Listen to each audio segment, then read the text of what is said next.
दे अणखी लोग नहीं भुले। पर साध संगत जी फिर भी सरकारां साम दाम दंड भेद की नीति के तहत साडे फलसफे नूं खत्म करन लई, साडी होंद नूं खत्म करन लई अपनी चाराजोई नूं जारी रख रहीआं हन।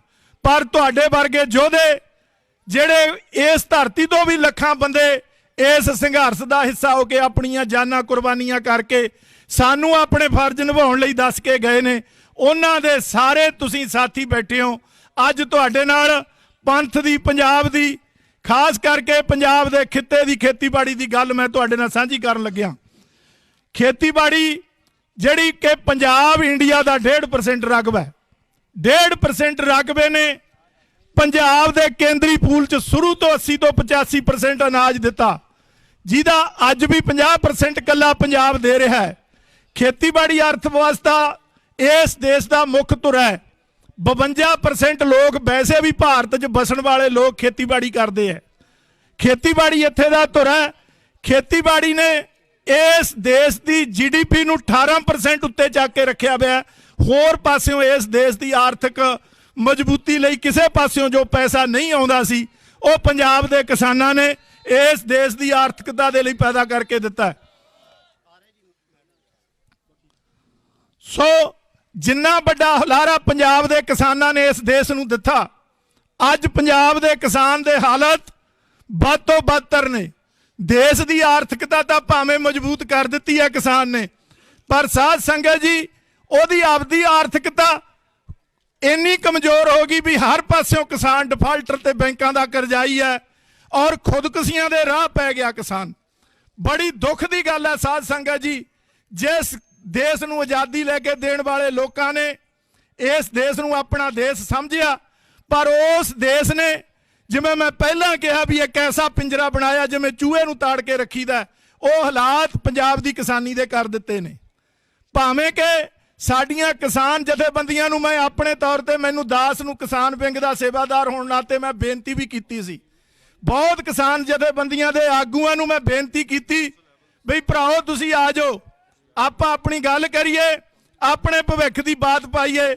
सो मेरा कहण दा भाव बई भावें असीं धड़ियां च वंडे होए हैं, साडे कोले 23 जिले ने किसानां दे पंजाब दे, 48 साडे किसान संगठन ने। साध संगत जी दुख की गल है, जिवें महाराज ने कहा सी होवो एकत्र, मिलो मेरे भाई दुबदा दूर करो लिव लाए, हर नामे के होवो जोरी, गुरमुख बैसो सभा बसाए।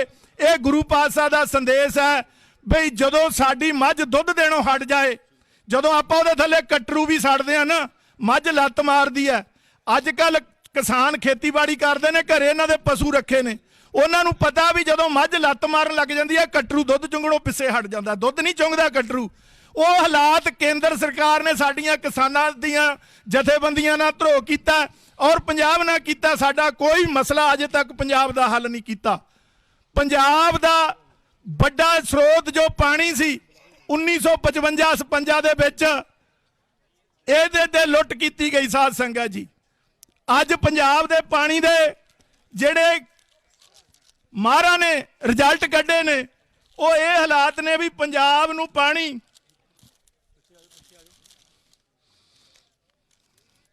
67 लाख मिलियन फुट एकड़ चाहिदा है पंजाब नूं पानी फसलां नूं लगना, ਉਹਦੇ ਵਿੱਚ 60 ਲੱਖ ਮਿਲੀਅਨ ਫੁੱਟ ਵਰਗ ਪਾਣੀ ਸਾਨੂੰ ਮੀਂਹਾਂ ਨਾ 26 ਲੱਖ ਪਾਣੀ ਬਾਰਸਾਂ ਕਰਕੇ ਸਾਨੂੰ ਮਿਲ ਜਾਂਦਾ ਹੈ। 13 ਲੱਖ ਫੁੱਟ ਪਾਣੀ ਸਾਨੂੰ ਜਿਹੜਾ ਪੰਜਾਬ ਦਾ ਪਾਣੀ ਸੀ ਉਹਦੇ ਚੋਂ ਸਿਰਫ 13 ਲੱਖ ਵਰਗ ਏਕੜ ਫੁੱਟ ਪਾਣੀ ਮਿਲਦਾ ਹੈ ਤੇ 28 ਲੱਖ ਜਿਹੜਾ ਅਸੀਂ ਧਰਤੀ ਚੋਂ ਕੱਢ ਰਹੇ ਹਾਂ।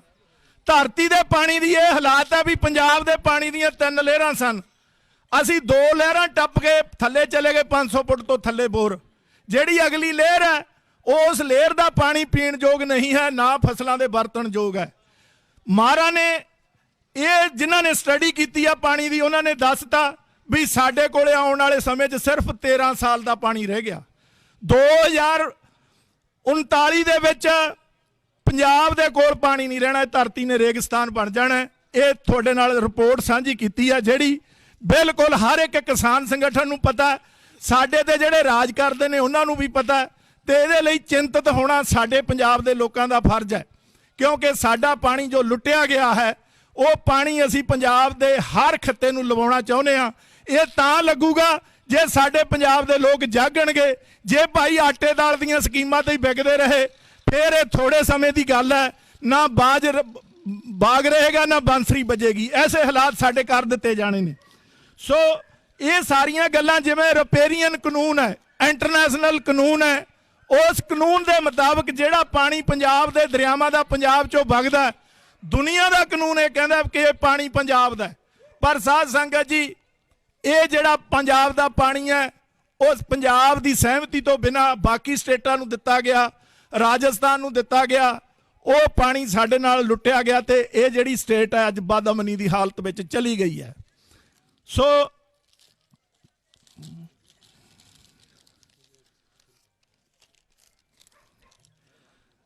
ਅੱਜ ਦੇ ਇਸ ਸਿਸਟਮ ਦੇ ਵਿੱਚ ਪੈਸੇ ਦੇ ਦੌਰ ਵਿੱਚ ਜਿੱਥੇ ਦਿੱਲੀ ਤੈਅ ਕਰਦੀ ਹੈ ਬਈ ਪੰਜਾਬ ਦਾ ਮੁੱਖ ਮੰਤਰੀ ਕਿਹਨੂੰ ਬਣਾਉਣਾ, ਕਿਹਦੇ ਕੋਲੇ ਪੈਸਾ, ਕਿਹੜਾ ਬੰਦਾ ਟਿਕਟ ਮਹਿੰਗੀ ਖਰੀਦ ਕੇ ਪੰਜਾਬ ਦਾ MLA ਬਣ ਸਕਦਾ ਤੇ ਉਹ ਦਿੱਲੀ ਦੇ ਹੁਕਮਾਂ ਮੁਤਾਬਕ ਚੱਲ ਸਕਦਾ।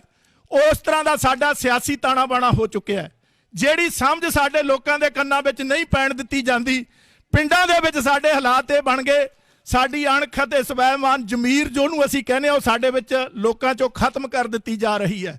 ਹਾਲਾਤ ਐਸੇ ਨੇ। ਪੰਜਾਬ ਦੇ ਲੋਕਾਂ ਨੂੰ ਹੁਣ ਜਿਹੜੀਆਂ ਵੱਡੀਆਂ ਸਮੱਸਿਆਵਾਂ ਆਉਣੀਆਂ ਨੇ ਉਹ ਮੂਹਰਲੇ ਜੀਵਨ ਦੇ ਵਿੱਚ ਪਾਣੀ ਦੀਆਂ ਆਉਣੀਆਂ ਨੇ। ਪਾਣੀ ਸਾਡੇ ਜੀਵਨ ਦਾ ਅਹਿਮ ਸਰੋਤ ਹੈ ਜਿਹੜਾ ਆਉਣ ਵਾਲੇ ਸਮੇਂ ਦੇ ਵਿੱਚ ਸਾਨੂੰ ਪੀਣ ਨੂੰ ਵੀ ਪਾਣੀ ਨਹੀਂ ਮਿਲਣਾ। ਔਰ ਜਿਹੜਾ ਸਾਡਾ ਪਾਣੀ ਹੈ ਉਹ ਅੱਜ ਦੀ ਤਰੀਕ ਦੇ ਵਿੱਚ ਇੰਨਾ ਕੁ ਪੋਲਿਊਟ ਕਰ ਦਿੱਤਾ, ਉਹਦੇ ਤੇ ਯੂਰੇਨੀਅਮ ਮਿਲਾ ਦਿੱਤਾ ਗਿਆ ਹੈ ਵੀ ਉਹ ਪਾਣੀ ਪੀਣ ਯੋਗ ਵੀ ਸਾਡਾ ਨਹੀਂ ਰਿਹਾ। ਅਗਲੀ ਗੱਲ, ਕੈਂਸਰ ਵਰਗੀ ਭਿਆਨਕ ਬਿਮਾਰੀ ਜਿਹੜੀ ਸਾਡੀ ਮਾਲਵੇ ਖਿੱਤੇ 'ਚ ਬਹੁਤ ਵੱਧ ਰਹੀ ਹੈ। ਸਾਧ ਸੰਗਤ ਜੀ, ਆਉਣ ਵਾਲੇ 3 ਤੋਂ 4 ਸਾਲਾਂ ਦੇ ਵਿੱਚ ਮਾਹਰਾਂ ਦਾ ਇਹ ਦੱਸਣਾ ਕਿ ਹਰ ਘਰ ਦੇ ਵਿੱਚ 1 ਜਾਂ 2 ਮਰੀਜ਼ ਕੈਂਸਰ ਦੇ ਪੈਦਾ ਹੋ ਜਾਣਗੇ ਪਾਣੀ ਮਾੜੇ ਹੋਣ ਦੇ ਕਾਰਨ। ਇਹ ਇਸ ਕਰਕੇ ਜਿਹੜੇ ਪੰਜਾਬ ਦੇ ਨਾਲ ਜਬਰਨ ਧੋਖੇ ਕੀਤੇ ਗਏ ਪੰਜਾਬ ਦੇ ਪਾਣੀ ਦੇ, ਉਹਨਾਂ ਦਾ ਕਰੋੜਾਂ ਰੁਪਈਆ ਪੰਜਾਬ ਨੂੰ ਜਿਹੜਾ ਮਿਲਣਾ ਚਾਹੀਦਾ ਸੀ ਉਹ ਅੱਜ ਤੱਕ ਨਾ ਪੰਜਾਬ ਦੀ ਕਿਸੇ ਸਰਕਾਰ ਨੇ ਮੰਗਿਆ, ਨਾ ਪੰਜਾਬ ਦੇ ਵਿੱਚ ਜਿਹੜੇ ਤੁਹਾਡੇ ਤੇ ਰਾਜ ਕਰਦੇ ਨੇ ਜਾਂ ABCD ਜਿੰਨੇ ਵੀ ਹੁਣ ਤੱਕ ਆਪਾਂ ਪੈਦਾ ਕਰੇ ਨੇ, ਇਹਨਾਂ 'ਚੋਂ ਕਿਸੇ ਨੇ ਪੰਜਾਬ ਦੇ ਪਾਣੀ ਦਾ ਹੱਕ ਜਿਹੜਾ ਲੁੱਟਿਆ ਗਿਆ ਉਹਦਾ ਪੈਸਾ ਨਹੀਂ ਮੰਗਿਆ। ਸੋ ਬਹੁਤ ਜ਼ਿਆਦਾ ਇਸ ਤਰ੍ਹਾਂ ਦੀਆਂ ਸਮੱਸਿਆਵਾਂ ਜਿਹੜੀਆਂ ਸਾਡੇ ਸਾਹਮਣੇ ਖੜੀਆਂ ਨੇ, ਦਰਪੇਸ਼ ਸਮੱਸਿਆਵਾਂ ਨੇ, ਇਹਨਾਂ ਸਾਰੀਆਂ ਦਾ ਹੱਲ ਸਾਨੂੰ ਸਾਰਿਆਂ ਨੂੰ ਮਿਲ ਕੇ ਕਰਨਾ ਪੈਣਾ। ਸਾਧ ਸੰਗਤ ਜੀ, ਅੱਜ ਜਿਹੜਾ ਸਾਡੇ ਤੇ ਕਾਨੂੰਨ ਵੀ ਇਸ ਤਰ੍ਹਾਂ ਦੇ ਬਣਾਏ ਜਾ ਰਹੇ ਨੇ,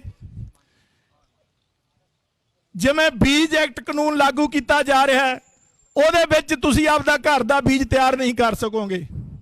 ਉਹ ਬੀਜ ਕੰਪਨੀਆਂ ਤੁਹਾਨੂੰ ਦੇਣਗੀਆਂ ਔਰ ਉਹਦੇ ਵਿੱਚ ਜੈਨੇਟਿਕ ਤੌਰ ਤੇ ਉਹ ਜਿਹੜੇ ਬੀਜ ਨੇ ਉਹ ਸਾਡੀ ਮਨੁੱਖਤਾ ਦੇ ਲਈ ਵੀ ਨੁਕਸਾਨਦੇਹ ਨੇ, ਬਾਡੀ ਲਈ, ਹਿਊਮਨ ਬਾਡੀ ਲਈ ਨੁਕਸਾਨਦਾਇਕ ਨੇ। ਉਹ ਬੀਜ ਸਾਨੂੰ ਦੇ ਕੇ ਸਾਡੀਆਂ ਆਉਣ ਵਾਲੀਆਂ ਨਸਲਾਂ ਨੂੰ ਵੀ ਖਤਮ ਕਰ ਦਿੱਤਾ ਜਾਣਾ।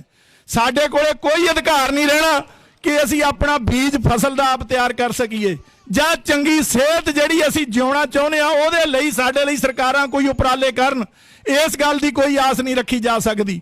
ਸੋ ਮੇਰੀ ਸਾਰੇ ਚਰਨਾਂ 'ਚ ਅਰਦਾਸ ਬੇਨਤੀ ਹੈ ਵੀ ਆਹ ਜਿਹੜੀ ਸਾਡੀ ਧਰਤੀ ਆ, ਸਾਡਾ ਖਿੱਤਾ, ਜੇ ਇੱਥੋਂ ਸਾਡਾ ਵਪਾਰ ਸ਼ੁਰੂ ਹੋ ਜਾਵੇ, ਬਹੁਤ ਵੱਡਾ ਉਪਰਾਲਾ ਸਰਦਾਰ ਸਿਮਰਨਜੀਤ ਸਿੰਘ ਮਾਨ ਸਾਹਿਬ ਤੇ ਸਰਦਾਰ ਈਮਾਨ ਸਿੰਘ ਜੀ ਮਾਨ ਤੇ ਸਮੁੱਚੀ ਸੀਨੀਅਰ ਲੀਡਰਸ਼ਿਪ ਦਾ, ਜਿਨ੍ਹਾਂ ਨੇ ਦੁਨੀਆ ਨੂੰ ਦੱਸਣ ਵਾਸਤੇ ਅੱਜ ਦਾ ਇਹ ਪ੍ਰੋਟੈਸਟ ਇੱਥੇ ਰੱਖਿਆ। ਭਾਵੇਂ ਕਿ ਸਰਕਾਰ ਨੇ ਇਹਦੇ ਵਿੱਚ ਮਨਜ਼ੂਰੀ ਵੀ ਨਹੀਂ ਦਿੱਤੀ, ਪਰ ਤੁਹਾਡੇ ਹੌਸਲੇ ਬੁਲੰਦ ਨੇ। ਤੁਸੀਂ ਆਪਣੀ ਗੱਲ ਜਿਹੜੀ ਜਮਹੂਰੀਅਤ ਤਰੀਕੇ ਕਰਕੇ ਜਾਣੀ ਆ ਉਹ ਕਰਕੇ ਸਾਰਿਆਂ ਨੇ ਜਾਣੀ ਹੈ। ਸੋ ਉਹਦੇ ਲਈ ਅਸੀਂ ਸਾਰੀਆਂ ਜਿੰਨੀਆਂ ਵੀ ਸੰਗਤਾਂ ਪਹੁੰਚ ਰਹੀਆਂ ਨੇ ਜਾਂ ਪਹੁੰਚੀਆਂ ਨੇ, ਸਾਰਿਆਂ ਦੇ ਬੜੇ ਧੰਨਵਾਦੀ ਹਾਂ। ਸਾਧ ਸੰਗਤ ਜੀ, ਹਾਲਾਤ ਇਹ ਨੇ, ਇੱਕ ਬਾਣੀ 'ਚ ਗੱਲ ਲਿਖੀ ਹੈ, ਬਾਣੀ ਸੱਚੇ ਪਾਤਸ਼ਾਹ ਦੀ ਫਰਮਾਉਂਦੀ ਹੈ, ਜਿਉਂ-ਜਿਉਂ ਭਿੱਜੇ ਕੰਬਲੀ ਤਿਉਂ ਤੋਂ ਭਾਰੀ ਹੋਏ। ਪੰਜਾਬ ਦੇ ਲੋਕਾਂ ਦੀ ਜਿਹੜਾ ਭਵਿੱਖ ਹੈ ਉਹ ਆਰਥਿਕ ਤੌਰ ਤੇ ਡਗਮਗਾ ਰਿਹਾ ਹੈ। ਜਿਹੜਾ ਵੀ ਪੰਜਾਬ 'ਚ ਬੱਚਾ ਪੈਦਾ ਹੋ ਜਾਂਦਾ ਹੈ ਉਹ ਉਸ ਕਰਜ਼ਾ ਲੈ ਕੇ ਹੀ ਪੈਦਾ ਹੋ ਰਿਹਾ। ਭਾਵੇਂ ਸਰਕਾਰਾਂ ਸਾਨੂੰ ਕਹਿੰਦੀਆਂ ਆ ਫ੍ਰੀ ਦਿੱਤਾ, ਜੇ ਦਿੱਤਾ, ਪਰ ਸਾਧ ਸੰਗਤ ਜੀ ਇਹ ਸਾਰਾ ਧੋਖਾ ਪੰਜਾਬ ਦੇ ਨਾਲ। ਪੰਜਾਬ ਦਾ ਵਪਾਰ ਖਤਮ ਹੈ, ਪੰਜਾਬ ਦੀ ਕਿਸਾਨੀ ਰੁਲ ਰਹੀ ਹੈ, ਪੰਜਾਬ ਦਾ ਵਪਾਰੀ ਰੁਲ ਰਿਹਾ ਹੈ, पंजाब दे उद्योगक घराणे ने जिहड़े अज चुप बैठे ने। साडे मलेरकोटले दशमेश कंबाइन बनदी है ते एक केएस कंबाइन बनदी है। उन्हां दी मशीनरी इत्थों गुजरात जांदी है, गुजरात तो कांडला बंदरगाह राहीं हो के कराची वगैरह हो के इत्थे आउंदी है। वो कहंदे जे साडी मशीनरी सीधी जाण लग जे, व्यापार साडा खुल जे, असीं पंजाब नूं इन्ना क रैवेन्यू इकट्ठा करके दे दईए भी पंजाब नूं असीं सारे पैरां सिर कर सकदे हां। पर ये सारा धोखा पंजाब दे नाल तुसीं पंजाब दे सारे सूझवान सियाणे बंदे बैठे हो बई 1984 दे विच तों बाद भी कई जम्मे होणगे। जो जुल्म हुकूमतां ने पंजाब दे उपर कीते ने, ये सारे जुल्मां नूं मिट के कीता गया और पंजाब नूं खत्म करन लई कीता गया, पंजाब दी जनोसाइड करन लई कीता गया, पंजाब नूं ਉਹਦੇ ਫਲਸਫੇ ਨੂੰ ਪੰਜਾਬ ਦੇ ਨੂੰ ਉਹਦੀ ਹੋਂਦ ਨੂੰ ਖਤਮ ਕਰਨ ਲਈ ਕੀਤਾ ਜਾ ਰਿਹਾ ਹੈ। ਸੋ ਅਸੀਂ ਸਾਰੇ ਅੱਜ ਦੇ ਇਸ ਧਰਨੇ ਰਾਹੀਂ ਪੰਜਾਬ ਦੇ ਲੋਕਾਂ ਨੂੰ ਅਪੀਲ ਕਰਦੇ ਹਾਂ ਕਿ ਪੰਜਾਬੀਓ ਛੋਟੇ ਛੋਟੇ ਲਾਲਚਾਂ ਚੋਂ ਬਾਹਰ ਆਓ, ਆਪਣੇ ਭਵਿੱਖ ਲਈ, ਆਪਣੇ ਵਪਾਰ ਲਈ, ਆਪਣੇ ਬੱਚਿਆਂ ਦੇ ਨੌਜਵਾਨਾਂ ਦੇ ਰੁਜ਼ਗਾਰ ਲਈ ਤੁਹਾਨੂੰ ਕੋਈ ਨਾ ਕੋਈ ਪ੍ਰੋਗਰਾਮ ਜਿਹੜੀਆਂ ਪਾਰਟੀਆਂ ਮੂਹਰੇ ਹੋ ਕੇ ਲੜਾਈ ਲੜਦੀਆਂ ਨੇ ਉਹਨਾਂ ਦਾ ਸਾਥ ਦੇਣਾ ਬਣਦਾ। ਇੰਨੀਆਂ ਬੇਨਤੀਆਂ ਕਰਦਾ ਹੋਇਆ ਖਿਮਾ ਦਾ ਜਾਚਕਾਂ। ਵਾਹਿਗੁਰੂ ਜੀ ਕਾ ਖਾਲਸਾ, ਵਾਹਿਗੁਰੂ जी की फतेह।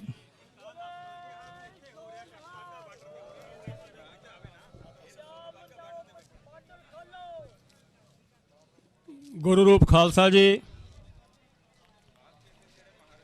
ਜਿਹੜੇ ਸਿੰਘ ਬਾਹਰੋਂ ਅਜੇ ਆ ਰਹੇ ਨੇ ਉਹਨਾਂ ਨੂੰ ਸਟੇਜ ਵੱਲੋਂ ਦੱਸਿਆ ਜਾਂਦਾ ਹੈ ਕਿ ਇਹ ਜਿਹੜਾ ਸਥਾਨ ਹੈ ਜਿੱਥੇ ਆਪਣਾ ਇਕੱਠ ਹੋ ਰਿਹਾ ਹੈ ਇਹ ਬਾਘਾ ਬਾਰਡਰ ਹੈ।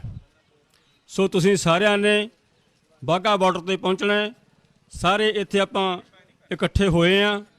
ਮੈਂ ਸਾਰੇ ਹੀ ਜਥੇਦਾਰ ਸਾਹਿਬਾਨਾਂ ਦਾ, ਲੀਡਰ ਸਾਹਿਬਾਨਾਂ ਦਾ ਧੰਨਵਾਦ ਕਰਦਾ ਜਿਨ੍ਹਾਂ ਨੇ ਇਹ ਸਾਰੀ ਸੰਗਤ ਲਿਆਂਦੀ ਹੈ ਤੇ ਇਸ ਪ੍ਰੋਗਰਾਮ ਨੂੰ ਕਾਮਯਾਬ ਕਰਨ ਲਈ ਆਪਣਾ ਯੋਗਦਾਨ ਪਾਇਆ ਹੈ।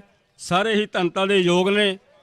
ਮੇਰਾ ਸਾਰਿਆਂ ਦੇ ਅੱਗੇ ਸਿਰ ਝੁਕਦਾ ਹੈ ਕਿਉਂਕਿ ਆਪਾਂ ਲੜਾਈ ਨੰਗੇ ਧੜ ਲੜ ਰਹੇ ਹਾਂ।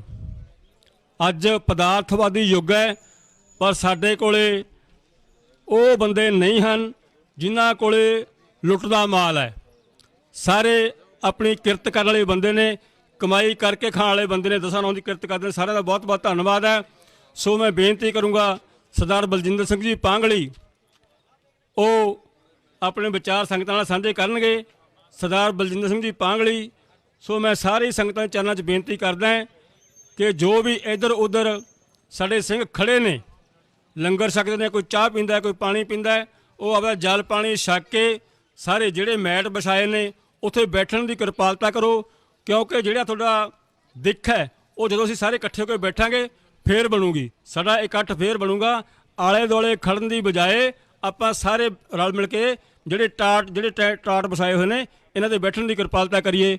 ਸੋ ਮੈਂ ਬੇਨਤੀ ਕਰੂੰਗਾ ਪਾਂਗਲੀ ਸਾਹਿਬ ਨੂੰ ਕਿ ਆਉਣ ਤੇ ਆਪਣੇ ਵਿਚਾਰ ਸਾਂਝੇ ਕਰਨ। ਵਾਹਿਗੁਰੂ ਜੀ ਕਾ ਖਾਲਸਾ, ਵਾਹਿਗੁਰੂ ਜੀ ਕੀ ਫਤਿਹ।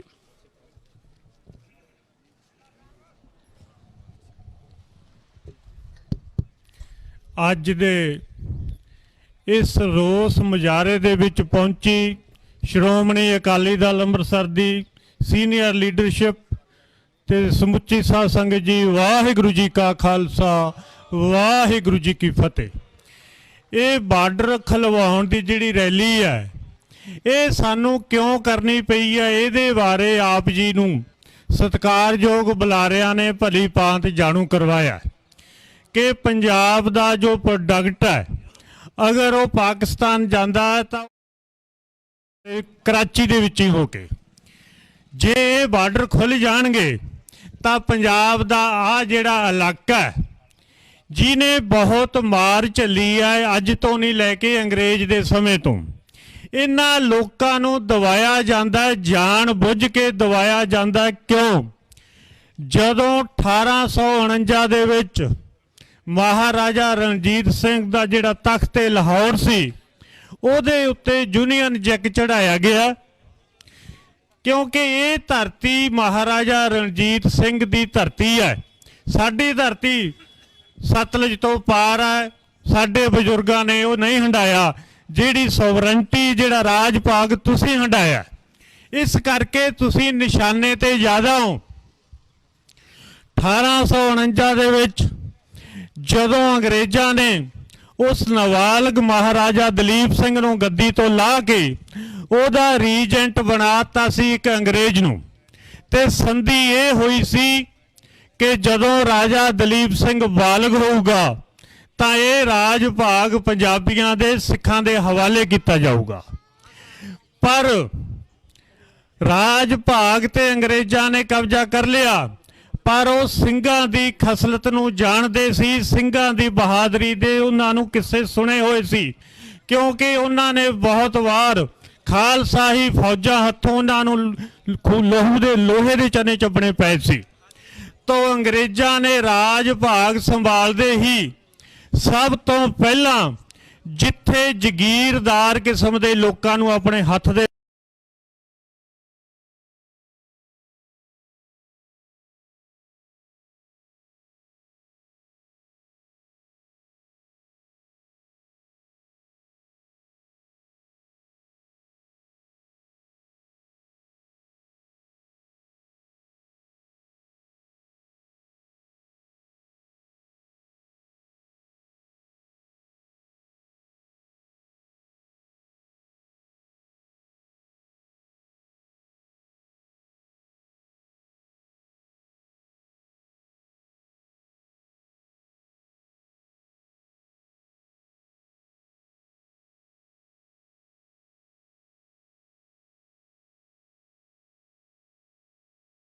ਜਾਂਦਾ ਸੀ, ਪਰ ਜਿਹਦੇ ਕੋਲ ਇੱਕ ਕਿਤਾਬਚਾ ਫੜਿਆ ਜਾਂਦਾ ਸੀ ਉਹਨੂੰ 12 ਆਨੇ ਜੁਰਮਾਨਾ ਕੀਤਾ ਜਾਂਦਾ ਸੀ। ਕਿਉਂ? ਉਸ ਕਿਤਾਬਚੇ ਨੂੰ ਕਿਉਂ ਹਥਿਆਰਾਂ ਤੋਂ ਭਾਰੂ ਮੰਨਿਆ ਜਾਂਦਾ ਸੀ? ਕਿਉਂਕਿ ਉਸ ਕਿਤਾਬਚੇ ਦਾ ਨਾਂ ਸੀ ਕਾਇਦਾ-ਏ-ਇਲਮ ਦਸਤੂਰ। ਤੇ ਕਾਇਦਾ ਕਹਿ ਲਈਏ ਕਿਤਾਬਚਾ, ਇਲਮ ਕਹਿ ਲਈਏ ਗਿਆਨ, ਦਸਤੂਰ ਕਹਿ ਲਈਏ ਨਿਯਮਾਵਲੀ ਟਰਮਸ ਐਂਡ ਕੰਡੀਸ਼ਨਸ। ਉਹ ਕਿਤਾਬਚਾ ਸੀ ਜਿਹੜਾ ਸੰਧੀ ਲਿਖਤੀ ਹੋਈ ਸੀ ਖਾਲਸਾ ਫੌਜ ਦੇ ਨਾਲ, ਖਾਲਸਾ ਦਰਬਾਰ ਦੇ ਨਾਲ ਅੰਗਰੇਜ਼ਾਂ ਦੀ। ਔਰ ਉਹ ਕਿਤਾਬਚੇ ਦੀ ਜੇ ਕੋਈ ਅਣਖ ਦੀ ਗੱਲ ਕਰਦਾ ਸੀ ਤਾਂ ਉਹਨੂੰ ਸਖਤ ਤੋਂ ਸਖਤ ਸਜ਼ਾ ਦਿੱਤੀ ਜਾਂਦੀ ਸੀ। ਔਰ ਉਸ ਵੇਲੇ ਤੋਂ ਹੀ ਇਹ ਇਲਾਕਾ ਰੜਕਦਾ ਰਿਹਾ ਹੈ, ਭਾਵੇਂ ਸਰਕਾਰ ਬ੍ਰਿਟਿਸ਼ ਦੀ ਸੀ। ਉਦੋਂ ਬਾਅਦ ਅਸੀਂ ਅਖੌਤੀ ਤੌਰ ਤੇ ਆਜ਼ਾਦ ਹੋ ਗਏ ਤੇ ਇਹ ਇਲਾਕਾ ਜਿਹੜਾ ਬਾਰਡਰ ਦਾ ਇਲਾਕਾ ਹੈ, ਪਹਿਲਾਂ ਤਾਂ ਜੰਗ ਦੇ ਮੰਡਲ ਮੰਡਰਾਉਂਦੇ ਰਹੇ, ਜੰਗ ਦੇ ਬੱਦਲ, ਜਿਹੜਾ 1962 ਦੇ ਵਿੱਚ, 1965 ਦੇ ਵਿੱਚ, 1971 ਦੇ ਵਿੱਚ ਇਹ ਜਿਹੜੀਆਂ ਲੜਾਈਆਂ ਦਾ ਹਾਲ ਹੈ, ਜਿਹੜਾ ਅੱਜ ਪੂਰੀ ਦੁਨੀਆ ਇਹ ਲੜਾਈ ਮਹਿਸੂਸ ਕਰ ਰਹੀ ਹੈ, ਉਹ ਲੜਾਈਆਂ ਫਿਜ਼ੀਕਲੀ ਆਪਣੇ ਪਿੰਡੇ ਦੇ ਤੌਰ ਤੇ ਬਾਰਡਰ ਦੇ ਏਰੀਏ ਨੇ ਹੰਡਾਈਆਂ ਨੇ। ਔਰ ਪਿਛਲੇ ਸਾਲਾਂ ਦੇ ਵਿੱਚ ਬਹੁਤ ਵੱਡਾ ਜਿਹੜਾ ਨੁਕਸਾਨ ਹੋਇਆ ਹੜ੍ਹਾਂ ਦਾ, ਉਹ ਇਸ ਬਾਰਡਰ ਏਰੀਏ ਨੇ ਚੱਲਿਆ ਹੈ। ਔਰ ਉਹ ਸਾਰੇ ਦੀ ਭਰਪਾਈ ਹੋ ਸਕਦੀ ਹੈ ਜਿਹੜਾ ਅੱਜ ਸ਼੍ਰੋਮਣੀ ਅਕਾਲੀ ਦਲ ਅੰਮ੍ਰਿਤਸਰ ਦਾ ਇਹ ਪ੍ਰੋਗਰਾਮ ਹੈ, ਅਗਰ ਸਰਕਾਰ ਉਹਨੂੰ ਲਾਗੂ ਕਰਨਾ ਮੰਨ ਲਵੇ ਤਾਂ ਉਹ ਸਾਰੇ ਨੁਕਸਾਨ ਦੀ ਭਰਪਾਈ ਹੋ ਸਕਦੀ ਹੈ।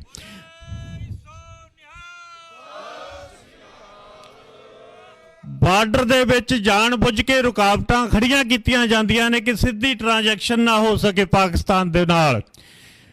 ਇਹ ਏਰੀਏ ਦੇ ਵਿੱਚ ਜਿੱਥੇ ਇੱਕ ਪੋਰਟ ਬਣੀ ਸੀ ਪਹਿਲਾਂ, ਜਿੱਥੇ ਗੱਡੀਆਂ ਦਾ ਆਦਾਨ ਪ੍ਰਦਾਨ ਹੁੰਦਾ ਸੀ, ਇੱਧਰਲਾ ਮਾਲ ਉੱਥੇ ਜਾਂਦਾ ਸੀ, ਉਹ ਸਕੈਨਿੰਗ ਹੁੰਦੀ ਸੀ। ਤੇ ਉਹ ਜਿਹੜੀ ਸਕੈਨਿੰਗ ਦੀ ਮਸ਼ੀਨ ਹੈ ਉਹ ਘੱਟ ਤੋਂ ਘੱਟ ਪਿਛਲੇ 3.5-4 ਸਾਲਾਂ ਤੋਂ ਖਰਾਬ ਪਈ ਹੈ। ਜਿਹੜਾ ਛੋਟਾ ਸਮਾਨ ਜਾਂਦਾ ਨਾ ਪਾਕਿਸਤਾਨ ਨੂੰ ਐਕਸਪੋਰਟ ਹੁੰਦਾ ਹੈ, ਉਹ ਉਹਦੇ ਵਿੱਚ ਹੀ ਲੰਘਦਾ ਹੈ, ਉਹ ਸਕੈਨ ਹੁੰਦਾ ਵੀ ਜਿਵੇਂ ਕੋਈ ਸਮਗਲਿੰਗ ਨਾ ਕਰੇ, ਜੋ ਸਰਕਾਰ ਦੀਆਂ ਸਿਕਿਉਰਿਟੀ ਦੀਆਂ ਪਾਲਿਸੀਜ਼ ਹੁੰਦੀਆਂ ਨੇ।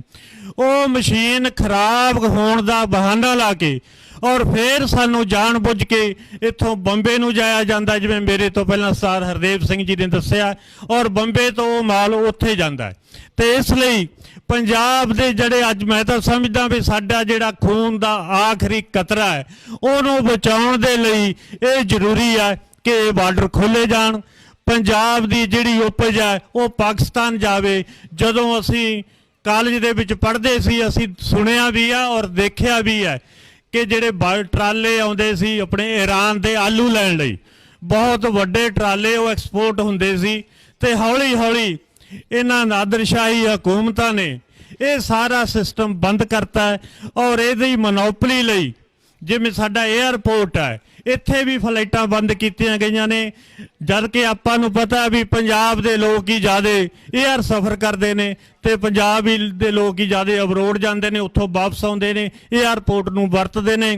ਪਰ ਆਪਣੀ ਮਨੋਪਲੀ ਲਈ ਤੇ ਆਪਣੇ ਇਜਾਰੇਦਾਰੀ ਦੇ ਵਿੱਚ ਵਾਧਾ ਕਰਨ ਦੇ ਲਈ, ਇਹ ਸਰਮਾਏਦਾਰੀ ਦਾ ਪੱਖ ਪੂਰਨ ਦੇ ਲਈ ਇਹ ਸਰਕਾਰਾਂ ਨੇ ਪੰਜਾਬ ਨੂੰ ਜਾਣ-ਬੁੱਝ ਕੇ ਅਣਗੌਲਿਆ ਕਰਕੇ ਉਹਨਾਂ ਲੋਕਾਂ ਨੂੰ ਲਾਭ ਪਹੁੰਚਾਉਣ ਦੇ ਲਈ ਸਾਡੇ ਨਾਲ ਇਹ ਧੱਕਾ ਹੋ ਰਿਹਾ। ਤੇ ਅੱਜ ਅਸੀਂ ਇਸ ਧੱਕੇ ਦਾ ਪੁਰਜ਼ੋਰ ਵਿਰੋਧ ਕਰਦੇ ਹੋਏ ਆਪਾਂ ਸਾਰੇ ਇੱਥੇ ਇਕੱਤਰ ਹੋਏ ਹਾਂ। ਮੇਰੇ ਤੋਂ ਪਹਿਲਾਂ ਪਸੌਰ ਸਾਹਿਬ ਨੇ ਆਪ ਸਭ ਜੀ ਨੂੰ ਇਹ ਪ੍ਰੋਗਰਾਮ ਦੱਸਿਆ ਤੇ ਅਸੀਂ ਲੁਧਿਆਣਾ ਦਿਹਾਤੀ ਦੀ ਇਕਾਈ ਵੱਲੋਂ ਆਪ ਜੀ ਦੇ ਵਿੱਚ ਸ਼ਾਮਲ ਹੋ ਕੇ ਧੰਨਵਾਦ ਕਰਦੇ ਹਾਂ ਕਿ ਤੁਸੀਂ ਸਾਨੂੰ ਇਹ ਸੇਵਾ ਦਾ ਮੌਕਾ ਦਿੱਤਾ ਹੈ। ਵਾਹਿਗੁਰੂ ਜੀ ਕਾ ਖਾਲਸਾ, ਵਾਹਿਗੁਰੂ ਜੀ ਕੀ ਫਤਿਹ।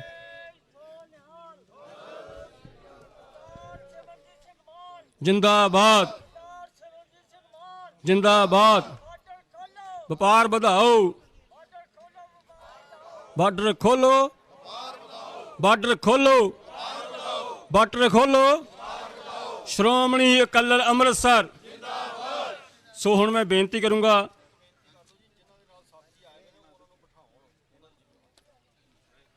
ਜਿਹੜੇ ਜਥੇਦਾਰ ਸਾਹਿਬਾਨ ਆਪਣੇ ਨਾਲ ਸੰਗਤ ਲੈ ਕੇ ਆਏ ਨੇ, ਉਹਨਾਂ ਦਾ ਫਰਜ਼ ਬਣਦਾ ਹੈ ਕਿ ਜਿਹੜੀ ਉਹਨਾਂ ਦੀ ਸੰਗਤ ਹੈ ਉਹ ਉਹਨਾਂ ਨੂੰ ਕੰਟਰੋਲ ਕਰਕੇ ਬਿਠਾਉਣ। ਜਿਹੜੇ ਆਪਣੇ ਟਾਟ ਬਸਾਏ ਨੇ ਸਾਰੇ ਸੰਗਤ ਬੈਠੇ, ਜਿਹੜੇ ਜਥੇਦਾਰ ਸਾਹਿਬਾਨ ਸੰਗਤ ਲੈ ਕੇ ਆਏ ਨੇ ਉਹ ਆਪਣੀ ਸੰਗਤ ਨੂੰ ਬਿਠਾਉਣ ਦੀ ਖੇਚਲ ਕਰਨ। ਹੁਣ ਮੈਂ ਬੇਨਤੀ ਕਰੂੰਗਾ ਸਰਦਾਰ ਇਮਾਨ ਸਿੰਘ ਜੀ ਇਮਾਨ, ਜੋ ਕਿ ਪਾਰਟੀ ਦੇ ਕਾਰਜਕਾਰੀ ਪ੍ਰਧਾਨ ਨੇ, ਉਹ ਆਪਣੇ ਵਿਚਾਰ ਤੁਹਾਡੇ ਨਾਲ ਸਾਂਝੇ ਕਰਨਗੇ। ਬਾਰਡਰ ਖੋਲੋ, ਬਾਰਡਰ ਖੋਲੋ, ਬਾਰਡਰ ਖੋਲੋ। ਸ਼੍ਰੋਮਣੀ ਅਕਾਲੀ ਦਲ ਅੰਮ੍ਰਿਤਸਰ, ਸ਼੍ਰੋਮਣੀ ਅਕਾਲੀ ਦਲ ਅੰਮ੍ਰਿਤਸਰ। ਬੋਲੇ ਸੋ ਨਿਹਾਲ, ਸਤਿ ਸ੍ਰੀ ਅਕਾਲ।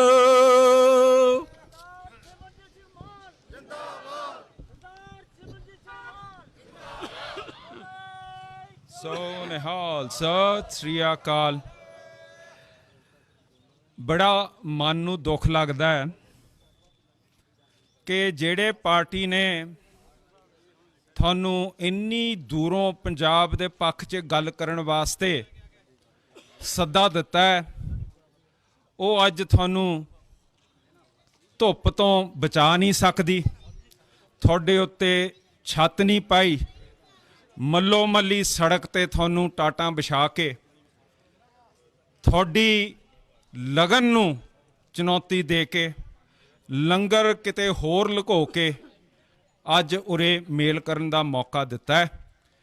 ਇਹਦੇ ਵਾਸਤੇ ਅਸੀਂ ਮਾਫੀ ਮੰਗਦੇ ਹਾਂ ਔਰ ਆਪ ਜੀ ਦੇ ਆਏ ਤੇ ਉਹ ਅਕਾਲ ਪੁਰਖ ਦੇ ਹੱਕ ਦੇ ਵਿੱਚ ਆਪ ਜੀ ਨੂੰ ਇੱਕ ਬੇਨਤੀ ਕਰਦੇ ਹਾਂ ਜੋ ਕਿ ਤੁਸੀਂ ਸਾਰੇ ਵੱਧ ਚੜ ਕੇ ਜ਼ਰੂਰ ਜਵਾਬ ਦਿਓ। ਵਾਹਿਗੁਰੂ ਜੀ ਕਾ ਖਾਲਸਾ, ਵਾਹਿਗੁਰੂ ਜੀ ਕੀ ਫਤਿਹ। ਸਟੇਜ ਵੀ ਸਜੀ ਸੀ, ਟੈਂਟ ਵੀ ਲਾਏ ਹੋਏ ਸੀਗੇ, ਪਰਮਿਸ਼ਨ ਵੀ ਕਹਿ ਕੇ ਲਿੱਤੀ ਹੋਈ ਸੀਗੀ। ਕੱਲ ਸ਼ਾਮਾਂ ਨੂੰ ਆ ਕੇ BSF ਨੇ ਉਰੇ ਜ਼ਬਰ ਅਧੀਨ ਤੁਹਾਡਾ ਸਟੇਜ ਵੀ ਲਾਤਾ, ਤੁਹਾਡੇ ਟੈਂਟ ਵੀ ਹਟਾਤੇ, ਧੱਕੇ ਨਾਲ ਉਰੇ ਤੁਹਾਨੂੰ ਧੁੱਪ ਸਕਾਈ ਹੈ।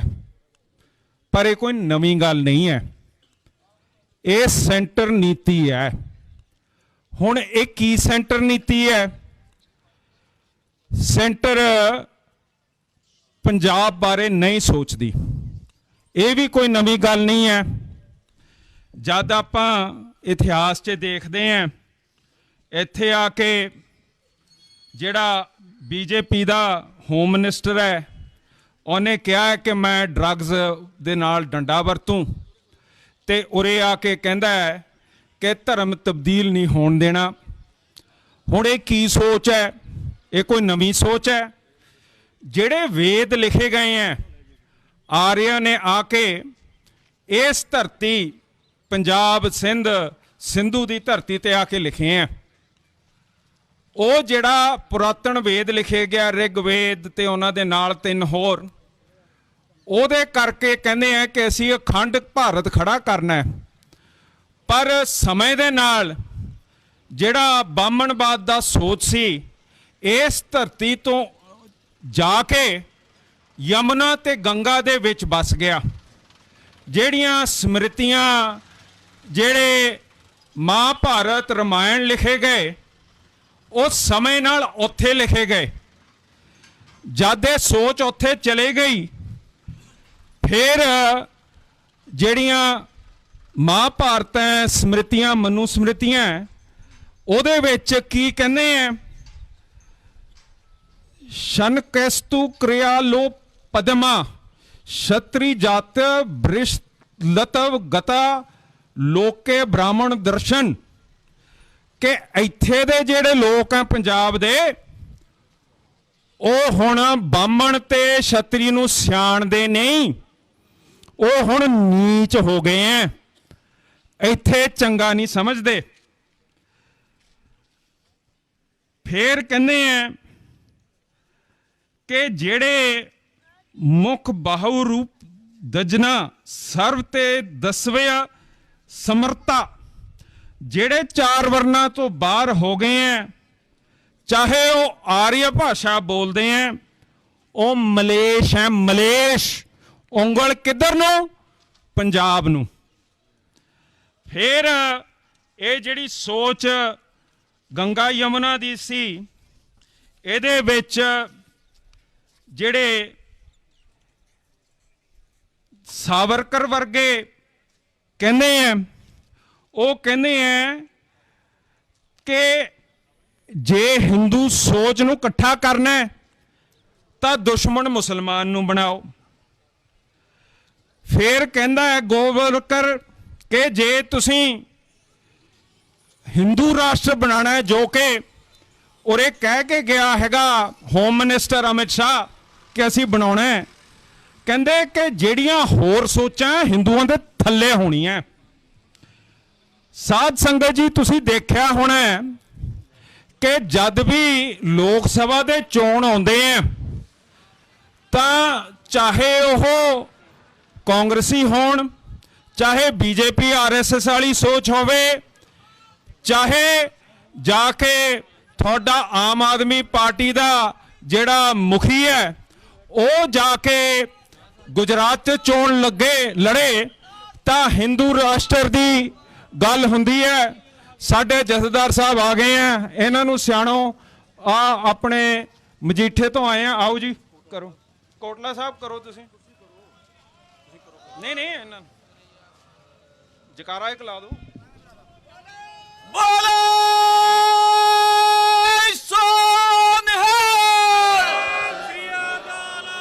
ਸੋ ਕੋਟਲਾ ਸਾਹਿਬ ਆਪਣੇ ਜਥੇਦਾਰ ਨਾਲ ਆਏ ਆ। ਸੋ ਸਾਧ ਸੰਗਤ ਜੀ, ਇਧਰੋਂ ਵੀ ਆਪਣਾ ਗੁਰਦਾਸਪੁਰ ਤੋਂ ਜਥਾ ਆਇਆ, ਪਵਾਰ ਸਾਹਿਬ ਦੇ ਸਮੇਤ, ਇਹਨਾਂ ਨੂੰ ਜੀ ਆਇਆਂ ਆਖਦੇ ਆ। ਤੇ ਲਓ ਜੀ, ਤੁਸੀਂ ਅੱਜ BSF ਦੇ ਸਾਡੇ ਤੰਬੂ ਪੱਟੇ ਦੇ ਪ੍ਰਸ਼ਾਦੇ ਤੱਤੇ ਤੱਤੇ ਛਕੋ। ਉਧਰ ਲੰਗਰ ਹੈ, ਇੱਥੇ ਤੁਹਾਡੀ ਸੰਗਤ ਹੈ। ਸਾਧ ਸੰਗਤ ਜੀ, ਜਿੱਥੇ ਇਹ ਸੋਚ ਹੈ ਹਿੰਦੂ ਰਾਸ਼ਟਰਪਤੀ, ਇਹ ਕਾਂਗਰਸ 'ਚ ਵੀ ਬਸਦੀ ਹੈ, ਨਰਸਿਮਹਾ ਰਾਓ ਤੇ ਇੰਦਰਾ ਗਾਂਧੀ 'ਚ ਵੀ ਬਸੀ ਹੈ। ਔਰ ਇਹ ਸੋਚ ਜਿਹੜਾ ਆਮ ਆਦਮੀ ਪਾਰਟੀ ਹੈ, ਕਹਿੰਦਾ ਹੈ ਕਿ ਅਸੀਂ ਨੋਟਾਂ ਦੇ ਉੱਤੇ ਸਤਿਕਾਰਯੋਗ ਦੁਰਗਾ ਮਾਤਾ ਦੇ ਨੋਟ ਛਾਪਣੇ ਆ ਤੇ ਹਿੰਦੂ ਰਾਸ਼ਟਰ ਅਸਲ ਅਸੀਂ ਖੜਾ ਕਰਨਾ ਹੈ। ਪਰ ਇਹ ਜਿਹੜੀ ਸੋਚ ਹੈ ਪੰਜਾਬ ਨੂੰ ਠੀਕ ਨਹੀਂ ਸਮਝਦੀ। ਤੁਹਾਡੀ ਬੋਲੀ, ਤੁਹਾਡੀ ਸੋਚ ਇਹ ਹਿੰਦੂਆਂ ਥੱਲੇ ਰੱਖਣਾ ਚਾਹੁੰਦੀ ਹੈ। ਤੇ ਇਹਦੇ ਨਤੀਜੇ ਜਿਵੇਂ ਆਪਾਂ ਗੱਲ ਕਰ ਰਹੇ ਸੀਗੇ, ਉਹਦੇ ਵਿੱਚ ਇਹ ਹੈ, ਫਿਰੋਜ਼ਪੁਰ ਦਾ ਜਥਾ ਉਰੇ ਪਹੁੰਚ ਗਿਆ ਹੈਗਾ। ਸਾਡੇ ਸਤਿਕਾਰਯੋਗ ਦਿਓਲ ਸਾਹਿਬ, ਸਾਡੇ ਸਤਿਕਾਰਯੋਗ ਭੁੱਲਰ ਸਾਹਿਬ, ਸਾਰੇ ਉਰੇ ਪਹੁੰਚ ਰਹੇ ਹੈ। ਉਹਨਾਂ ਦੇ ਆਏ ਤੇ ਜੀ ਆਇਆਂ ਨੂੰ ਆਖਦੇ ਆ। ਸਾਧ ਸੰਗਤ ਜੀ, ਇਹ ਜਿਹੜਾ ਸਾਨੂੰ ਮਾੜਾ ਸਮਝਦੇ ਆ ਤੇ ਹਿੰਦੂ ਰਾਸ਼ਟਰ ਨੂੰ ਮਲੇਸ਼ ਦੇ ਬਰਖਲਾਫ ਖੜਾ ਕਰਨਾ ਚਾਹੁੰਦੇ ਆ। ਮਲੇਸ਼ ਉਹ ਜੋ ਵਰਨਾਂ ਦੇ ਵਿੱਚ ਨਹੀਂ ਹੈ, ਜਿਹੜਾ ਕਿ ਪਾਕਿਸਤਾਨ ਨੂੰ ਇਹ ਸਮਝਦੇ ਆ। ਉੱਥੇ ਇਹਨਾਂ ਨੇ ਚੋਣਾਂ ਦੇ ਨੇੜੇ ਜੰਗ ਦਾ ਮਾਹੌਲ ਖੜਾ ਕਰ ਦੇਣਾ ਹੋਣਾ। ਚਾਹੇ ਪੁਲਵਾਮਾ ਹੋਵੇ, ਚਾਹੇ ਉੱਥੇ 26 ਬਹੁਤ ਬੇਰਹਿਮੀ ਨਾਲ ਮਾਰੇ ਹੋਣ, ਉਦੋਂ ਇਹਨਾਂ ਨੇ ਉਰੇ ਜੰਗ ਕਰਨੀ ਹੈ। ਦੂਜੇ ਪਾਸੇ ਤੁਸੀਂ ਦੇਖ ਲਓ, ਜਦ ਸਿੱਖਾਂ ਦਾ ਕਤਲੇਆਮ ਹੋਇਆ ਦਿੱਲੀ ਦੇ ਵਿੱਚ, army, navy, BSF, CRPF, air force ਸਾਰੇ ਉੱਥੇ ਘਗਰੀਆਂ ਪਾ ਕੇ ਆਪਣੇ ਬੈਰਕਾਂ 'ਚ ਬੈਠੇ ਸੀਗੇ, ਜਦ ਕਿ ਦਿੱਲੀ ਦੇ ਵਿੱਚ ਸਭ ਤੋਂ ਜ਼ਿਆਦਾ ਜਾ ਕੇ ਕਿਲਿੰਗ ਕੀਤੀ ਗਈ ਸੀਗੀ। ਉਸ ਸਮੇਂ ਨਹੀਂ ਇਹਨਾਂ ਦੀਆਂ ਫੌਜਾਂ ਜਾਗਦੀਆਂ, ਪਰ ਜਦ ਸਾਡੇ ਵੀਰ 26 ਉਹਨਾਂ ਦਾ ਕਤਲ ਕੀਤਾ ਜਾਂਦਾ ਕਸ਼ਮੀਰ 'ਚ, ਫਿਰ ਜੰਗ, ਜਹਾਜ਼, ਤੋਪਾਂ, ਮਿਸਾਈਲ, ਆ ਜਿਹੜੇ ਡਰੋਨ ਹੈ ਉਹ ਸਾਰੇ ਛੱਡੇ ਜਾਂਦੇ ਆ। ਤੇ ਸਾਧ ਸੰਗਤ ਜੀ, ਉਹਦਾ ਨਤੀਜਾ ਕੀ ਹੈ? ਭੁੱਲਰ ਸਾਹਿਬ ਸਾਡੇ ਕੋਲੇ ਆਏ ਆ, ਇਹਨਾਂ ਨੂੰ ਪੁੱਛ ਲਓ ਇਹਨਾਂ ਦੇ ਪਿੰਡਾਂ ਦੇ ਵਿੱਚ ਜਦ ਮਿਸਾਈਲ ਡਿੱਗਿਆ ਉੱਥੇ ਕੀ ਤਬਾਹੀ ਹੋਈ ਹੈ। ਇੱਕ ਮੀਆਂ ਬੀਬੀ, ਉਹਨਾਂ ਦਾ ਕਤਲ ਕੀਤਾ ਗਿਆ ਉੱਥੇ, ਉਹਨਾਂ ਦੇ ਲੜਕੇ ਦੇ ਛਰੇ ਵੱਜੇ ਆ, ਉਹਨਾਂ ਦੀ ਜਿਹੜੀ ਮੱਝ ਸੀਗੀ ਉਹਦਾ ਬੱਚਾ ਸੜਿਆ ਹੈਗਾ, ਗੱਡੀ ਉਹਨਾਂ ਦੀ ਬਿਲਕੁਲ ਬਰਬਾਦ ਹੋ ਗਈ ਹੈ, ਤੇ ਸਟੇਟ ਨੇ ਕੋਈ ਕਿਸੇ ਨਾਂ ਦਾ ਮੁਆਵਜ਼ਾ ਨਹੀਂ ਦਿੱਤਾ। ਕਹਿਣ ਦਾ ਮਤਲਬ ਇਹ ਕਿ ਜਦ ਜੰਗ ਹਾਂਜੀ, ਮੈਂ ਜਿਵੇਂ ਕਿਹਾ ਸੀ ਮੀਆਂ ਬੀਬੀ ਪੂਰੇ ਹੋ ਗਏ, ਅੱਗੇ ਕੀ ਜੀ? ਤੇ ਉਹੀ ਗੱਲ ਭੁੱਲਰ ਸਾਹਿਬ ਨੇ ਫੇਰ ਦੱਸੀ ਹੈ ਕਿ ਜਿਹੜੀ ਨੁਕਸਾਨ ਹੈ ਉਹ ਪੰਜਾਬ ਦਾ ਸਾਡੇ ਸਾਹਮਣੇ ਆ ਜਾਂਦਾ ਹੈਗਾ। ਇੱਥੇ ਅੰਮ੍ਰਿਤਸਰ 'ਚ ਜਦ ਅਸੀਂ ਰਹਿ ਰਹੇ ਸੀ, ਰਾਤ ਨੂੰ ਹੂਟਰ ਚੱਲ ਪੈਣੇ, ਹੂਟਰਾਂ ਦੇ ਵਿੱਚ ਭੂ ਹੋ ਜਾਣਾ, ਸਾਡੇ ਬੱਚੇ ਭੈ 'ਚ ਅੰਦਰ ਲੁਕੇ ਹੁੰਦੇ ਸੀਗੇ। ਸਾਰੇ ਬਾਰਡਰ ਦੇ ਉੱਤੇ ਭੈ ਬਸਿਆ ਹੋਇਆ ਸੀਗਾ। ਸਾਡੇ ਬਾਰਡਰ ਦੇ ਪਿੰਡਾਂ ਦੇ ਵਿੱਚ ਸਾਡੇ ਅੱਜ ਸੰਗਰੂਰ ਤੋਂ ਜਥਾ 50 ਬੰਦਿਆਂ ਦਾ ਉਰੇ ਪਹੁੰਚ ਗਿਆ। ਰੱਤੋ ਖੇੜਾ ਸਾਹਿਬ ਬਰਨਾਲੇ ਤੋਂ, ਜਥੇਦਾਰ ਸੰਗਰੂਰ ਤੋਂ ਸਾਰੇ ਆਏ ਹੋਏ ਆ। ਜੀ ਆਇਆਂ ਨੂੰ। ਸਾਧ ਸੰਗਤ ਜੀ, ਜਦੋਂ ਹੂਟਰ ਵੱਜਦੇ ਸੀਗੇ ਇੱਥੇ ਜੋ ਭੈ ਸੀਗਾ, ਜਿਹੜੀਆਂ ਸੰਗਤਾਂ ਅੱਜ ਤੁਸੀਂ ਦੇਖੋਗੇ ਬਾਕੀ ਭਾਰਤ ਤੋਂ ਉਰੇ ਆਉਂਦੇ ਆ, ਉਹ ਅੱਜ ਤੁਹਾਨੂੰ ਦਿਖ ਜਾਣਗੇ, ਪਰ ਜੱਗ ਸੀਗਾ ਉਦੋਂ ਕੋਈ ਨਹੀਂ ਉਰੇ ਆਉਂਦਾ ਸੀ ਵਾਗਾ ਬਾਰਡਰ ਤੇ। ਉਦੋਂ ਦਰਬਾਰ ਸਾਹਿਬ ਤੇ ਵੀ ਹਾਜ਼ਰੀਆਂ ਕੱਟ ਗਈਆਂ ਸੀ ਕਿ ਖਵਨੀ ਅੰਮ੍ਰਿਤਸਰ ਤੇ ਬੰਬ ਡਿੱਗ ਜਾਣਾ। ਉੱਥੇ ਸਾਡਾ ਬਹੁਤ ਵੱਡਾ ਟੂਰਿਜ਼ਮ ਦਾ ਨੁਕਸਾਨ ਹੋਇਆ।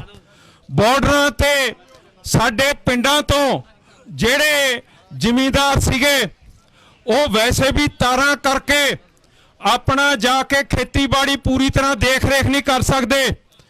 ਇਹ ਸਮਾਂ ਸੀਗਾ BSF ਦੀਆਂ ਤਾਰਾਂ ਪਾਰ ਕਰਨ ਵਾਸਤੇ ਜਿਹੜੀਆਂ ਮਾਈਆਂ ਪਾਰ ਕਰਦੀਆਂ ਸੀ, ਉੱਥੇ BSF ਦੇ ਬੰਦੇ ਉਹਨਾਂ ਦੇ ਸਰੀਰ ਨੂੰ ਐ ਫਰੋਲ ਕੇ ਦੇਖਦੇ ਸੀ ਕਿ ਤੁਸੀਂ ਕੋਈ ਸਮਗਲਿੰਗ ਤਾਂ ਨਹੀਂ ਕਰਦੇ। ਜਿੰਨੀ ਦੇਰ ਜਿਹੜੇ MP ਸਾਹਿਬ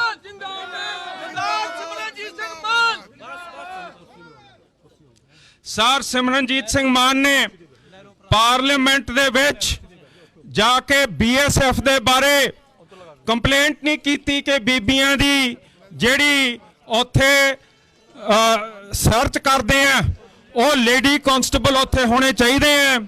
ਉਨੀ ਦੇਰ ਇੱਥੇ BSF ਦੇ ਜਵਾਨ ਜਿਹੜਾ ਕੱਲ ਤੁਹਾਡੇ ਟੈਂਟ ਪਟਾ ਕੇ ਗਏ ਆ, ਉਹੀ ਉਹਨਾਂ ਦੀ ਤਲਾਸ਼ੀ ਲੈਂਦੇ ਸੀਗੇ। ਸਾਧ ਸੰਗਤ ਜੀ, ਇਹ ਜਿਹੜਾ ਵਤੀਰਾ ਦਿੱਲੀ ਦਾ ਪੰਜਾਬ ਦੇ ਨਾਲ ਹੈ, ਉਰੇ ਨਾ ਸਾਨੂੰ ਬਸਣ ਦੇਣਾ, ਨਾ ਇੱਥੇ ਅਮਨ ਤੇ ਸ਼ਾਂਤ ਹੋਣ ਦੇਣਾ, ਨਾ ਸਾਨੂੰ ਆਪਣੀ ਖੇਤੀ ਕਰਨ ਦੇਣੀ ਹੈ। ਆਏ ਚੋਣਾਂ ਦੇ ਲਾਗੇ ਜੰਗ ਦਾ ਮਾਹੌਲ ਬਣਾ ਕੇ ਸਾਡੇ ਬੱਚਿਆਂ ਨੂੰ ਪੜ੍ਹਾਈ ਤੋਂ ਵਾਂਝਾ ਕਰਨਾ, ਸਾਡੇ ਜ਼ਿਮੀਂਦਾਰਾਂ ਨੂੰ ਫਸਲਾਂ ਤੋਂ ਵਾਂਝਾ ਕਰਨਾ, ਸਾਡੇ ਡੇਅਰੀ ਕਰਨ ਵਾਲਿਆਂ ਨੂੰ ਡੰਗਰ ਛੱਡ ਕੇ ਭਜਾਉਣ ਦਾ ਫੈਸਲਾ ਇਹਨਾਂ ਨੇ ਕੀਤਾ ਹੋਇਆ, ਤੇ ਇੱਥੇ ਇੰਡਸਟਰੀ ਤਾਂ ਬਸ ਹੀ ਨਹੀਂ ਸਕਦੀ। ਸਾਧ ਸੰਗਤ ਜੀ, ਜਿਹੜਾ ਪੰਜਾਬ ਦਾ ਇੰਡਸਟਰੀ ਸੀਗੀ, ਜਿਹੜੀ ਸਾਡੀ ਆਪਸ ਦੇ ਵਿੱਚ ਵਪਾਰ ਸੀ, 1947 ਤੋਂ ਪਹਿਲਾਂ 70% ਜਿਹੜਾ ਵਪਾਰ ਸੀਗਾ ਉਹ ਲੱਥ ਦੇ ਤੇ ਚੜ੍ਹਦੇ ਪੰਜਾਬ ਦੇ ਵਿੱਚ ਹੁੰਦਾ ਸੀਗਾ। ਉਹਦੇ ਵਿੱਚ ਜਿਹੜਾ ਵਪਾਰ ਸੀ, ਸਾਡੀ ਮੰਡੀ ਅੱਜ ਦਿੱਲੀ ਨਹੀਂ ਸੀ, ਸਾਡੀ ਲਾਹੌਰ ਸੀ। ਇੱਥੋਂ ਸਾਰਾ ਜਿਹੜਾ ਲਹਿੰਦਾ ਪੰਜਾਬ ਹੈ ਉੱਥੋਂ ਸਾਡਾ ਜਿੰਸ ਜਾਂਦਾ ਸੀਗਾ, ਉੱਥੇ ਸਾਡਾ ਸਾਰਾ ਵਪਾਰ ਚੱਲਦਾ ਸੀਗਾ। ਉੱਤੇ ਅਫਗਾਨਿਸਤਾਨ, ਈਰਾਨ, ਤੁਰਕਮੈਨਿਸਤਾਨ ਤਾਈਂ ਸਾਡੇ ਟਰੱਕ ਜਾਂਦੇ ਸੀਗੇ।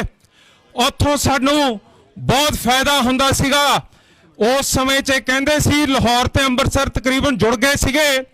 ਕਹਿੰਦੇ ਸੀ ਜਿੰਨੇ ਲਾਹੌਰ ਦੇਖਿਆ ਨਹੀਂ ਉਹ ਜੰਮਿਆ ਨਹੀਂ।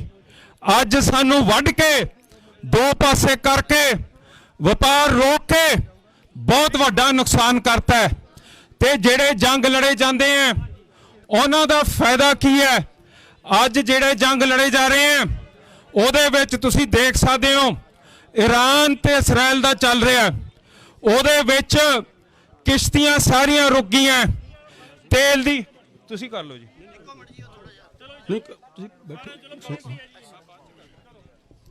ਗੁਰੂ ਰੂਪ ਖਾਲਸਾ ਜੀ, ਵਾਹਿਗੁਰੂ ਜੀ ਕਾ ਖਾਲਸਾ, ਵਾਹਿਗੁਰੂ ਜੀ ਕੀ ਫਤਿਹ। ਹਰਪਾਲ ਸਿੰਘ ਕਲਸਾਂ ਤੋਂ ਕੋਈ ਸਿੰਘ ਆਏ ਨੇ, ਉਹਨਾਂ ਦੇ ਸਿੰਘ ਦਾ ਐਕਸੀਡੈਂਟ ਹੋ ਗਿਆ ਮੋਟਰਸਾਈਕਲ ਤੇ। ਜੇ ਬੰਦਾ ਕੋਈ ਨਾਲ ਹੈਗਾ ਇੱਥੋਂ ਆਪਣੇ ਲੋਕਲ ਬੰਦੇ ਭੇਜ ਦਿੰਦੇ ਤੇ ਉਹਨਾਂ ਦੇ ਮਤਲਬ ਪੱਟੀ ਜੋ ਕਰਵਾਉਣ ਲਈ ਕਰਵਾ ਲਓ। ਹਰਪਾਲ ਸਿੰਘ ਕਲਸਾਂ ਤੋਂ, ਹਰਪਾਲ ਸਿੰਘ ਕਲਸਾਂ ਸੰਗਤ ਹੈਗੀ ਹੈ ਤੇ ਉਹ ਨਾਲ ਚਲੇ ਜਾਣਗੇ ਆਪਣੇ ਲੋਕਲ ਬੰਦੇ। ਉਹਨਾਂ ਦੇ ਮੁੰਡੇ ਦਾ ਐਕਸੀਡੈਂਟ ਹੋ ਗਿਆ ਮੋਟਰਸਾਈਕਲ ਤੇ। ਆਓ ਜੀ ਇਮਾਨ ਸਿੰਘ ਜੀ। ਮੈਂ ਸਾਰੇ ਹੀ ਯੂਥ ਦੇ ਚਰਨਾਂ 'ਚ ਬੇਨਤੀ ਕਰਦਾ ਕਿ ਜਿੰਨੇ ਵੀ ਆਪਣੀ ਸੰਗਤ ਆਈ ਆ ਉਹਨੂੰ ਬਿਠਾਉਣ ਦੀ ਕੋਸ਼ਿਸ਼ ਕਰੋ। ਇੱਕ ਗੱਲ ਨੂੰ ਸਮਝੋ ਕਿ ਆਪਾਂ ਨੇ, ਪਾਰਟੀ ਨੇ ਸਾਰਾ ਤੁਹਾਡੇ ਬੈਠਣ ਦਾ, ਕੁਰਸੀਆਂ ਦਾ, ਪਾਣੀ ਦਾ, ਲੰਗਰ ਪ੍ਰਬੰਧ ਕੀਤਾ ਹੈ ਸੀ। ਇਸ ਸੱਜੇ ਪਾਸੇ ਆਪਣਾ ਸਟੇਜ ਲੱਗੀ ਹੋਈ ਸੀਗੀ ਪਰ ਪ੍ਰਸ਼ਾਸਨ ਨੇ ਉਹ ਆਪਣਾ ਸਾਰਾ ਉਖਾੜਤਾ। ਸੋ ਇਸ ਕਰਕੇ ਜਿਹੋ ਜਿਹਾ ਹੁਣ ਸਮਾਂ ਹੈਗਾ ਉਸ ਮੁਤਾਬਕ ਸਾਰੇ ਬੈਠੋ, ਬੈਠ ਕੇ ਸਾਰੇ ਆਪਣੇ ਸਾਰੇ ਸਹਿਯੋਗ ਕਰੋ, ਬੈਠਣ ਦੀ ਕਿਰਪਾਲਤਾ ਕਰੋ। ਇਸ ਸਮਾਗਮ ਨੂੰ ਆਪਾਂ ਸਫਲ ਕਰੀਏ। ਆਓ ਜੀ ਸਾਰੇ। ਇਮਾਨ ਸਿੰਘ ਜੀ।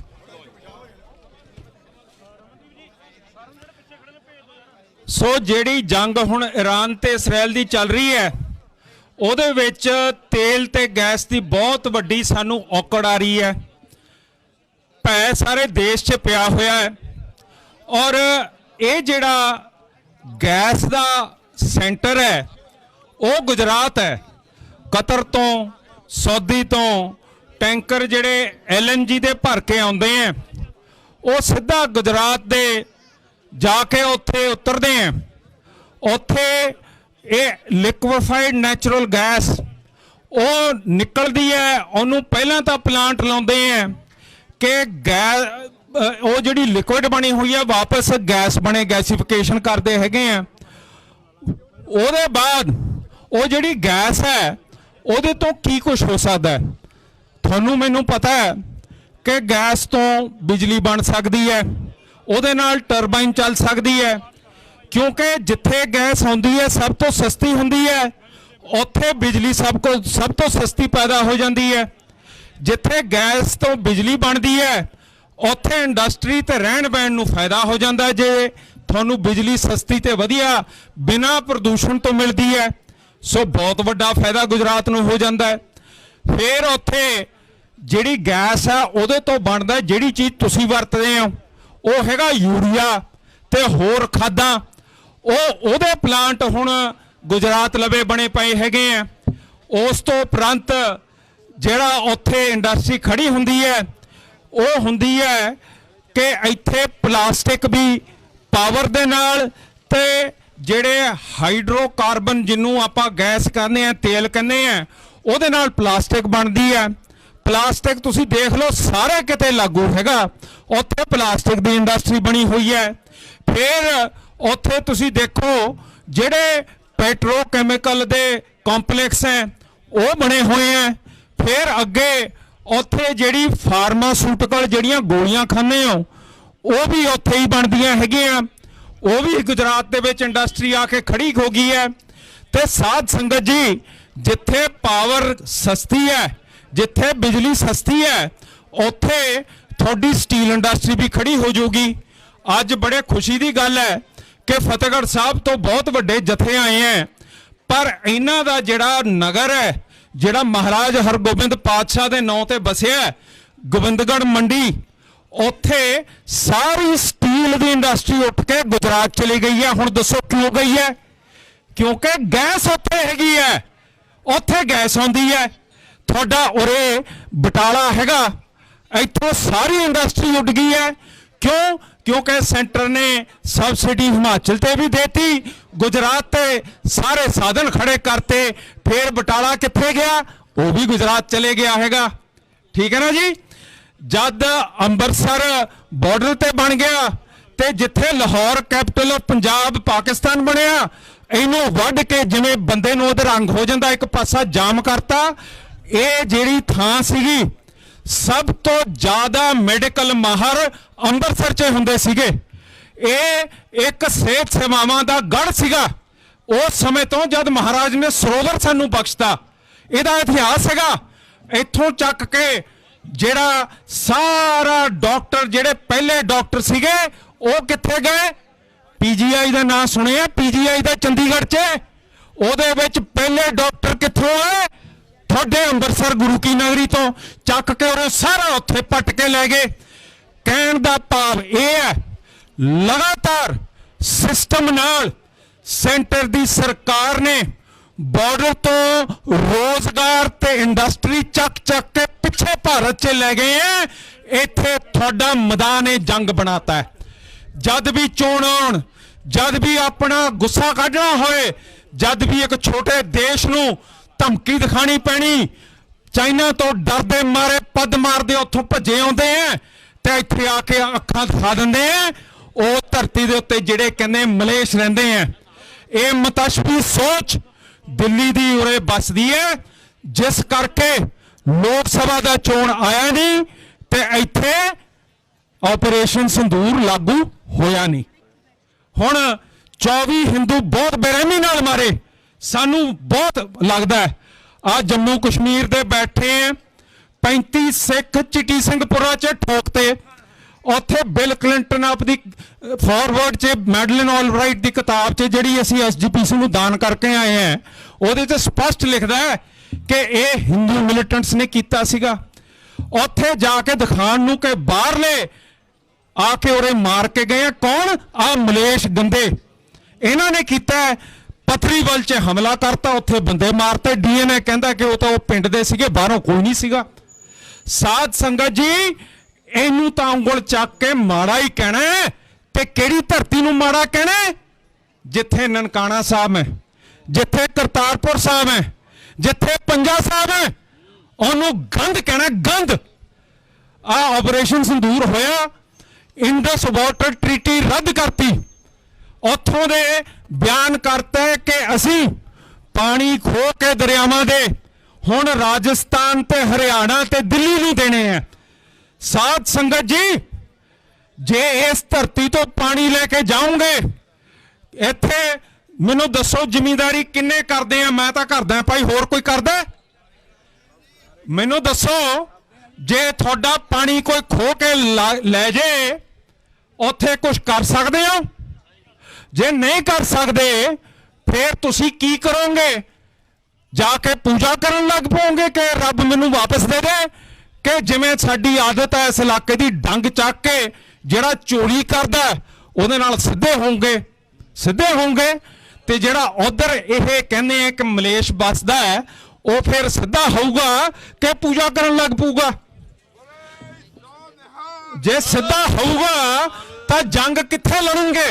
ਜਿਹੜਾ ਪਾਣੀ ਖੋ ਕੇ ਲੈ ਗਏ ਹਰਿਆਣਾ, ਦਿੱਲੀ ਤੇ ਰਾਜਸਥਾਨ, ਕਿ ਇੱਥੇ ਪੰਜਾਬ ਤੇ ਹਮਲੇ ਹੋਣੇ ਆ? ਉਹ ਭਰਾਵਾ, ਕਿਸੇ ਦੀ ਚੀਜ਼ ਲੈ ਕੇ ਜਾਣਾ, ਉਹਨੂੰ ਬੇਬਸ ਕਰ ਦੇਣਾ, ਉਹ ਲੜਾਈ ਦਾ ਇੱਕ ਬਹੁਤ ਵੱਡਾ ਕਾਰਨ ਹੈ। ਜੇ ਤੁਸੀਂ ਉਰੇ ਲੜਾਈਆਂ ਏਦਾਂ ਲੜਾਓਗੇ, ਤੁਹਾਨੂੰ ਕਿਆ ਨੁਕਸਾਨ? ਤੇ ਨੁਕਸਾਨ ਸਾਨੂੰ ਕੀ? ਪਰਮਾਣੂ ਜੰਗ ਦਾ ਯੁੱਗ ਹੈਗਾ ਤੇ ਅਸੀਂ ਤਾਂ ਖਤਮ ਹੋ ਜਾਣਾ ਹੈਗਾ। ਸਾਡੇ ਮੋਢਿਆਂ ਤੇ ਸਾਨੂੰ ਸਾਫ਼ ਕਰਕੇ ਉਰੇ ਜੰਗਾਂ ਲੜਾਉਣੀਆਂ, ਇਹ ਤੁਹਾਡੀਆਂ ਪਾਲਿਸੀਆਂ। ਅਸੀਂ ਜਿਹੜੇ ਤੁਹਾਡੇ ਵੇਦ ਸਮ੍ਰਿਤੀਆਂ ਉਹਦੇ ਨਾਲ ਸਹਿਮਤ ਨਹੀਂ। ਮੈਂ ਨਹੀਂ ਕਹਿੰਦਾ, ਮੇਰੇ ਗੁਰੂ ਕਹਿੰਦੇ ਆ, ਗੁਰੂ ਸਾਹਿਬ ਕਹਿੰਦੇ, ਨਾ ਹਮ ਹਿੰਦੂ ਨਾ ਮੁਸਲਮਾਨ, ਅੱਲਾ ਰਾਮ ਕੇ ਪਿੰਡ ਪ੍ਰਾਣ ਏਕ ਓਂਕਾਰ ਦੇ ਅਸੀਂ ਪੁਜਾਰੀ ਹਾਂ। ਸਾਡੇ ਗੁਰੂ ਕੀ ਕਹਿੰਦੇ ਆ? कोई ऊंच नहीं, कोई नीच नहीं, कोई मलेश नहीं, मानस की जात सब है एक पहचान दो। ਇਹਦੇ ਅਸੀਂ ਪੁਜਾਰੀ ਆ। ਜਿਹੜੇ ਕੰਮ ਤੁਸੀਂ ਕਰ ਰਹੇ ਹੋ, ਜਿਹੜੀਆਂ ਸਕੀਮਾਂ ਤੁਸੀਂ ਰੱਜ ਰਹੇ ਹੋ, ਸਾਡਾ ਗੁਰੂ ਉਧਰ ਸਾਨੂੰ ਜਾਣ ਹੀ ਨਹੀਂ ਦਿੰਦਾ। ਜਿਹੋ ਜੇ ਸਾਡੂ ਗੁਰੂਆਂ ਨੇ ਧਰਮ ਯੁੱਗ ਸਿਖਾਏ ਆ, ਜਿਹੜੇ ਸਾਨੂੰ ਪ੍ਰਿੰਸੀਪਲ ਸਿਖਾਏ ਆ, ਉਹ ਸਾਨੂੰ ਇਹ ਮੁਤਸ਼ਬੀ ਸੋਚ ਅਪਣਾਉਣ ਨਹੀਂ ਦਿੰਦੇ। ਤੁਹਾਡੇ ਨਾਲ ਬਥੇਰੇ ਹੋਣਗੇ ਦਿੱਲੀ ਵਾਲੇ ਸੋਚਦੇ, ਤੁਹਾਡੇ ਨਾਲ ਬਥੇਰੇ ਹੋਣਗੇ ਜਿਹੜੇ ਕਹਿੰਦੇ ਆ ਸਨਾਤੀ ਅਸੀਂ ਸ਼ਾਸਤਰ ਸਮ੍ਰਿਤੀਆਂ ਦੇ ਅਧੀਨ ਅਸੀਂ ਆਪਣਾ ਰਾਜ ਚਲਾਣਾ ਹੈ। ਗੁਰੂ ਸਾਹਿਬ ਨੇ ਸਾਨੂੰ ਕੱਢਿਆ। ਮੇਰੇ ਨਾਲ ਕੋਈ ਸਿੰਘ ਖੜ ਕੇ ਸਵਈਏ ਦਾ ਵਚਨ ਕਰਦੇ, ਮੈਂ ਪੂਰਾ ਪਰਪੱਖ ਨਹੀਂ ਹੈ, ਕੋਈ ਜਾਣਦਾ ਸਵਈਏ ਪੂਰੇ ਤਾਂ ਕਿ ਮੈਂ ਸਹੀ ਤਰ੍ਹਾਂ ਕਹਿ ਸਕਾਂ। ਮੇਰੇ ਨਾਲ ਖੜ ਕੇ ਸਹੀਆਂ ਕੋਈ ਕਰ ਸਕਦਾ ਹੈ?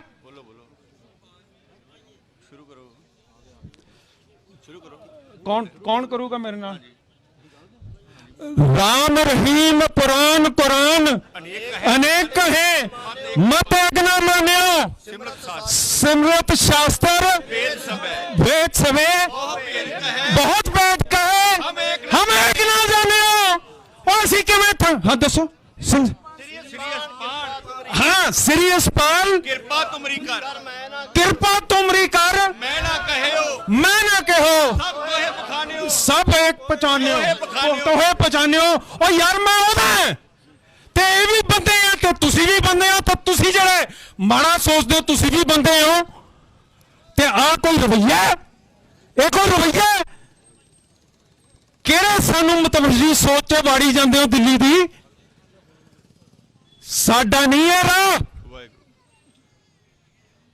ਸਾਡਾ ਰਾਹ ਅਮਨ शांत। गुरुआ ने जब गुरु की नगरी च बिठाया, ये नहीं कहा कि हुण लुट्टा करके तुसीं आपदी कमाई करो। सारिआं नूं बिठा के दुकानां खोलियां, व्यापार तोरिया। की कहंदे करतारपुर वाले साडे बाबे किरत कमाई ऐ धक्के नाल मार के एक की सानूं सिखा रहे हो? गुरियाई तो परां करदे हो? थानूं शर्म आनी चाहीदी है। साध संगत जी, जे व्यापार चलता है, अज भी तुसी देख लो कणक का रेट उहदे नालों 100-200 रुपए वध होगा। लाहौर यूरोपीयन यूनियन नाल समझौते कर ले, अमरीका नाल समझौते करते। यूरोपीयन यूनियन 30-35 रुपए नूं दुध उरे बेचूगा। किहड़ा उरे हैगा मੱਝਾਂ ਗਾਵਾਂ वाला जिहड़ा मुकाबला कर लूगा? तुहाडे जेंट्स तुसी हुण पिछे आलू लाया, मुड़ के मक्की लाई है, वो मक्की किहदे लई वरतोंगे? डंगरां लई वरतोंगे। ठीक है ना जी, एक दो असीं ਚੱਬ ਲਾਂਗੇ पर है तो डंगरां लई।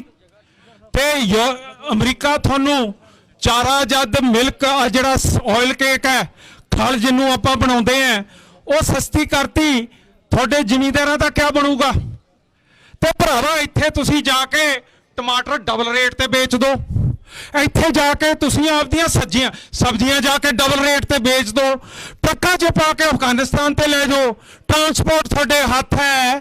ਤਾਂ ਮੈਨੂੰ ਦੱਸੋ ਮੇਰੇ ਜ਼ਿਮੀਂਦਾਰ ਭਰਾਵੋ, ਦਿੱਲੀ ਦਾ ਘੇਰਾ ਪਾ ਕੇ ਖਟਿਆ ਕੀ ਅਸੀਂ? ਉਹ ਕਾਨੂੰਨ ਉਹਨਾਂ ਨੇ ਰੱਦ ਕਿੱਥੇ ਕੀਤੇ? MSP ਦਿੱਤੀ ਨਹੀਂ, ਰੀ ਅਸੀਂ ਕਰੀ ਜਾਂਦੇ ਹਾਂ। ਜੇ ਇੱਥੇ ਬਹਿ ਕੇ ਆਪਾਂ ਖੁਲਾ ਲਈਏ ਬਾਰਡਰ, ਤੁਹਾਡੀ ਆਮਦਨ ਵਧੂ ਕਿ ਘਟੂ? ਵਧੂ। यार आप जाते किथे हैं?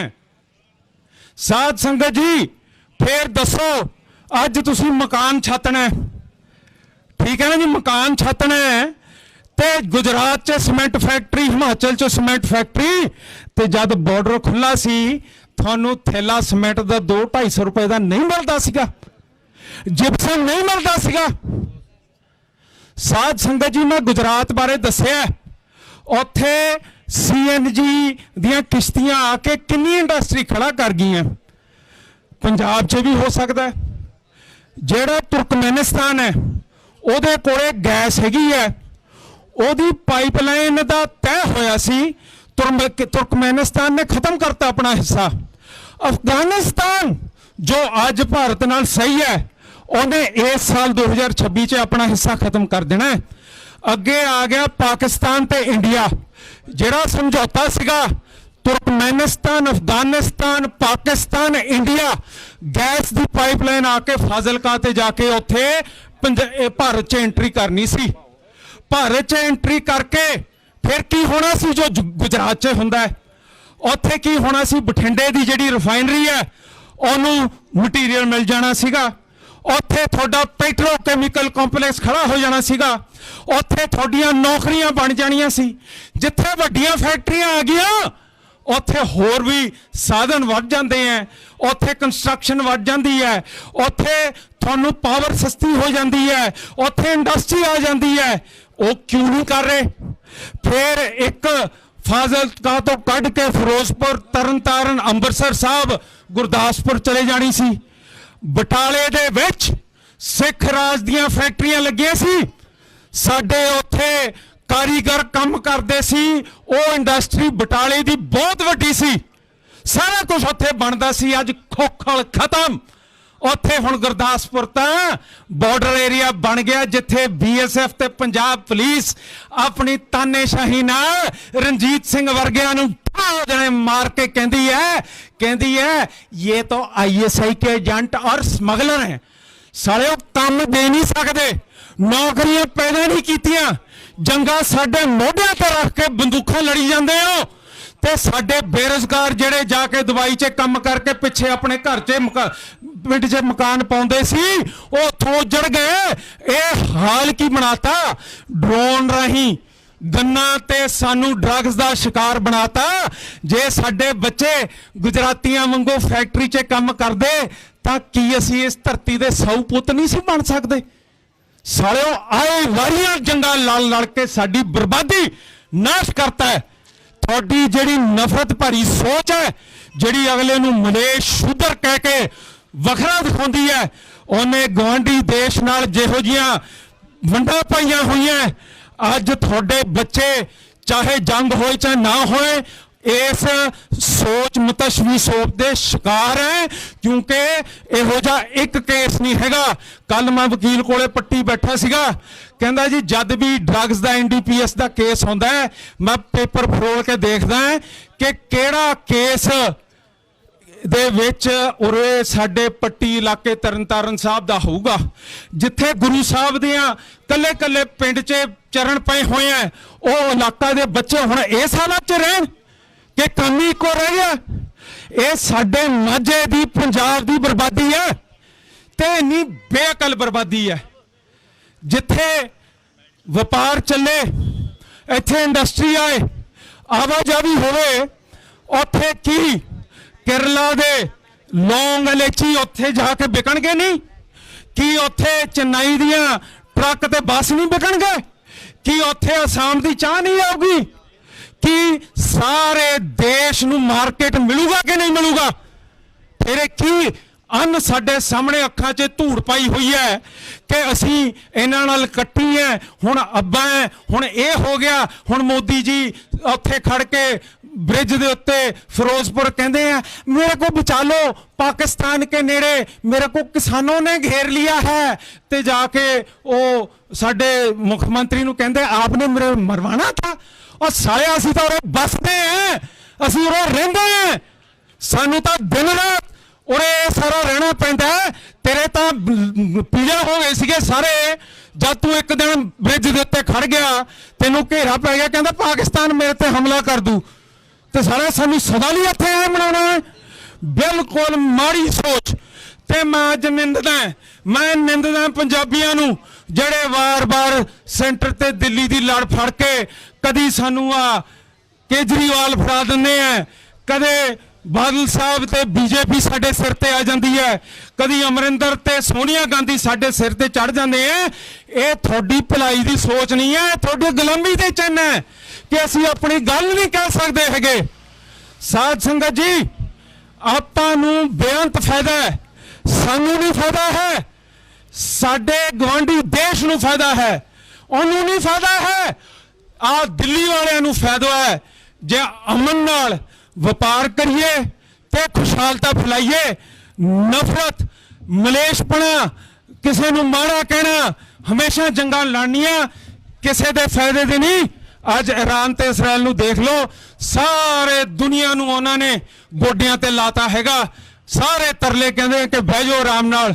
ਸਾਡੀ ਵੀ ਇਹੀ ਬੇਨਤੀ ਆ, ਉਹ ਦਿੱਲੀ ਵਾਲਿਓ ਬਹਿ ਜਾਓ ਆਰਾਮ ਨਾਲ, ਸਾਨੂੰ ਬਸਣ ਦਿਓ। ਵਾਹਿਗੁਰੂ ਜੀ ਕਾ ਖਾਲਸਾ, ਵਾਹਿਗੁਰੂ ਜੀ ਕੀ ਫਤਿਹ।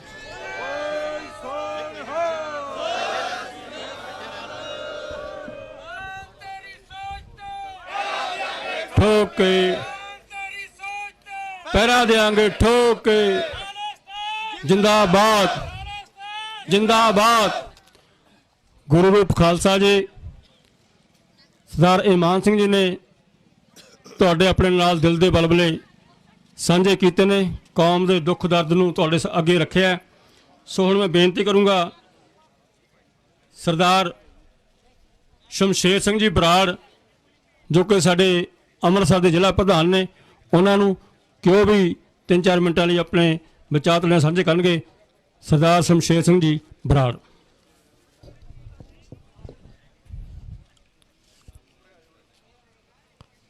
ਅੱਜ ਦੇ ਇਸ ਵਾਘਾ ਅਟਾਰੀ ਸਰਹੱਦ ਤੇ ਸ਼੍ਰੋਮਣੀ ਅਕਾਲੀ ਦਲ ਅੰਮ੍ਰਿਤਸਰ ਤੇ ਉਸ ਦੀਆਂ ਸਹਿਯੋਗੀ ਪਾਰਟੀਆਂ, ਦਲ ਖਾਲਸਾ, ਕਿਸਾਨ ਜਥੇਬੰਦੀਆਂ ਤੇ ਹੋਰ ਜਿਹੜੀਆਂ ਹਮ ਖਿਆਲੀ ਪਾਰਟੀਆਂ ਨੇ, ਉਹਨਾਂ ਦੇ ਸੱਦੇ ਤੇ ਵੱਖ-ਵੱਖ ਨਗਰਾਂ ਤੋਂ ਆਏ ਹੋਏ ਗੁਰੂ ਰੂਪ ਗੁਰੂ ਪਿਆਰੇ ਖਾਲਸਾ ਜੀ, ਵਾਹਿਗੁਰੂ ਜੀ ਕਾ ਖਾਲਸਾ, ਵਾਹਿਗੁਰੂ ਜੀ ਕੀ ਫਤਿਹ।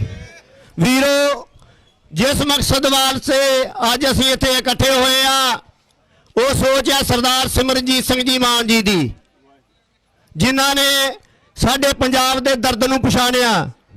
ਸਾਡੀਆਂ ਸਰਕਾਰਾਂ ਦਾ ਜ਼ੋਰ ਲੱਗਿਆ ਪਿਆ ਏ ਕਿ ਅਸੀਂ ਪੰਜਾਬ ਵਿੱਚ ਨਸ਼ਾ ਬਹੁਤ ਹੋ ਗਿਆ, ਨਸ਼ਾ ਖਤਮ ਕਰਨਾ ਏ, ਬੇਰੁਜ਼ਗਾਰੀ ਹੋ ਗਈ ਆ, ਖਤਮ ਕਰਨੀ ਆ। ਮੈਂ ਇਹਨਾਂ ਨੂੰ ਦੱਸਣਾ ਚਾਹੁੰਦਾ ਏ ਕਿ ਸਰਦਾਰ ਸਿਮਰਨਜੀਤ ਸਿੰਘ ਜੀ ਮਾਨ ਜੀ ਦੀ ਸੋਚ ਤੇ ਇਹ ਸਾਡਾ ਹੁਸੈਨੀ ਵਾਲਾ, ਸੁਲੇਮਾਨ ਕੀ ਤੇ ਵਾਘਾ ਸਰਹੱਦ ਦੇ ਜਿਹੜੇ ਬਾਰਡਰ ਖੋਲ ਦੇਣ ਤੇ ਅਸੀਂ ਇਹਨਾਂ ਨਾਲ ਵਾਅਦਾ ਕਰਦੇ ਕਿ ਪੰਜਾਬ 'ਚੋਂ ਨਸ਼ਾ ਤੇ ਬੇਰੁਜ਼ਗਾਰੀ ਅਸੀਂ ਖਤਮ ਕਰ ਦਾਂਗੇ। ਨਸ਼ਾ ਤੇ ਨਸ਼ੇ ਦੀ ਜੜ ਕੇਵਲ ਤੇ ਕੇਵਲ ਬੇਰੁਜ਼ਗਾਰੀ ਆ। ਜਿਨ੍ਹਾਂ ਨੌਜਵਾਨਾਂ ਨੂੰ ਰੁਜ਼ਗਾਰ ਨਹੀਂ ਮਿਲਦਾ, ਉਹ ਦਰ ਦਰ ਦੇ ਭਟਕਦੇ ਨੇ।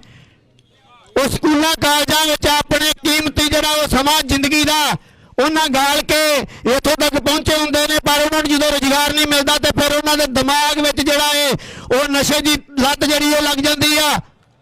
ਤੇ ਇਹ ਸਰਕਾਰਾਂ ਸਾਨੂੰ ਭੰਬਲ ਭੂਸੇ ਵਿੱਚ ਪਾ ਕੇ ਗੁਜਰਾਤ ਦੇ ਬਾਰਡਰਾਂ ਥਾਣੀ ਦੇ ਵਪਾਰ ਕਰੀ ਜਾਂਦੀਆਂ ਨੇ, ਪਰ ਇਹ ਸਾਡਾ ਜਿਹੜਾ 30 ਕਿਲੋਮੀਟਰ ਤੇ ਸਾਡਾ ਲਾਹੌਰ ਨਾਲ ਸਾਡੀ ਜਿਹੜੀ ਆ ਉਹ ਸਾਂਝ ਆ, ਉਹ ਇਹਨਾਂ ਖਤਮ ਕੀਤੀ ਹੋਈ ਆ। ਅਸੀਂ ਬੇਨਤੀ ਕਰਦੇ ਹਾਂ ਸਰਦਾਰ ਸਿਮਰਨਜੀਤ ਸਿੰਘ ਜੀ ਮਾਨ ਜੀ ਦੇ ਧਿਆਨ ਵਿੱਚ ਮੈਂ ਲਿਆਉਣਾ ਚਾਹੁੰਦਾ ਹਾਂ ਕਿ ਮਾਨ ਸਾਹਿਬ, ਮੈਂ ਇਸ ਇਲਾਕੇ ਦਾ ਲੋਕਲ ਇਨਸਾਨ ਹਾਂ। ਇਹਨਾਂ ਲੋਕਾਂ ਦੀਆਂ ਜਿਹੜੀਆਂ ਮੁਸ਼ਕਲਾਂ ਨੇ ਉਹ ਮੈਂ ਤੁਹਾਨੂੰ ਦੱਸਣਾ ਚਾਹੁੰਦਾ ਹਾਂ ਕਿ ਇਸ ਬਾਰਡਰ ਤੇ ਸਾਡੇ 1500 ਕੁੱਲੀ ਵੀਰ ਜਿਹੜੇ ਉਹ ਕੰਮ ਕਰਦੇ ਸੀ ਤੇ 1500 ਦੇ ਘਰ ਵਿੱਚ 10-10 ਜਿਹੜੇ ਉਹ ਪਰਿਵਾਰਕ ਮੈਂਬਰ ਨੇ। ਇਹ 15-16 ਹਜ਼ਾਰ ਜਿਹੜਾ ਨੌਜਵਾਨ ਬੀਬੀਆਂ ਬੱਚੇ ਜਿਹੜੇ ਆ ਉਹ ਭੁੱਖਮਰੀ ਦਾ ਸ਼ਿਕਾਰ ਹੋਏ ਪਏ ਨੇ। ਜੇਕਰ ਇਹ ਬਾਰਡਰ ਖੁੱਲਦਾ ਏ, ਸਾਡੇ ਟਰਾਂਸਪੋਰਟਰ ਵੀਰਾਂ ਨੂੰ, ਕੁੱਲੀ ਵੀਰਾਂ ਨੂੰ ਰੁਜ਼ਗਾਰ ਮਿਲਦਾ ਏ, ਕਿਸਾਨਾਂ ਦਾ ਜਿਹੜਾ ਉਹ ਜਿਣਸ ਆ ਉਹ ਮਹਿੰਗੇ ਭਾਅ ਵਿਕਦੀ ਆ ਤੇ ਪੰਜਾਬ ਨੂੰ ਹਰਾ ਭਰਾ ਹੋਣ ਤੇ ਕੋਈ ਰੋਕ ਨਹੀਂ ਸਕਦਾ। ਨਸ਼ਾ ਤੇ ਬੇਰੁਜ਼ਗਾਰੀ ਆਪਣੇ ਆਪ ਖਤਮ ਹੋ ਜਾਣੀ ਆ। ਜਿੰਨਾ ਚਿਰ ਸਰਕਾਰ ਇਹ ਹਿੰਦੁਸਤਾਨ ਦੇ ਇਸ ਵਾਘਾ ਬਾਰਡਰ ਨੂੰ ਨਹੀਂ ਖੋਲਦੀ, ਮਾਨ ਸਾਹਿਬ ਅਸੀਂ ਮੰਗ ਕਰਦੇ ਹਾਂ ਕਿ ਤੁਸੀਂ ਇਹ ਸਰਕਾਰ ਦੇ ਕਾਰਨੇ ਬੋਲੇ ਕੰਨਾਂ ਤੱਕ ਆਵਾਜ਼ ਪਹੁੰਚਾਓ ਕਿ ਇਹ ਕੁੱਲੀ ਵੀਰਾਂ ਦਾ ਜਿਹੜਾ ਇਹ ਰੁਜ਼ਗਾਰ ਭੱਤਾ ਹੈ, ਇਹਨਾਂ ਨੂੰ 15,000 ਮਹੀਨਾ ਕਰ ਬੈਠਿਆ, ਉਹਨਾਂ ਚਿਰ ਸਰਕਾਰ ਆਪਣੀ ਜੇਬ ਵਿੱਚੋਂ ਦੇਵੇ ਤਾਂ ਕਿ ਸਾਡੇ ਵੀਰ ਜਿਹੜੇ ਭੁੱਖਮਰੀ ਦਾ ਸ਼ਿਕਾਰ ਨਾ ਹੋ ਸਕਣ ਤੇ ਆਪਣੇ ਬਾਲ ਬੱਚਿਆਂ ਨੂੰ ਇਹ ਪਾਲਣ ਦਾ ਜਿਹੜਾ ਹੈ ਉਪਰਾਲਾ ਕਰ ਸਕਣ। ਟਰਾਂਸਪੋਰਟਰ ਵੀਰ ਜਿਹੜੇ ਨੇ ਉਹਨਾਂ ਦੀ ਤੁਹਾਡੇ ਧਿਆਨ ਵਿੱਚ ਲਿਆਉਣੀ ਚਾਹੁੰਦੇ ਆ ਕਿ ਇੱਥੇ ਸੀ ਅਮਰੀਕਾ ਸੀ, ਅਮਰੀਕਾ ਨਾਲੋਂ ਵੱਧ ਆਮਦਨ ਉਹ ਮਹੀਨੇ ਦੀ ਇੱਥੇ ਜਿਹੜੀ ਉਹ ਕਮਾਈ ਕਰਦੇ ਸੀ, ਪਰ ਜਦੋਂ ਦਾ ਸਾਡਾ ਬਾਰਡਰ ਬੰਦ ਹੋਇਆ ਏ, ਇਹ ਟਰਾਂਸਪੋਰਟਰ ਦੀਆਂ ਗੱਡੀਆਂ ਵੇਖੋ ਜੱਕਾਂ ਦੇ ਲਾ ਕੇ ਉਹਨਾਂ ਖਿਲਾਰ ਦਿੱਤੀਆਂ ਨੇ, ਬੇਰੁਜ਼ਗਾਰ ਕਰਕੇ ਰੱਖ ਦਿੱਤੇ ਬਹੁਤ ਜ਼ਿਆਦਾ ਪੰਜਾਬ ਦੇ ਸਰਕਾਰ ਜਿਹੜੇ ਕਿਸਾਨ ਤੇ ਮਜ਼ਦੂਰ ਮੁਲਾਜ਼ਮ ਨੇ ਜੀ। ਇਹ ਜਿਹੜੀਆਂ ਸਰਕਾਰਾਂ ਨੇ, ਇਹ ਭਗਵੰਤ ਮਾਨ ਸਰਕਾਰ ਜਿਹੜੀ ਆ ਵੀਰੋ, ਉਹ ਤੇ ਇੰਜ ਲੱਗਦਾ ਏ ਜਿਹੜਾ ਭਗਵੰਤ ਮਾਨ ਆ ਕਿ ਜਿੱਦਾਂ ਅਜੇ ਤੱਕ ਉਹ ਕਮੇਡੀਅਨ ਚੋਂ ਨਿਕਲਿਆ ਹੀ ਨਹੀਂ। ਉਹਨੂੰ ਇੰਜ ਲੱਗਦਾ ਕਿ ਮੈਂ ਅਜੇ ਤੱਕ ਕਮੇਡੀ ਕਰ ਰਿਹਾ, ਪੰਜਾਬ ਦਾ ਮੁੱਖ ਮੰਤਰੀ ਨਹੀਂ ਆ। ਉਹ ਕੇਜਰੀਵਾਲ ਦੇ ਹੱਥਾਂ ਵਿੱਚ ਖੇਡ ਰਿਹਾ ਏ। ਪੰਜਾਬ ਦਾ ਸਰਮਾਇਆ ਜਿਹੜਾ ਏ ਉਹ ਬੈਗ ਭਰ ਕੇ ਦਿੱਲੀ ਨੂੰ ਚਲਿਆ ਜਾਂਦਾ ਏ, ਪਰ ਪੰਜਾਬ ਦੇ ਲੋਕ ਭੁੱਖਮਰੀ ਦਾ ਸ਼ਿਕਾਰ ਹੋਏ ਨੇ। ਸੋ ਮਾਨ ਸਾਹਿਬ ਦੇ ਧਿਆਨ ਵਿੱਚ ਪਹਿਲਾਂ ਵੀ ਅਸੀਂ ਲਿਆਂਦਾ ਏ ਮੀਟਿੰਗ ਦੇ ਵਿੱਚ ਬਹਿ ਕੇ, ਤੇ ਹੁਣ ਵੀ ਉਹਨਾਂ ਨੂੰ ਬੇਨਤੀ ਕਰਦੇ ਆ ਕਿ ਸਾਡੇ ਜਿਹੜੇ ਯੂਨੀਅਨ ਆ, ਟਰਾਂਸਪੋਰਟ ਯੂਨੀਅਨ, ਕੁੱਲੀ ਯੂਨੀਅਨ ਤੇ ਕਿਸਾਨ ਯੂਨੀਅਨ, ਇਹਨਾਂ ਦੇ ਨਾਲ ਮੀਟਿੰਗਾਂ ਕਰਕੇ ਇਹਨਾਂ ਦੇ ਮਸਲਿਆਂ ਨੂੰ ਸਮਝ ਕੇ ਜਿਹੜੀ ਇਹ ਸਰਕਾਰ ਦੇ ਇੱਕ ਬੋਲੇ ਕੰਨਾਂ ਤੱਕ ਆਵਾਜ਼ ਜਿਹੜੀ ਇਹ ਪਹੁੰਚਾਓ। ਸੋ ਇੰਨੀਆਂ ਕੀ ਬੇਨਤੀਆਂ ਕਰਦਾ ਮੈਂ ਖਿਮਾਂਜਾ ਜਾਚਕ ਹਾਂ। ਵਾਹਿਗੁਰੂ ਜੀ ਕਾ ਖਾਲਸਾ, ਵਾਹਿਗੁਰੂ ਜੀ ਕੀ ਫਤਿਹ। ਗੁਰੂ ਖਾਲਸਾ ਜੀ। ਹੁਣ ਮੈਂ ਬੇਨਤੀ ਕਰੂੰਗਾ ਸਰਦਾਰ ਨਰਿੰਦਰ ਸਿੰਘ ਜੀ ਖਾਲਸਾ ਜੋ ਕਿ ਜੰਮੂ ਤੋਂ ਆਏ ਨੇ, ਉਹਨਾਂ ਨੂੰ, ਉਹ ਵੀ ਆਪਣਾ ਜਥਾ ਲੈ ਕੇ ਪਹੁੰਚੇ ਨੇ। ਸਾਰਿਆਂ ਹੀ ਸੰਗਤਾਂ ਦਾ, ਸਾਰੇ ਹੀ ਜਥੇਦਾਰ ਸਾਹਿਬਾਨਾਂ ਦਾ ਬਹੁਤ ਬਹੁਤ ਧੰਨਵਾਦ ਹੈ ਜਿਹੜੇ ਤੁਸੀਂ ਇੱਥੇ ਪ੍ਰਧਾਨ ਸਾਹਿਬ ਦੇ ਸੱਦੇ ਤੇ ਪਹੁੰਚੇ ਹੋ। ਮੈਂ ਸਾਰੇ ਹੀ ਜਥੇਦਾਰ ਸਾਹਿਬਾਨਾਂ ਦੇ ਚੈਨਲ 'ਚ ਬੇਨਤੀ ਕਰਦਾ ਕਿ ਕਿਸੇ ਵੀ ਜਥੇ ਦਾ ਸਪੈਸ਼ਲ ਨਾਂ ਨਹੀਂ ਬੋਲਿਆ ਜਾਊਗਾ, ਸੰਗਤੀ ਰੂਪ 'ਚ। ਸਾਰਿਆਂ ਦਾ ਬਹੁਤ ਬਹੁਤ ਧੰਨਵਾਦ ਹੈ, ਤੁਸੀਂ ਆਏ ਹੋ, ਸਾਡੇ ਸਿਰ ਮੱਥੇ ਹੈ। ਔਰ ਮੈਂ ਬੇਨਤੀ ਕਰਦਾ ਵੀ ਧੁੱਪ ਤੋਂ ਡਰੋ ਨਾ। ਆਪਾਂ ਜੱਟਾਂ ਦੇ ਪੁੱਤਰਾਂ, ਯਾਰ ਮੈਂ ਤਾਂ ਖੇਤੀ ਕੀਤੀ ਆ, ਹਲ ਵੀ ਵਾਹਿਆ ਮੈਂ। ਸੋ ਜਿਹਨੇ ਖੇਤੀ ਕੀਤੀ ਹੈ ਉਹਨੂੰ ਇਹ ਧੁੱਪ ਕੀ ਕਹਿੰਦੀ ਹੈ? ਬੈਠ ਜਾਓ, ਡਰੋ ਨਾ। ਧੁੱਪ ਇਹ ਵੀ ਕੰਮ ਆਉਂਦੀ ਹੈ। ਧੁੱਪ ਵੀ ਸਰੀਰ ਨੂੰ ਲੱਗਣੀ ਚਾਹੀਦੀ ਹੈ। ਹੱਡ ਭਖਦਾ ਧੁੱਪ ਨਾਲ। ਬੈਠੋ, ਕੋਈ ਫਿਕਰ ਨਾ ਕਰੋ। ਬੇਨਤੀ ਕਰੂੰਗਾ ਸਰ ਨਰਿੰਦਰ ਸਿੰਘ ਜੀ ਖਾਲਸਾ, ਉਹ 5 ਮਿੰਟ ਲਈ ਆਪਣੇ ਵਿਚਾਰ ਸਾਂਝੇ ਕਰਨਗੇ।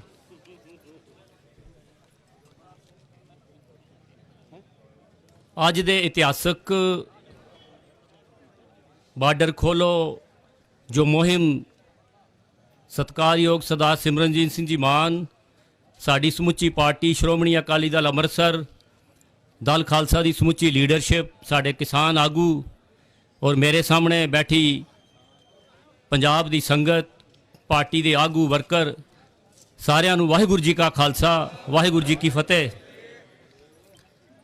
ਅੱਜ ਮੈਂ ਸਮਝਦਾ ਕਿ ਸਰਦਾਰ ਸਿਮਰਨਜੀਤ ਸਿੰਘ ਜੀ ਮਾਨ ਨੇ ਜੋ ਇਹ ਬਹੁਤ ਹੀ ਇਤਿਹਾਸਕ ਫੈਸਲਾ ਲਿਆ ਹੈ ਸਾਡੇ ਪੰਜਾਬ ਦੇ ਹਿੱਤਾਂ ਲਈ, ਇੱਥੋਂ ਦੀ ਆਰਥਿਕ ਹਿੱਤਾਂ ਲਈ, ਇੱਥੋਂ ਦੇ ਕਿਸਾਨਾਂ ਲਈ, ਇੱਥੋਂ ਦੇ ਉਦਯੋਗਪਤੀਆਂ ਲਈ, ਕਿ ਭਈ ਇਹ ਜੋ ਬਾਰਡਰ ਹੈ ਇਸ ਨੂੰ ਖੋਲ੍ਹਿਆ ਜਾਏ। ਪਹਿਲਾਂ ਵੀ ਵਪਾਰ ਚੱਲਦਾ ਸੀ, ਪਰ ਮੈਂ ਦੱਸਣਾ ਚਾਹੁੰਦਾ ਕਿ ਇਹ ਜੋ ਦੋਵਾਂ ਮੁਲਕਾਂ ਦੇ ਵਿੱਚ ਕੁੜੱਤਣ ਹੈ, ਇਸ ਵਪਾਰ ਨੂੰ ਖੋਲ੍ਹਣ ਨਾਲ ਇਸ ਇਲਾਕੇ ਦੇ ਵਿੱਚ ਸਟੇਬਿਲਿਟੀ ਆਏਗੀ। ਸ਼੍ਰੋਮਣੀ ਅਕਾਲੀ ਦਲ ਅੰਮ੍ਰਿਤਸਰ ਨੇ ਇਹ ਬਹੁਤ ਹੀ ਇੱਕ ਇਤਿਹਾਸਕ ਫੈਸਲਾ ਲਿਆ ਕਿ ਦੋਵਾਂ ਮੁਲਕਾਂ ਦੇ ਵਿੱਚ ਜੋ ਰੀਜਨਲ ਸਟੇਬਿਲਿਟੀ ਹੈ ਵਧੇਗੀ, ਅਮਨ ਵਧੇਗਾ ਅਗਰ ਵਪਾਰ ਹੋਏਗਾ। ਕਿਉਂਕਿ ਵਪਾਰ ਇਹ ਪਾਕਿਸਤਾਨ ਨਾਲ ਕਰ ਰਹੇ ਨੇ, ਜਿਸ ਤਰ੍ਹਾਂ ਪਹਿਲਾਂ ਆਗੂਆਂ ਨੇ ਦੱਸਿਆ ਹੈ ਕਿ ਥਰਡ ਕੰਟਰੀਜ਼ ਰਾਹੀਂ ਕਰ ਰਹੇ ਨੇ, ਉਹਦੇ ਵਿੱਚ ਕਿੰਨਾ ਖਰਚਾ ਆ ਰਿਹਾ ਹੈ। ਪਰ ਅਸੀਂ ਸਮਝਦੇ ਹਾਂ ਕਿ ਇਹ ਜੋ ਪੰਜਾਬ ਦੀ ਧਰਤੀ ਹੈ, ਜੋ ਗੁਰੂਆਂ ਦੀ ਧਰਤੀ ਹੈ, ਜੋ ਸਿੱਖ ਬਹੁ ਗਿਣਤੀ ਸਟੇਟ ਹੈ, ਔਰ ਸਾਡੀ ਕੌਮ ਨੇ ਜਿਸ ਵਕਤ ਇੱਥੇ ਆਜ਼ਾਦੀ ਹੋਈ, ਇਸ ਖਿੱਤੇ ਦੇ ਵਿੱਚ ਆਜ਼ਾਦੀ ਆਈ, ਉਸ ਦੇ ਵਿੱਚ 80% ਤੋਂ ਵੱਧ ਕੁਰਬਾਨੀਆਂ ਦਿੱਤੀਆਂ। ਔਰ ਉਸ ਸਮੇਂ ਦੇ ਭਾਰਤ ਦੇ ਸ਼ਾਸਕਾਂ ਨੇ ਜੋ ਸਾਨੂੰ ਭਰੋਸਾ, ਜੋ ਸਾਨੂੰ ਵਾਅਦੇ ਕੀਤੇ ਸਨ ਸਾਡੇ ਨਾਲ ਕਿ ਭਈ ਐਸਾ ਖਿੱਤਾ ਦਿੱਤੇ ਜਾਏਗਾ ਜਿੱਥੇ ਤੁਸੀਂ ਖੁਦ ਮੁਖਤਿਆਰੀ ਦੇ ਨਾਲ ਜੀਓਗੇ। ਪਰ ਅੱਜ ਦੇਖੋ ਕਿ ਹਾਲਤ ਕਿੱਥੇ ਆ ਗਈ ਹੈ। ਜਿਸ ਤਰ੍ਹਾਂ ਦੱਸ ਰਹੇ ਸਨ ਸਾਡੇ ਆਗੂ ਕਿ ਅੱਜ ਪੰਜਾਬ ਦੀ ਆਰਥਿਕਤਾ ਦੀ ਕੀ ਪੋਜੀਸ਼ਨ ਹੈ। ਅੱਜ ਪੰਜਾਬ ਦੇ ਵਿੱਚ ਲਗਾਤਾਰ ਜੋ ਡੈਮੋਗ੍ਰਾਫਿਕ ਚੇਂਜਸ ਕੀਤੀਆਂ ਜਾ ਰਹੀਆਂ ਨੇ, ਜੋ ਇੱਕ ਬਹੁਗਿਣਤੀ ਸਿੱਖ ਸਟੇਟ ਹੈ, ਉੱਥੇ ਆਪ ਜੀ ਦੇਖੋ ਕਿ ਇਹਨਾਂ ਦੀ ਜੋ ਨਫ਼ਰਤ ਭਰੀ ਸੋਚ ਹੈ। ਹੁਣ ਜਿਸ ਤਰ੍ਹਾਂ ਸਰਦਾਰ ਇਮਾਨ ਸਿੰਘ ਜੀ ਮਾਨ ਜ਼ਿਕਰ ਕਰ ਰਹੇ ਸਨ, ਚਿੱਠੀ ਸਿੰਘਪੁਰਾ ਦਾ ਸਾਨੂੰ ਅੱਜ ਤੱਕ ਇਨਸਾਫ ਨਹੀਂ ਦਿੱਤਾ ਗਿਆ। ਔਰ ਉਸ ਦੇ ਨਾਲ ਨਾਲ ਮੈਂ ਸੁਬਾਹ ਆਉਂਦਿਆਂ ਹੀ ਇੱਥੋਂ ਜੀ ਸਾਡੀ ਜੋ ਸੀਨੀਅਰ ਲੀਡਰਸ਼ਿਪ ਸੀ, ਸਰਦਾਰ ਇਮਾਨ ਸਿੰਘ ਜੀ ਮਾਨ, ਮੈਂ ਉਹਨਾਂ ਨੂੰ ਦੱਸਿਆ ਕਿ ਆਪ ਜੀ ਨੇ ਮੀਡੀਆ ਤੇ ਦੇਖਿਆ ਹੋਣਾ ਕਿ ਕੁਝ ਦਿਨ ਪਹਿਲਾਂ ਸਾਡੇ ਉੱਥੇ ਇੱਕ BSF ਦੇ ਜਵਾਨ ਨੂੰ ਛੁੱਟੀ ਘਰ ਆਇਆ ਸੀ। ਨੈਰਕੋਟਿਕ ਬਿਊਰੋ ਨੇ ਉਸ ਨੂੰ ਅਰੈਸਟ ਕੀਤਾ ਔਰ ਉਸ ਨੂੰ ਆਪਣੀ ਕਸਟਡੀ ਦੇ ਵਿੱਚ 3rd ਡਿਗਰੀ ਟਾਰਚਰ ਦੇ ਨਾਲ ਉਹਦਾ ਕਤਲ ਕਰ ਦਿੱਤਾ ਔਰ BSF ਉੱਥੇ ਆ ਕੇ ਉਸ ਨੂੰ ਸ਼ਹੀਦ ਡਿਕਲੇਅਰ ਕਰਦੀ ਹੈ, ਉਸ ਨੂੰ ਸਲੂਟ ਦੇ ਕੇ ਉਸ ਨੂੰ ਸ਼ਹੀਦ ਡਿਕਲੇਅਰ ਕਰਦੀ ਹੈ। ਪਰ ਇਸ ਵਕਤ ਤੱਕ ਉਸ NCB ਦੇ ਖਿਲਾਫ ਕੋਈ ਵੀ FIR, ਕੋਈ ਕਤਲ ਦਾ ਕੇਸ ਦਰਜ ਨਹੀਂ ਹੋਇਆ। ਮੈਂ ਸੀਨੀਅਰ ਲੀਡਰਸ਼ਿਪ ਨੂੰ ਵੀ ਬੇਨਤੀ ਕਰਾਂਗਾ ਕਿ ਇਸ ਕੇਸ ਨੂੰ ਟੇਕ ਅਪ ਕੀਤਾ ਜਾਏ। ਅਸੀਂ ਸਾਰੀ ਡਿਟੇਲਸ ਪਾਰਟੀ ਨੂੰ ਦੇ ਦਿੱਤੀਆਂ ਨੇ, ਕਿਉਂਕਿ ਇਹ ਸਾਡੇ ਨਾਲ ਇੱਕ ਬਹੁਤ ਵੱਡਾ ਹਿਊਮਨ ਰਾਈਟ ਵਾਇਲੇਸ਼ਨ ਹੈ। ਔਰ ਮੈਂ ਗੱਲ ਕਰ ਰਿਹਾ ਸਾਂ, ਇਹ ਜੋ ਅੱਜ ਜਿਹੜਾ ਹੋਕਾ ਮਾਨ ਸਾਹਿਬ ਨੇ ਦਿੱਤਾ ਹੈ, ਇਸ ਆਪ ਜੀ ਦਾ ਸਾਡੇ ਸਾਰਿਆਂ ਦਾ ਫਰਜ਼ ਬਣਦਾ ਹੈ ਕਿ ਤੁਸੀਂ ਸੋਚੋ, ਤੁਸੀਂ ਦੇਖੋ ਕਿ ਅੱਜ ਪੰਜਾਬ ਦੇ ਵਿੱਚ ਪੰਜਾਬ ਦੇ ਹਿੱਤਾਂ ਲਈ, ਅੱਜ ਪੰਜਾਬ ਦੀ ਆਰਥਿਕਤਾ ਲਈ, ਪੰਜਾਬ ਦੇ ਵਪਾਰ ਲਈ, ਪੰਥ ਲਈ ਕੌਣ ਬੋਲ ਰਿਹਾ ਹੈ। ਪਰ ਤੁਸੀਂ ਨਾਲੋਂ ਨਾਲ ਇਹ ਕੋਸ਼ਿਸ਼ ਵੀ ਕਰੋ ਕਿ ਜਿਸ ਵਕਤ ਚੋਣਾਂ ਹੁੰਦੀਆਂ ਨੇ, ਤੁਸੀਂ ਸ਼੍ਰੋਮਣੀ ਅਕਾਲੀ ਦਲ ਅੰਮ੍ਰਿਤਸਰ ਅਤੇ ਹੋਰ ਪੰਥਕ ਲੋਕਾਂ ਨੂੰ ਉੱਥੇ ਲਿਆਓ ਤਾਂ ਕਿ ਉਹ ਅਸੈਂਬਲੀ ਦੇ ਵਿੱਚ ਆ ਕੇ ਪੰਥ ਦੇ ਹਿੱਤਾਂ ਦੀ ਗੱਲ ਕਰਨ, ਪੰਜਾਬ ਦੇ ਹਿੱਤਾਂ ਦੀ ਗੱਲ ਕਰਨ। ਕਿਉਂਕਿ ਅੱਜ ਦੇਖੋ, ਕੋਈ ਵੀ ਪੋਲੀਟੀਕਲ ਪਾਰਟੀ ਜਾਂ ਕੋਈ ਵੀ ਜਿਹੜੇ ਕਹਿੰਦੇ ਨੇ ਅਸੀਂ ਪੰਜਾਬ ਦੇ ਆਗੂ ਹਾਂ, ਉਹ ਕੋਈ ਬੋਲ ਨਹੀਂ ਰਿਹਾ। ਬੜੀ ਦੁੱਖ ਦੀ ਗੱਲ ਹੈ। ਇਸ ਕਰਕੇ ਮੇਰੀ ਆਖਰ ਦੇ ਵਿੱਚ ਫਿਰ ਬੇਨਤੀ ਹੈ ਕਿ ਤੁਸੀਂ ਆਪਣੀ ਸੋਚ ਨੂੰ ਮਜ਼ਬੂਤ ਕਰਕੇ ਇਸ ਨੂੰ ਇੱਕ ਪੋਲੀਟੀਕਲ ਪਾਵਰ ਦੀ ਸ਼ਕਤੀ ਦਿਓ, ਤਾਂ ਹੀ ਜਾ ਕੇ ਮਾਨ ਸਾਹਿਬ ਦੀਆਂ ਬਾਹਾਂ ਵੀ ਮਜ਼ਬੂਤ ਹੋਣਗੀਆਂ। ਉਹ ਹੋਰ ਵੱਧ ਚੜ ਕੇ ਪੰਜਾਬ ਲਈ, ਪੰਥ ਲਈ ਬੋਲਣਗੇ। ਭੁੱਲ ਚੁੱਕ ਦੀ ਖਿਮਾ। ਵਾਹਿਗੁਰੂ ਜੀ ਕਾ ਖਾਲਸਾ, ਵਾਹਿਗੁਰੂ ਜੀ ਕੀ ਫਤਿਹ। ਜਿੰਦਾਬਾਦ, ਜਿੰਦਾਬਾਦ। ਵਪਾਰ ਵਧਾਓ, ਵਪਾਰ ਵਧਾਓ, ਵਪਾਰ ਵਧਾਓ। ਜਿੰਦਾਬਾਦ, ਜਿੰਦਾਬਾਦ। ਪਹਿਰਾ ਦੇਾਂਗੇ ਠੋਕ ਕੇ, ਪਹਿਰਾ ਦੇਾਂਗੇ ਠੋਕ ਕੇ। ਸਤਿ ਸ੍ਰੀ ਅਕਾਲ। ਆਪਣੇ ਇਸ ਇਕੱਠ 'ਚ ਬਹੁਤ ਵੱਡਾ ਜਥਾ ਬੀਬੀਆਂ ਦਾ ਵੀ ਬੈਠਾ ਹੈ। ਸਾਡੀਆਂ ਪੰਜਾਬ ਤੋਂ ਲੀਡਰ ਸਾਹਿਬਾਨ ਬੀਬੀਆਂ, ਸੰਗਤੀ ਰੂਪ 'ਚ ਬੀਬੀਆਂ ਆਈਆਂ ਨੇ, ਸਾਰੀਆਂ ਦਾ ਸਾਂਝੇ ਰੂਪ 'ਚ ਮੈਂ ਧੰਨਵਾਦ ਕਰਦਾ ਹਾਂ। ਸੋ ਹੁਣ ਮੈਂ ਬੇਨਤੀ ਕਰੂੰਗਾ ਸਰਦਾਰ ਤਜਿੰਦਰ ਸਿੰਘ ਜੀ ਦਿਓਲ, ਜੋ ਕਿ ਸਾਡੇ ਯੂਥ ਦੇ ਪ੍ਰਧਾਨ ਨੇ ਪੰਜਾਬ ਦੇ, ਉਹ 5 ਮਿੰਟ ਲਈ ਆਪਣੇ ਵਿਚਾਰ ਤੁਹਾਡੇ ਨਾਲ ਸਾਂਝੇ ਕਰਨਗੇ। ਸਰਦਾਰ ਤਜਿੰਦਰ ਸਿੰਘ ਜੀ ਦਿਓਲ ਸਾਹਿਬ।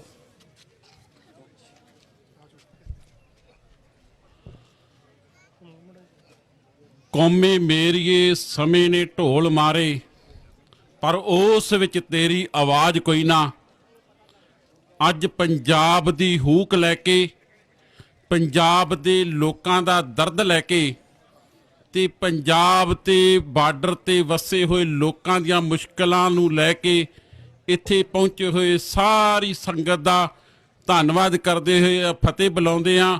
ਵਾਹਿਗੁਰੂ ਜੀ ਕਾ ਖਾਲਸਾ, ਵਾਹਿਗੁਰੂ ਜੀ ਕੀ ਫਤਿਹ।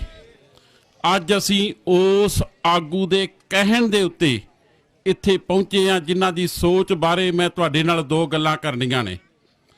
ਸਰਦਾਰ ਸਿਮਰਨਜੀਤ ਸਿੰਘ ਮਾਨ ਜਦੋਂ 1999 ਦੇ ਵਿੱਚ ਮੈਂਬਰ ਪਾਰਲੀਮੈਂਟ ਬਣੇ ਤੇ ਫਿਰੋਜ਼ਪੁਰ ਦੀ ਟਰੱਕ ਯੂਨੀਅਨ ਵਿੱਚ ਪ੍ਰੈਸ ਕਾਨਫਰੰਸ ਦੌਰਾਨ ਸਰਦਾਰ ਸਿਮਰਨਜੀਤ ਸਿੰਘ ਮਾਨ ਨੂੰ ਸਤਪਾਲ ਬਾਗੀ ਇੱਕ ਪੱਤਰਕਾਰ ਸੀ ਜਿਹਨੇ ਹਸਪੀਟਲ ਵੀ ਬਣਾਇਆ ਸੀ, ਉਹਨਾਂ ਨੇ ਇੱਕ ਸਵਾਲ ਕੀਤਾ ਜਗਬਾਣੀ ਦੇ ਅਖਬਾਰ ਨੇ ਕਿ ਤੁਸੀਂ ਜਿੱਤ ਕੇ ਕਰੋਗੇ ਕੀ?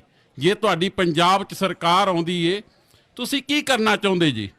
ਤੇ ਸਰਦਾਰ ਸਿਮਰਨਜੀਤ ਸਿੰਘ ਮਾਨ ਨੇ 1990 'ਚ ਕਿਹਾ ਸੀ ਕਿ ਜੇ ਸਾਡੀ ਸਰਕਾਰ ਆਈ ਅਸੀਂ ਫਿਰੋਜ਼ਪੁਰ ਹਸੈਨੀਵਾਲਾ ਬਾਰਡਰ ਤੇ ਵਾਹਗਾ ਬਾਰਡਰ ਆਮ ਲੋਕਾਂ ਵਾਸਤੇ ਖੋਲਾਂਗੇ। ਉਸ ਵਕਤ ਕਾਂਗਰਸ, BJP ਤੇ ਅਕਾਲੀ ਦਲ ਵਾਲੇ ਇਹ ਕਹਿੰਦੇ ਸੀ ਮਾਨ ਤਾਂ ਪਾਕਿਸਤਾਨੋਂ ਅੱਤਵਾਦ ਲੈ ਕੇ ਆਉਣਾ ਚਾਹੁੰਦਾ ਹੈ, ਉੱਥੋਂ ਹਥਿਆਰ ਲਿਆਉਣਾ ਚਾਹੁੰਦਾ ਹੈ। ਪਰ ਅੱਜ ਸਰਦਾਰ ਮਾਨ ਦੀ ਸੋਚ ਹੈ ਕਿ ਪਾਰਲੀਮੈਂਟ ਦੇ ਵਿੱਚ ਇਸੇ ਬਾਰਡਰ ਖੁੱਲਣ ਦੀਆਂ ਬਾਤਾਂ ਪੈ ਰਹੀਆਂ ਨੇ। ਇਹ ਸਰਦਾਰ ਸਿਮਰਨਜੀਤ ਸਿੰਘ ਮਾਨ ਦੀ ਦੂਰਦਰਸ਼ੀ ਅੱਜ ਤੋਂ 35 ਸਾਲ ਪਹਿਲਾਂ ਕਹੀ ਗੱਲ ਜਿਹੜੀ ਅੱਜ ਲੋਕਾਂ ਦੇ ਸਮਝ 'ਚ ਆ ਰਹੀ ਹੈ। ਤੇ ਫਿਰ ਉਸ ਆਗੂ ਦੀ ਸੋਚ ਦੇ ਮਗਰ ਕਿਉਂ ਨਾ ਪੰਜਾਬ ਦੇ ਲੋਕ ਲੱਗਣ, ਕਿਉਂਕਿ ਬਾਰਡਰ ਇੱਕ ਇਹੋ ਜਿਹਾ ਸਰਕਾਰਾਂ ਨੇ ਧੰਦਾ ਬਣਾ ਲਿਆ ਕਿ ਜਦੋਂ ਵੋਟਾਂ ਹੁੰਦੀਆਂ ਨੇ ਉਦੋਂ ਇੱਥੇ ਗੜਬੜ ਪੈਦਾ ਕਰਕੇ ਤੇ ਹਿੰਦੁਸਤਾਨ ਦੇ ਵਿੱਚ ਵੋਟਾਂ ਲਈਆਂ ਜਾਂਦੀਆਂ ਨੇ, ਘਾਣ ਕੀਤਾ ਜਾਂਦਾ ਬਾਰਡਰ ਤੇ ਵਸਣ ਵਾਲੇ ਲੋਕਾਂ ਦਾ। ਫਿਰੋਜ਼ਪੁਰ ਦੇ ਵਿੱਚ ਮਠਾੜੂ ਕੰਬਾਈਨ ਬਣਦੀ ਏ, ਅੰਮ੍ਰਿਤਸਰ ਦੇ ਵਿੱਚ ਚੀਜ਼ਾਂ ਬਣਦੀਆਂ ਨੇ।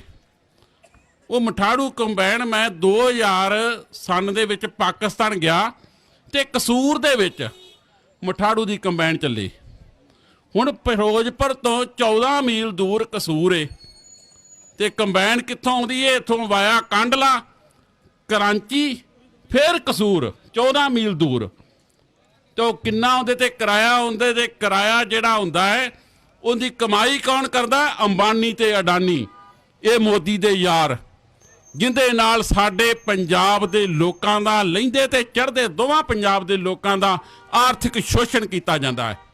ਸੋ ਅਸੀਂ ਬੇਨਤੀ ਕਰਦੇ ਹਾਂ, ਸਰਦਾਰ ਸਿਮਰਨਜੀਤ ਸਿੰਘ ਮਾਨ ਨੇ ਜਿਹੜਾ ਹੋਕਾ ਦਿੱਤਾ ਹੈ, ਜੇਕਰ ਤੁਸੀਂ ਚਾਹੁੰਦੇ ਜੇ ਪੰਜਾਬ ਦੇ ਵਿੱਚ ਸ਼ਾਂਤੀ ਹੋਵੇ, ਪੰਜਾਬ ਦੇ ਵਿੱਚ ਲੋਕ ਸੁੱਖ ਦਾ ਸਾਹ ਲੈਣ, ਇਹਨਾਂ ਨੂੰ ਕਦੀ ਹੜ੍ਹਾਂ ਨੇ ਮਾਰ ਲੈਂਦੇ ਨੇ, ਕਦੀ ਬਾਰਡਰ ਉੱਤੇ ਫੌਜਾਂ ਭੇਜ ਕੇ ਇਹਨਾਂ ਨੂੰ ਵਾਪਸ ਤੋਰਿਆ ਜਾਂਦਾ ਹੈ। ਪਿੱਛੇ ਜੇ ਜੰਗ ਦਾ ਖਤਰਾ ਸੀ ਤਾਂ ਫਿਰੋਜ਼ਪੁਰ ਦੇ ਇੱਕ ਪਿੰਡ ਦੇ ਵਿੱਚ ਖਾਈ ਫੇਮੇ ਕੇ ਸਰਦਾਰ ਇਮਾਨ ਸਿੰਘ ਮਾਨ ਨੇ ਗੱਲ ਕੀਤੀ ਏ, ਉੱਥੇ ਮਜਾਇਲ ਡਿੱਗਦੀ ਏ। ਉਹ ਡਿੱਗਦੀ ਕਿਵੇਂ ਆ? ਉਹ ਇੰਡੀਆ ਦੀ ਮਜਾਇਲ ਦੇ ਨਾਲ ਮਰਦੇ ਨੇ, ਪਰ ਅਜੇ ਤੱਕ ਉਹਦੀ ਕੋਈ ਇਨਕੁਆਇਰੀ ਨਹੀਂ ਹੋਈ। ਇੰਡੀਆ ਦੀ ਮਜਾਇਲ ਜਿਹੜੀ ਦੂਜੀ ਮਜਾਇਲ ਨੂੰ ਰੋਕਣ ਵਾਸਤੇ ਸੀ, ਉਹਦੇ ਨਾਲ 2 ਬੰਦੇ ਮਰ ਗਏ, ਦੋਵੇਂ ਜੀ, ਉਹਨਾਂ ਦਾ ਪਰਿਵਾਰ ਉੱਜੜ ਗਿਆ, ਪਰ ਅੱਜ ਤੱਕ ਸਰਕਾਰ ਨੇ ਕਿਸੇ ਨੇ ਉਹਨਾਂ ਲੋਕਾਂ ਦੀ ਬਾਤ ਨਹੀਂ ਪੁੱਛੀ। ਸੋ ਇਹਨਾਂ ਦਾ ਕੌਣ ਰਖਵਾਲਾ ਹੈ? ਅੱਜ ਇਹ ਵੱਡੀਆਂ ਵੱਡੀਆਂ ਪਾਰਟੀਆਂ ਵਾਲੇ ਕਹਿ ਰਹੇ ਨੇ ਕੱਟੀ ਕੱਟਾ ਕੱਢ ਦਿਓ, ਉਹ ਸਾਡੇ ਉਹ ਵੀ ਭਰਾ ਨੇ, ਅਸੀਂ ਉਹਨਾਂ ਦਾ ਵੀ ਆਰਥਿਕ ਸ਼ੋਸ਼ਣ ਨਹੀਂ ਵੇਖ ਸਕਦੇ। ਤੁਸੀਂ ਸਾਡੇ ਆਪਣੇ ਜੇ, ਅਸੀਂ ਕਿਸੇ ਦਾ ਵੀ ਆਰਥਿਕ ਸ਼ੋਸ਼ਣ ਨਹੀਂ ਵੇਖ ਸਕਦੇ। ਇਸ ਕਰਕੇ ਸਰਦਾਰ ਸਿਮਰਨਜੀਤ ਸਿੰਘ ਮਾਨ ਸ਼੍ਰੋਮਣੀ ਅਕਾਲੀ ਦਲ ਅੰਮ੍ਰਿਤਸਰ ਇੱਥੇ ਇੱਕ ਹੋਕਾ ਲੈ ਕੇ ਆਇਆ ਕਿ ਜੇਕਰ ਪੰਜਾਬ ਬਚਾਉਣਾ ਹੈ ਤੇ ਤੁਹਾਨੂੰ ਇਹ ਬਾਰਡਰ ਖੋਲ੍ਹਣੇ ਪੈਣਗੇ।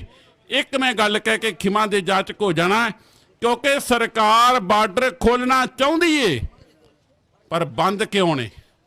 ਤੁਸੀਂ ਕਦੀ ਸੋਚਿਆ ਇਹ ਵੱਡੇ ਰੋਡ ਕਾਹਦੇ ਲਈ ਬਣ ਰਹੇ ਨੇ? ਬਾਰਡਰ ਖੋਲ੍ਹਣ ਵਾਸਤੇ। ਪਰ ਉਸ ਤੋਂ ਪਹਿਲਾਂ ਤੁਹਾਡੀਆਂ ਜ਼ਮੀਨਾਂ ਉੱਤੇ ਕਬਜ਼ਾ ਕਰਨਾ ਚਾਹੁੰਦੀ ਏ ਕਿ ਕਿਤੇ ਪੰਜਾਬ ਦੇ ਅਣਖੀ ਲੋਕ ਖੁਸ਼ਹਾਲ ਨਾ ਹੋ ਜਾਣ। ਸੋ ਅਸੀਂ ਬੇਨਤੀ ਕਰਦੇ ਆਓ, ਸਾਰੇ ਪੰਜਾਬ ਦੇ ਲੋਕੋ ਇੱਕ ਆਵਾਜ਼ ਬੁਲੰਦ ਕਰ ਦਿਓ ਕਿ ਅਸੀਂ ਇਹ ਬਾਰਡਰ ਖੋਲ ਕੇ ਸਾਹ ਲੈਣਾ ਹੈ, ਆਪਣੇ ਪੰਜਾਬ ਦੇ ਲੋਕਾਂ ਨੂੰ ਬਚਾਉਣਾ ਹੈ। ਕਿਉਂਕਿ ਇਤਿਹਾਸ ਕਹਿੰਦਾ ਹੈ ਜਦੋਂ ਸਾਡਾ ਪੰਜਾਬ ਦੇ ਵਿੱਚ ਰਾਜ ਸੀ ਮਹਾਰਾਜਾ ਰਣਜੀਤ ਸਿੰਘ ਦਾ, ਸਾਡਾ ਵਪਾਰ ਪੱਛਮ ਵੱਲ ਹੋਇਆ ਕਰਦਾ ਸੀ। ਜਦੋਂ ਸਾਡੇ ਲੋਕਾਂ ਨੇ, ਸਾਡੀਆਂ ਸਰਕਾਰਾਂ ਨੇ ਇਹ ਬਾਰਡਰ ਕੰਧਾਂ ਕਰ ਦਿੱਤੀਆਂ, ਤਾਰਾਂ ਲਾ ਦਿੱਤੀਆਂ, ਸਾਡਾ ਪਾਕਿਸਤਾਨ ਤੇ ਵਾਇਆ ਜਿਹੜਾ ਉਹ ਵਪਾਰ ਬੰਦ ਹੋ ਗਿਆ। ਇਹਨਾਂ ਚੜ੍ਹਦੇ ਨੂੰ ਵਪਾਰ ਕਰਨਾ ਸ਼ੁਰੂ ਕੀਤਾ ਤੇ ਅੱਜ ਜਿਸ ਰੁਪਏ ਦੀ ਕੀਮਤ ਕਿਤੇ ਪਾਉਂਡਾਂ ਤੋਂ ਉੱਤੇ ਹੋਇਆ ਕਰਦੀ ਸੀ, ਅੱਜ ਉਹ ਕੱਖੋਂ ਹੌਲਾ ਹੋ ਗਿਆ ਹੈ। ਅੱਜ ਸਿਆਣੇ ਕਹਿੰਦੇ ਸੀ ਕਿ ਟਕਾ ਤੂੰ ਟਕੇ ਦਾ ਨਹੀਂਗਾ, ਅੱਜ ਟਕਾ ਤੁਹਾਡੇ ਰੁਪਈਏ ਤੋਂ ਉੱਤੇ ਜੀ।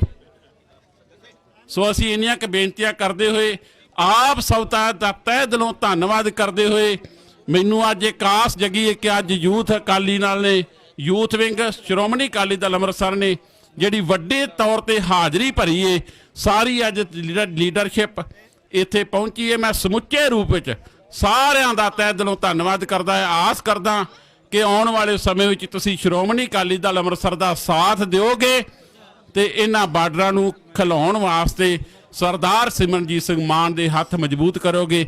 ਵਾਹਿਗੁਰੂ ਜੀ ਕਾ ਖਾਲਸਾ, ਵਾਹਿਗੁਰੂ ਜੀ ਕੀ ਫਤਿਹ।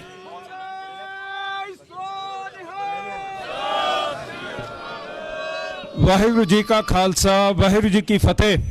ਜਦ ਬਾਰਡਰ ਖੁੱਲਾ ਸੀਗਾ ਤਾਂ ਉਰੇ ਟਰੱਕਾਂ ਦੇ ਟਰੱਕ ਲੱਦੇ ਮਾਲ ਦੇ ਖੜੇ ਹੁੰਦੇ ਸੀ ਦੋਨੋਂ ਪਾਸੇ। ਉਸ ਮੌਕੇ ਤੇ ਉਰੇ 1700 ਤੋਂ ਵੱਧ ਕੁੱਲੀ ਸੀਗਾ। ਉਹਦੀ ਦਿਹਾੜੀ ਇਸ ਇਲਾਕੇ ਦੇ ਵਾਸੀਆਂ ਨੂੰ ਚੰਗੀ ਮਿਲਦੀ ਸੀ। ਅੱਜ ਸਾਡੇ ਨਾਲ ਉਹ ਕੁੱਲੀ ਬਰਾਦਰੀ ਸਾਰੀ ਉਰੇ ਖੜੀ ਹੈ।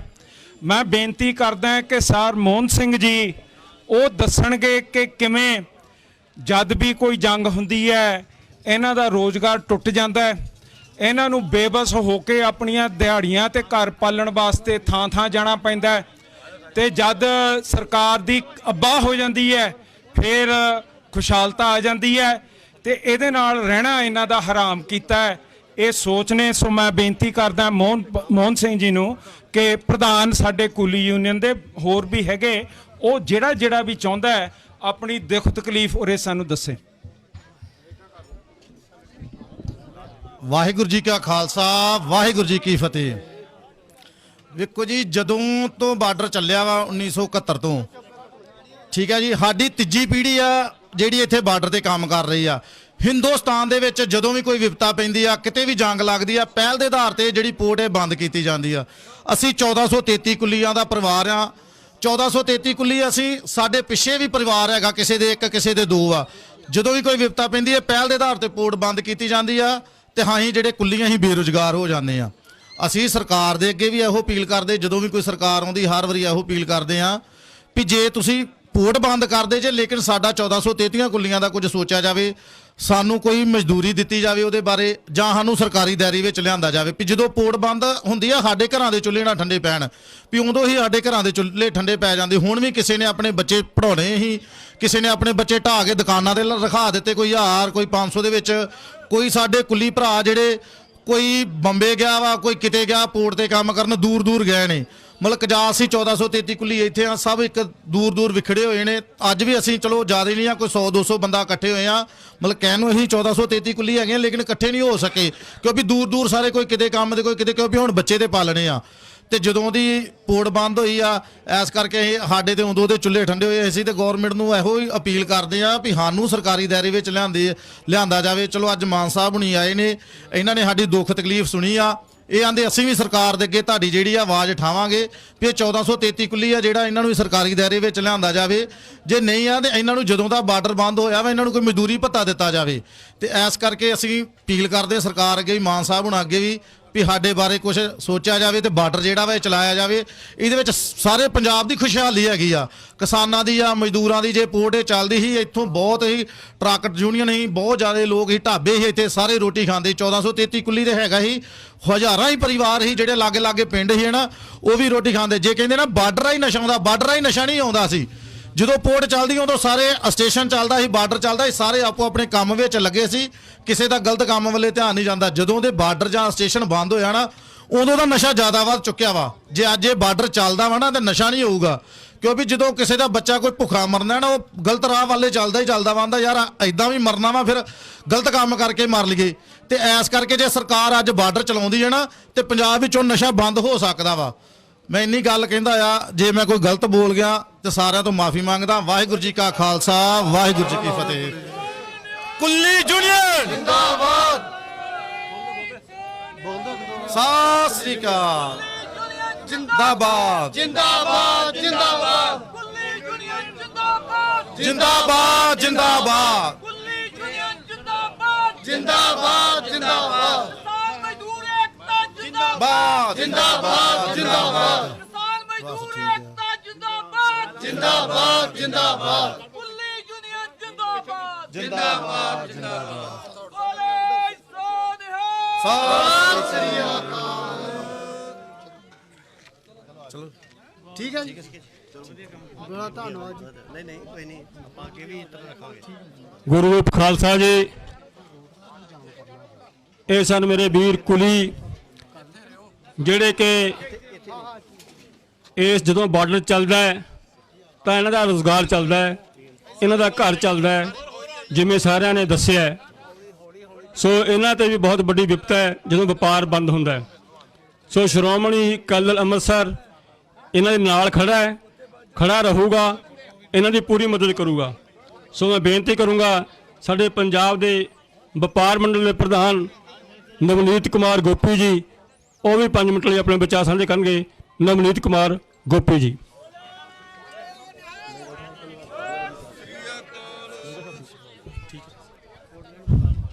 ਗੁਰੂ ਪਿਆਰੀ ਸਾਧ ਸੰਗਤ ਜੀ, ਆਓ ਪਹਿਲਾਂ ਗੱਜ ਕੇ ਆਖੀਏ ਵਾਹਿਗੁਰੂ ਜੀ ਕਾ ਖਾਲਸਾ, ਵਾਹਿਗੁਰੂ ਜੀ ਕੀ ਫਤਿਹ। ਪੰਜਾਬ ਦੀ ਵਿੱਤੀ ਸਥਿਤੀ ਤੋਂ ਅੱਜ ਕੋਈ ਵੀ ਵਿਅਕਤੀ ਅਣਜਾਣ ਨਹੀਂ ਹੈ। ਪੰਜਾਬ ਦੀ ਵਿੱਤੀ ਸਥਿਤੀ ਬਾਰੇ ਸਭ ਨੂੰ ਪਤਾ ਹੈ। ਜਿਹੜੇ ਬਾਰਡਰ ਹੁੰਦੇ ਆ ਉਹ ਕੀ ਹੁੰਦੇ ਆ? ਜਿਹੜੇ ਹਰ ਦੇਸ਼, ਹਰ ਸੂਬੇ ਦੇ ਨਾਲ ਲੱਗਦੇ ਬਾਰਡਰ ਇਕਨੋਮਿਕਲ ਕੋਰੀਡੋਰ ਹੁੰਦੇ ਆ, ਯਾਨੀ ਕਿ ਇੱਕ ਦਰਵਾਜ਼ੇ ਹੁੰਦੇ ਆ ਜਿਨ੍ਹਾਂ ਤੋਂ ਰੁਪਈਆ ਦਾ ਆਦਾਨ ਪ੍ਰਦਾਨ ਹੁੰਦਾ ਹੈ।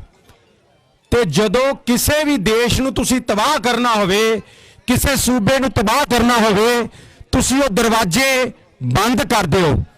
ਜਦੋਂ ਤੁਸੀਂ ਉਹ ਦਰਵਾਜ਼ੇ ਬੰਦ ਕਰ ਦਿਓਗੇ, ਤੁਸੀਂ ਇਤਿਹਾਸ ਦੇ ਪਿੱਛੇ ਝਾਤੀ ਮਾਰ ਲਓ ਕਿ ਜਿਹੜੇ ਦੇਸ਼ ਜਾਂ ਜਿਹੜੇ ਸੂਬਿਆਂ ਦੇ ਨਾਲ ਲੱਗਦੇ ਬਾਰਡਰ ਬੰਦ ਕੀਤੇ ਗਏ ਆ, ਉਹ ਸੂਬੇ ਤੇ ਉਹ ਦੇਸ਼ ਬਰਬਾਦ ਹੋ ਗਏ ਆ।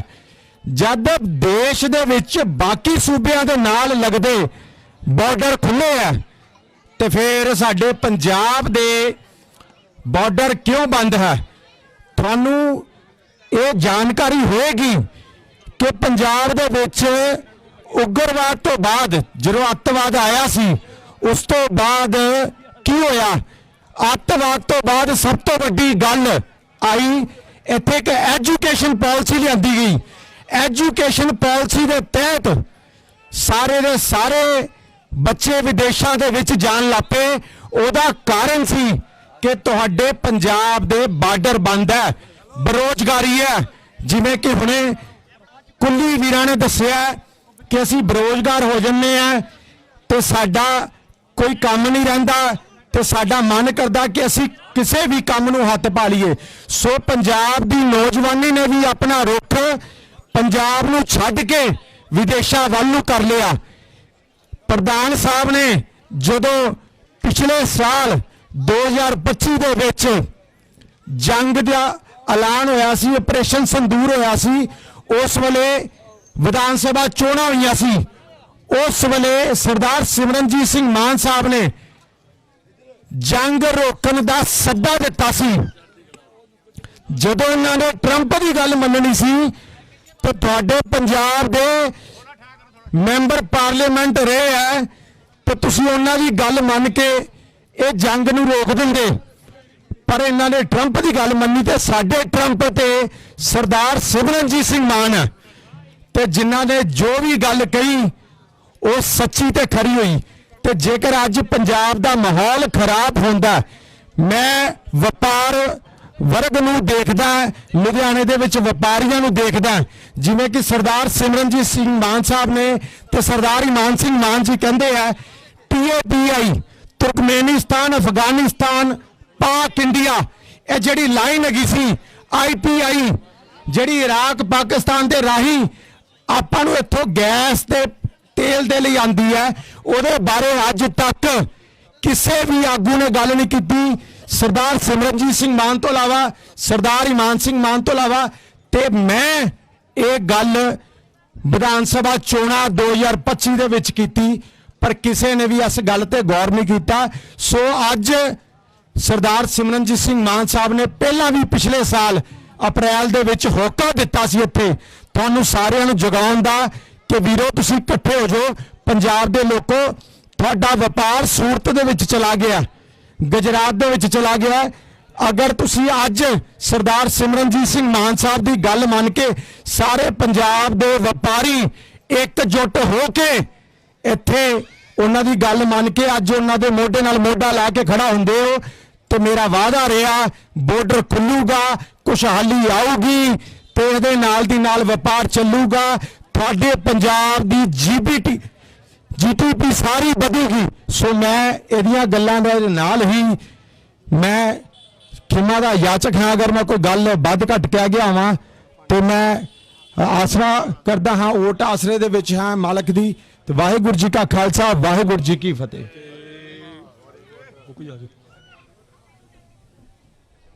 ਇਹ ਸਨ ਨਵਨੀਤ ਕੁਮਾਰ ਜੀ ਗੋਪੀ, ਜੋ ਕਿ ਪੰਜਾਬ ਦੇ ਵਪਾਰ ਮੰਡਲ ਦੇ ਪ੍ਰਧਾਨ ਨੇ ਪਾਰਟੀ ਦੇ।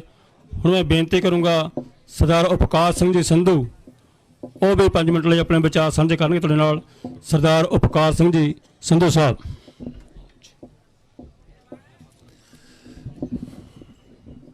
ਸ਼੍ਰੋਮਣੀ ਅਕਾਲੀ ਦਲ ਦੇ ਪ੍ਰਧਾਨ ਸਰਦਾਰ ਸਿਮਰਨਜੀਤ ਸਿੰਘ ਜੀ ਮਾਨ ਦੀ ਆਵਾਜ਼ ਅਤੇ ਅਗਵਾਈ ਤੇ ਅੱਜ ਇੱਥੇ ਜੁੜ ਬੈਠੀ ਸ਼੍ਰੋਮਣੀ ਅਕਾਲੀ ਦਲ ਅੰਮ੍ਰਿਤਸਰ ਦੀ ਸਮੁੱਚੀ ਲੀਡਰਸ਼ਿਪ ਅਤੇ ਸਹਿਯੋਗੀ ਜਥੇਬੰਦੀ ਦਲ ਖਾਲਸਾ, ਜਿਹੜਾ ਕਿ ਹਮੇਸ਼ਾ ਹੀ ਸ਼੍ਰੋਮਣੀ ਅਕਾਲੀ ਦਲ ਤੇ ਦਲ ਖਾਲਸਾ ਦੇ ਪ੍ਰੋਗਰਾਮ ਇਕੱਠੇ ਹੁੰਦੇ ਨੇ, ਉਹਨਾਂ ਦੇ ਨੁਮਾਇੰਦੇ ਸਰਦਾਰ ਕਮਲਪਾਲ ਸਿੰਘ ਜੀ ਬਿੱਟੂ ਔਰ ਪਰਮਜੀਤ ਸਿੰਘ ਮੰਡ, ਸਾਰੇ ਹੀ ਸਤਿਕਾਰਯੋਗ ਸ਼੍ਰੋਮਣੀ ਅਕਾਲੀ ਦਲ ਦੇ ਅਹੁਦੇਦਾਰ ਸਾਹਿਬਾਨ ਅਤੇ ਇਸ ਦਰਦ ਨੂੰ ਸਮਝਣ ਵਾਲੇ ਹੋਰ ਜਿੰਨੇ ਵੀ ਸਹਿਯੋਗੀ ਜਥੇਬੰਦੀਆਂ ਜਾਂ ਇੱਥੋਂ ਕਿਸਾਨ ਵੀਰ ਟਰੱਕ ਯੂਨੀਅਨ ਔਰ ਕੁੱਲੀਆਂ ਦੀ ਜਿਹੜੀ ਯੂਨੀਅਨ ਆ, ਸਾਰਿਆਂ ਨੂੰ ਵਾਹਿਗੁਰੂ ਜੀ ਕਾ ਖਾਲਸਾ ਵਾਹਿਗੁਰੂ ਜੀ ਕੀ ਫਤਿਹ।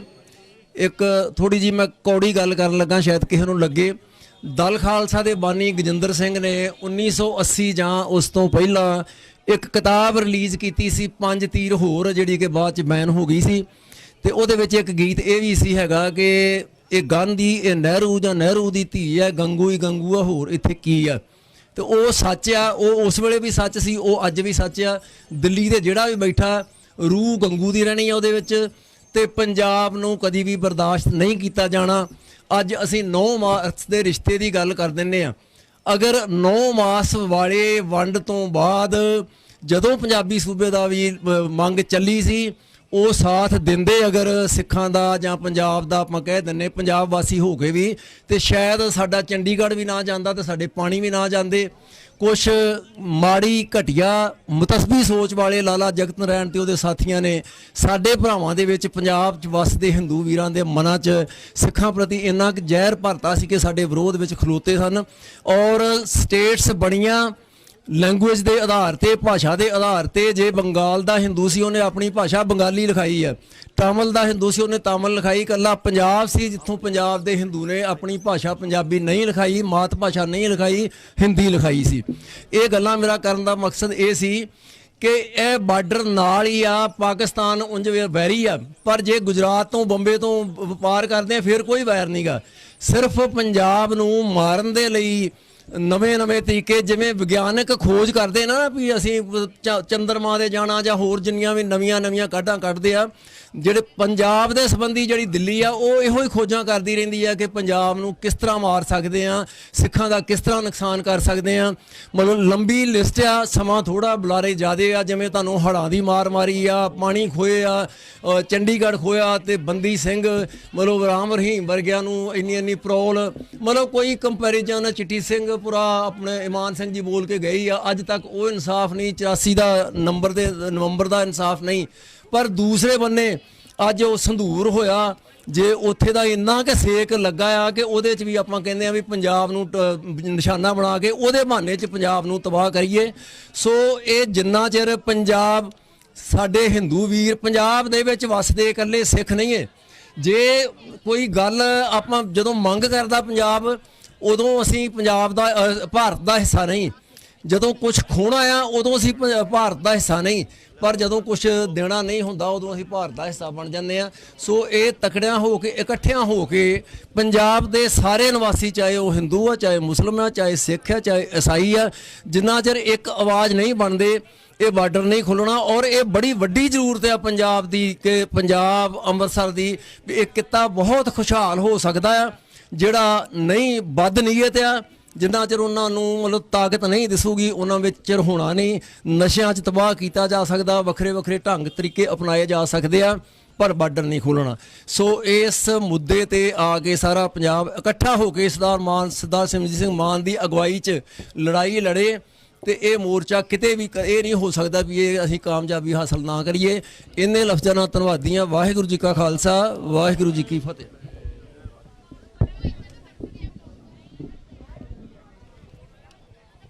ਗੁਰੂ ਰੂਪ ਖਾਲਸਾ ਜੀ। ਇਹ ਸਨ ਸਰਦਾਰ ਉਪਕਾਰ ਸਿੰਘ ਜੀ ਸੰਧੂ, ਪਾਰਟੀ ਦੇ ਜਨਰਲ ਸਕੱਤਰ। ਹੁਣ ਮੈਂ ਬੇਨਤੀ ਕਰੂੰਗਾ ਸਰਦਾਰ ਗੁਰਜੰਟ ਸਿੰਘ ਜੀ ਕੱਟੂ, ਜੋ ਕਿ ਪਾਰਟੀ ਦੇ ਜਨਰਲ ਸਕੱਤਰ ਨੇ, ਗੁਰਜੰਟ ਸਿੰਘ ਜੀ ਕੱਟੂ, ਉਹ ਵੀ 5 ਮਿੰਟ ਲਈ ਆਪਣੇ ਵਿਚਾਰ ਸਾਂਝੇ ਕਰਨਗੇ।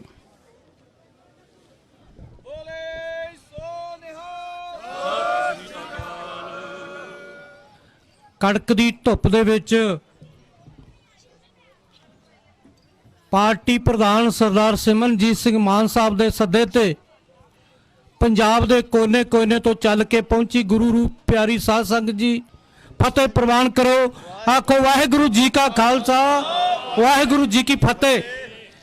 ਮੇਰੇ ਤੋਂ ਪਹਿਲਾਂ ਬੜੇ ਬੁਲਾਰਿਆਂ ਨੇ ਬੋਲਿਆ ਤੇ ਮੈਂ ਗੱਲ ਨੂੰ ਦੁਹਰਾਵਾਂਗਾ ਨਹੀਂ, ਮੈਂ ਸਿਰਫ ਇੱਕੋ ਹੀ ਗੱਲ ਕਰਕੇ ਆਪਣੀ ਥਾਂ ਲੈਣੀ ਹੈ। ਉਹ ਗੱਲ ਇਹ ਹੈ ਕਿ ਸਰਦਾਰ ਮਾਨ ਸਾਹਿਬ ਜਦੋਂ ਤੋਂ ਸਿਆਸਤ ਦੇ ਵਿੱਚ ਕੌਮ ਦੀ ਅਗਵਾਈ ਕਰਨੀ ਸ਼ੁਰੂ ਕੀਤੀ ਹੈ ਸਰਦਾਰ ਮਾਨ ਸਾਹਿਬ ਨੇ ਉਦੋਂ ਤੋਂ ਲੈ ਕੇ ਜਿਹੜਾ ਅੱਜ ਦੀ ਮੰਗ ਹੈ, ਇਹ ਮੰਗ ਨੂੰ ਲੈ ਕੇ ਸ਼ੁਰੂ ਤੋਂ ਲੈ ਕੇ ਗੱਲ ਕੀਤੀ ਹੈ ਕਿ ਪੰਜਾਬ ਦੇ ਬਾਰਡਰ ਖੋਲੇ ਜਾਣ। ਜਦੋਂ ਵੀ ਸਰਦਾਰ ਮਾਨ ਕਹਿੰਦੇ ਸੀ ਕਿ ਬਾਰਡਰ ਖੋਲੋ ਤਾਂ ਸਾਡੇ ਕਈ ਅਖੌਤੀ ਲੀਡਰ ਸਰਦਾਰ ਮਾਨ ਨੂੰ ਕਹਿੰਦੇ ਸੀ ਕਿ ਇਹਦਾ ਦਿਮਾਗ ਖਰਾਬ ਹੋ ਗਿਆ, ਇਹਨੂੰ ਪਾਕਿਸਤਾਨ ਚਲੇ ਜਾਣਾ ਚਾਹੀਦਾ ਹੈ। ਅਜਿਹੇ ਘਟੀਆ ਅਲੰਕਾਰ ਵਰਤ ਕੇ ਸਰਦਾਰ ਮਾਨ ਦੀ ਛਵੀ ਨੂੰ ਖਰਾਬ ਕਰਨ ਦੀ ਜਿਹੜੀ ਉਹਨਾਂ ਲੋਕਾਂ ਨੇ ਕੋਸ਼ਿਸ਼ ਕੀਤੀ। ਪਰ ਸਰਦਾਰ ਮਾਨ ਧੰਨ ਹੈ, ਅੱਜ ਵੀ ਧੁੱਪ ਦੇ ਵਿੱਚ ਬੈਠੇ ਨੇ, ਤੁਸੀਂ ਵੀ ਧੁੱਪ 'ਚ ਥੱਲੇ ਬੈਠੇ ਹੋ, ਸੁੱਖ ਆਰਾਮ ਤਿਆਗ ਕੇ ਬੈਠੇ ਹੋ। ਕਾਹਦੇ ਲਈ? ਕਿ ਪੰਜਾਬ ਦੀ ਜਿਹੜੀ ਹੋਣੀ ਹੈ, ਜਿਹੜੀ ਪੰਜਾਬ ਦੇ ਦੁਖਾਂਤ ਨੇ, ਜਿਹੜੇ ਪੰਜਾਬ ਦੇ ਸੰਕਟ ਨੇ, ਉਹਨਾਂ ਤੋਂ ਨਿਜਾਤ ਪਾਈ ਜਾ ਸਕੇ। ਸਾਡੀ ਜਵਾਨੀ ਜਿਹੜੀ ਬੇਰੁਜ਼ਗਾਰ ਹੋ ਗਈ ਹੈ, ਉਹਨਾਂ ਨੂੰ ਰੁਜ਼ਗਾਰ ਮਿਲ ਸਕੇ। ਇੱਥੇ ਵਪਾਰ ਦੇ ਰਾਹੀਂ ਸਾਡਾ ਵਪਾਰੀ ਖੁਸ਼ਹਾਲ ਹੋ ਸਕੇ, ਸਾਡਾ ਜ਼ਿਮੀਂਦਾਰਾ ਤਰੱਕੀ ਕਰ ਸਕੇ। ਇਹ ਮੰਗ ਨੂੰ ਲੈ ਕੇ ਸਰਦਾਰ ਮਾਨ ਸਾਹਿਬ ਨੇ ਰੌਲਾ ਪਾਇਆ ਹੈ। ਉੱਥੇ ਨਾਲ ਦੀ ਨਾਲ ਮੈਂ ਉਹਨਾਂ ਲੋਕਾਂ ਨੂੰ ਜਿਹੜੇ ਲੋਕ ਅਗਰਾਈਆਂ ਕਰਦੇ ਨੇ ਜ਼ਿਮੀਂਦਾਰਾਂ ਦੇ ਘਰਾਂ 'ਚ ਜਾ ਕੇ, ਕਿਸਾਨ ਯੂਨੀਅਨ ਦੀ ਬਹੁਤਾਤ ਹੈ। ਅੱਜ ਦੁੱਖ ਹੈ ਕਿ ਅੱਜ ਸਾਡੇ ਸੱਦੇ ਤੇ ਇੱਕ ਵੀ ਕਿਸਾਨ ਯੂਨੀਅਨ ਜਿਹੜੀ ਹੈ ਉਹ ਇੱਥੇ ਆ ਕੇ ਸਾਡੇ ਨਾਲ ਮੋਢਾ ਲਾ ਕੇ ਨਹੀਂ ਖੜੀ। ਕਿਉਂ ਨਹੀਂ ਖੜੀ? ਉਹ ਤਾਂ ਨਹੀਂ ਖੜਦੇ ਕਿਉਂਕਿ ਉਹ ਡਰਦੇ ਨੇ ਹਿੰਦੂਤਵਾ ਤੋਂ ਕਿ ਸਾਡੇ ਤੇ ਕੇਸ ਪੈ ਜਾਣਗੇ। ਬਹੁਤ ਲੋਕ ਉੱਠ ਕੇ ਫੇਸਬੁੱਕ ਤੇ ਕਹਿ ਦਿੰਦੇ ਨੇ ਜੇਕਰ ਮੁੰਡੇ ਖਾਲਿਸਤਾਨ ਦੀ ਗੱਲ ਕਰਦੇ ਨੇ ਤਾਂ ਉਹਨਾਂ ਨੂੰ ਪੁਲਿਸ ਫੜਦੀ ਹੈ, ਮਾਨ ਸਾਹਿਬ ਨੂੰ ਕਿਉਂ ਨਹੀਂ ਫੜਦੀ? ਉਹ ਭਲਿਓ ਮਾਨਸੋ, ਅੱਕ ਗਈ ਥੱਕ ਗਈ ਗਵਰਨਮੈਂਟ ਕੇਸ ਦਰਜ ਕਰਕੇ ਸਰਦਾਰ ਮਾਨ ਤੇ ਕਿ ਉਹ ਆਪਣੇ ਅਕੀਦੇ ਤੋਂ ਭਟਕ ਜਾਵੇ, ਆਪਣੇ ਅਕੀਦੇ ਤੋਂ ਦੂਰ ਹੋ ਜਾਏ। ਪਰ ਧੰਨ ਹੈ ਤੁਹਾਡਾ ਪ੍ਰਧਾਨ, ਧੰਨ ਹੈ ਤੁਹਾਡਾ ਲੀਡਰ ਜਿਹਨੇ ਹਮੇਸ਼ਾ ਹੱਕ ਸੱਚ ਦਾ ਪਹਿਰਾ ਦਿੱਤਾ ਹੈ। ਜ਼ਿਆਦਾ ਗੱਲਾਂ ਨਾ ਕਰਦਾ ਹੋਇਆ ਆਪਣੀ ਗੱਲ ਨੂੰ ਇੱਥੇ ਬੰਦ ਕਰਦਾ ਤੇ ਧੰਨਵਾਦ ਕਰਦਾ ਸਾਰੇ ਜਥੇਦਾਰ ਸਾਹਿਬਾਨਾਂ ਦਾ ਕਿ ਜਦੋਂ ਵੀ ਸਰਦਾਰ ਮਾਨ ਨੇ ਤੁਹਾਨੂੰ ਆਵਾਜ਼ ਦਿੱਤੀ ਹੈ, ਤੁਸੀਂ ਹਰ ਤੰਗੀਆਂ ਤੁਰਸੀਆਂ ਤੋਂ ਉੱਪਰ ਉੱਠ ਕੇ ਕਾਫਲੇ ਬਣ ਕੇ ਸਰਦਾਰ ਮਾਨ ਸਾਹਿਬ ਦਾ ਸਾਥ ਦਿੱਤਾ ਹੈ। ਤੁਹਾਡਾ ਸਾਰਿਆਂ ਦਾ ਧੰਨਵਾਦ। ਫਤਿਹ ਪ੍ਰਵਾਨ ਕਰੋ। ਆਖੋ ਵਾਹਿਗੁਰੂ ਜੀ ਕਾ ਖਾਲਸਾ, ਵਾਹਿਗੁਰੂ ਜੀ ਕੀ ਫਤਿਹ।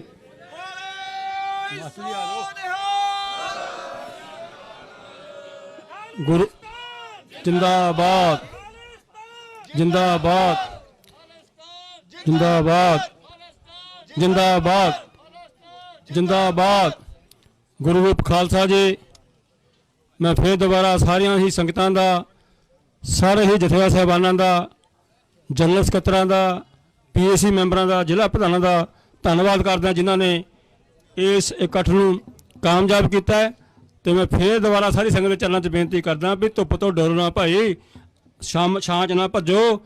ਧੁੱਪ ਤਾਂ ਬਹੁਤ ਚੰਗੀ ਹੈ, ਧੁੱਪੇ ਬੈਠੋ ਤੇ ਹੱਡ ਨੂੰ ਗਰਮ ਕਰੋ। ਹੁਣ ਮੈਂ ਬੇਨਤੀ ਕਰੂੰਗਾ ਸਾਡੇ ਮਾਸਟਰ ਕਰਨੈਲ ਸਿੰਘ ਨਾਰੀ ਕੇ ਜੋ ਕਿ ਪਾਰਟੀ ਦੇ ਜਨਰਲ ਸਕੱਤਰ ਨੇ, ਉਹ ਵੀ 5 ਮਿੰਟ ਲਈ ਆਪਣੇ ਵਿਚਾਰ ਸਾਂਝੇ ਕਰਨਗੇ। ਮਾਸਟਰ ਕਰਨੈਲ ਸਿੰਘ ਜੀ ਨਾਰੀ ਕੇ।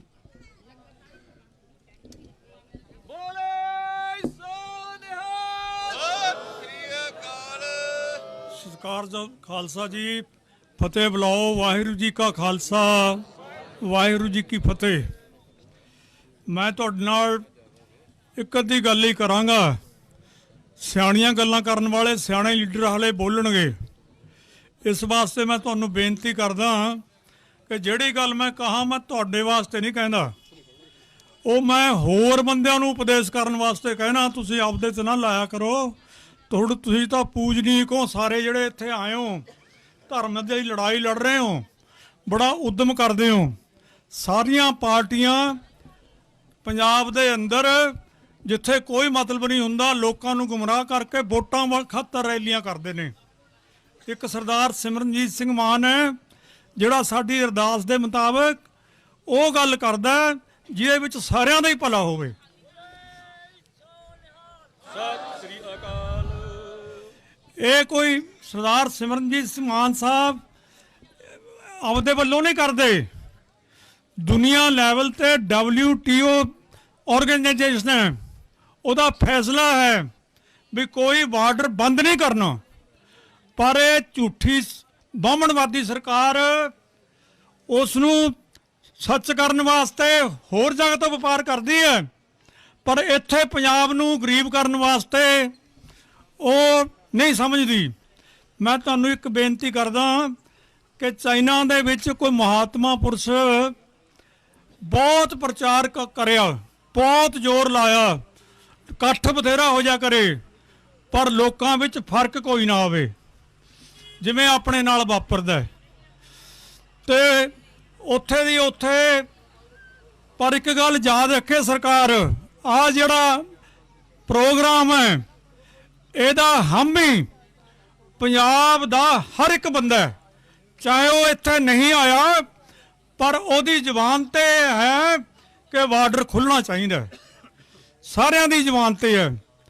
ਉਹ ਪ੍ਰਚਾਰ ਕਰੇ, ਹੰਭ ਗਿਆ, ਥੱਕ ਗਿਆ, ਇੱਕ ਵਾਰੀ ਭਾਰੀ ਇਕੱਠ, ਉਹ ਲੋਕਾਂ ਕਿੰਨੀ ਪਿੱਠ ਕਰਕੇ ਇੱਧਰ ਨੂੰ ਮੂੰਹ ਕਰਕੇ ਪੱਥਰਾਂ ਵੱਲ ਨੂੰ ਪ੍ਰਚਾਰ ਕਰਨ ਲੱਗ ਗਿਆ।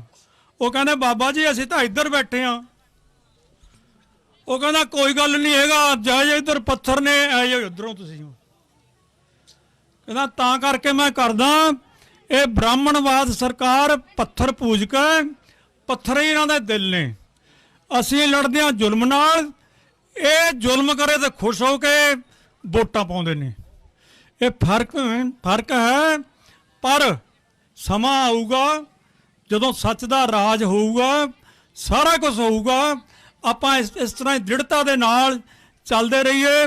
ਆਪਾਂ ਆਪਣੇ ਪਰਮਾਤਮਾ ਵੱਲੋਂ ਸਾਰੇ ਸੱਚੇ ਹਾਂ ਤੇ ਚੜ੍ਹਦੀ ਕਲਾ ਵਿੱਚ ਬਹੁਤ ਜਲਦੀ ਹੀ ਆਪਣਾ ਦੇਸ਼ ਜਿਹੜਾ ਹੈ ਉਹਨੇ ਬਣ ਜਾਣਾ। ਵਾਹਿਗੁਰੂ ਜੀ ਕਾ ਖਾਲਸਾ, ਵਾਹਿਗੁਰੂ ਜੀ ਕੀ ਫਤਿਹ। ਜਿੰਦਾਬਾਦ, ਜਿੰਦਾਬਾਦ। ਸਤਿ ਸ੍ਰੀ ਅਕਾਲ। ਗੁਰੂ ਖਾਲਸਾ ਜੀ।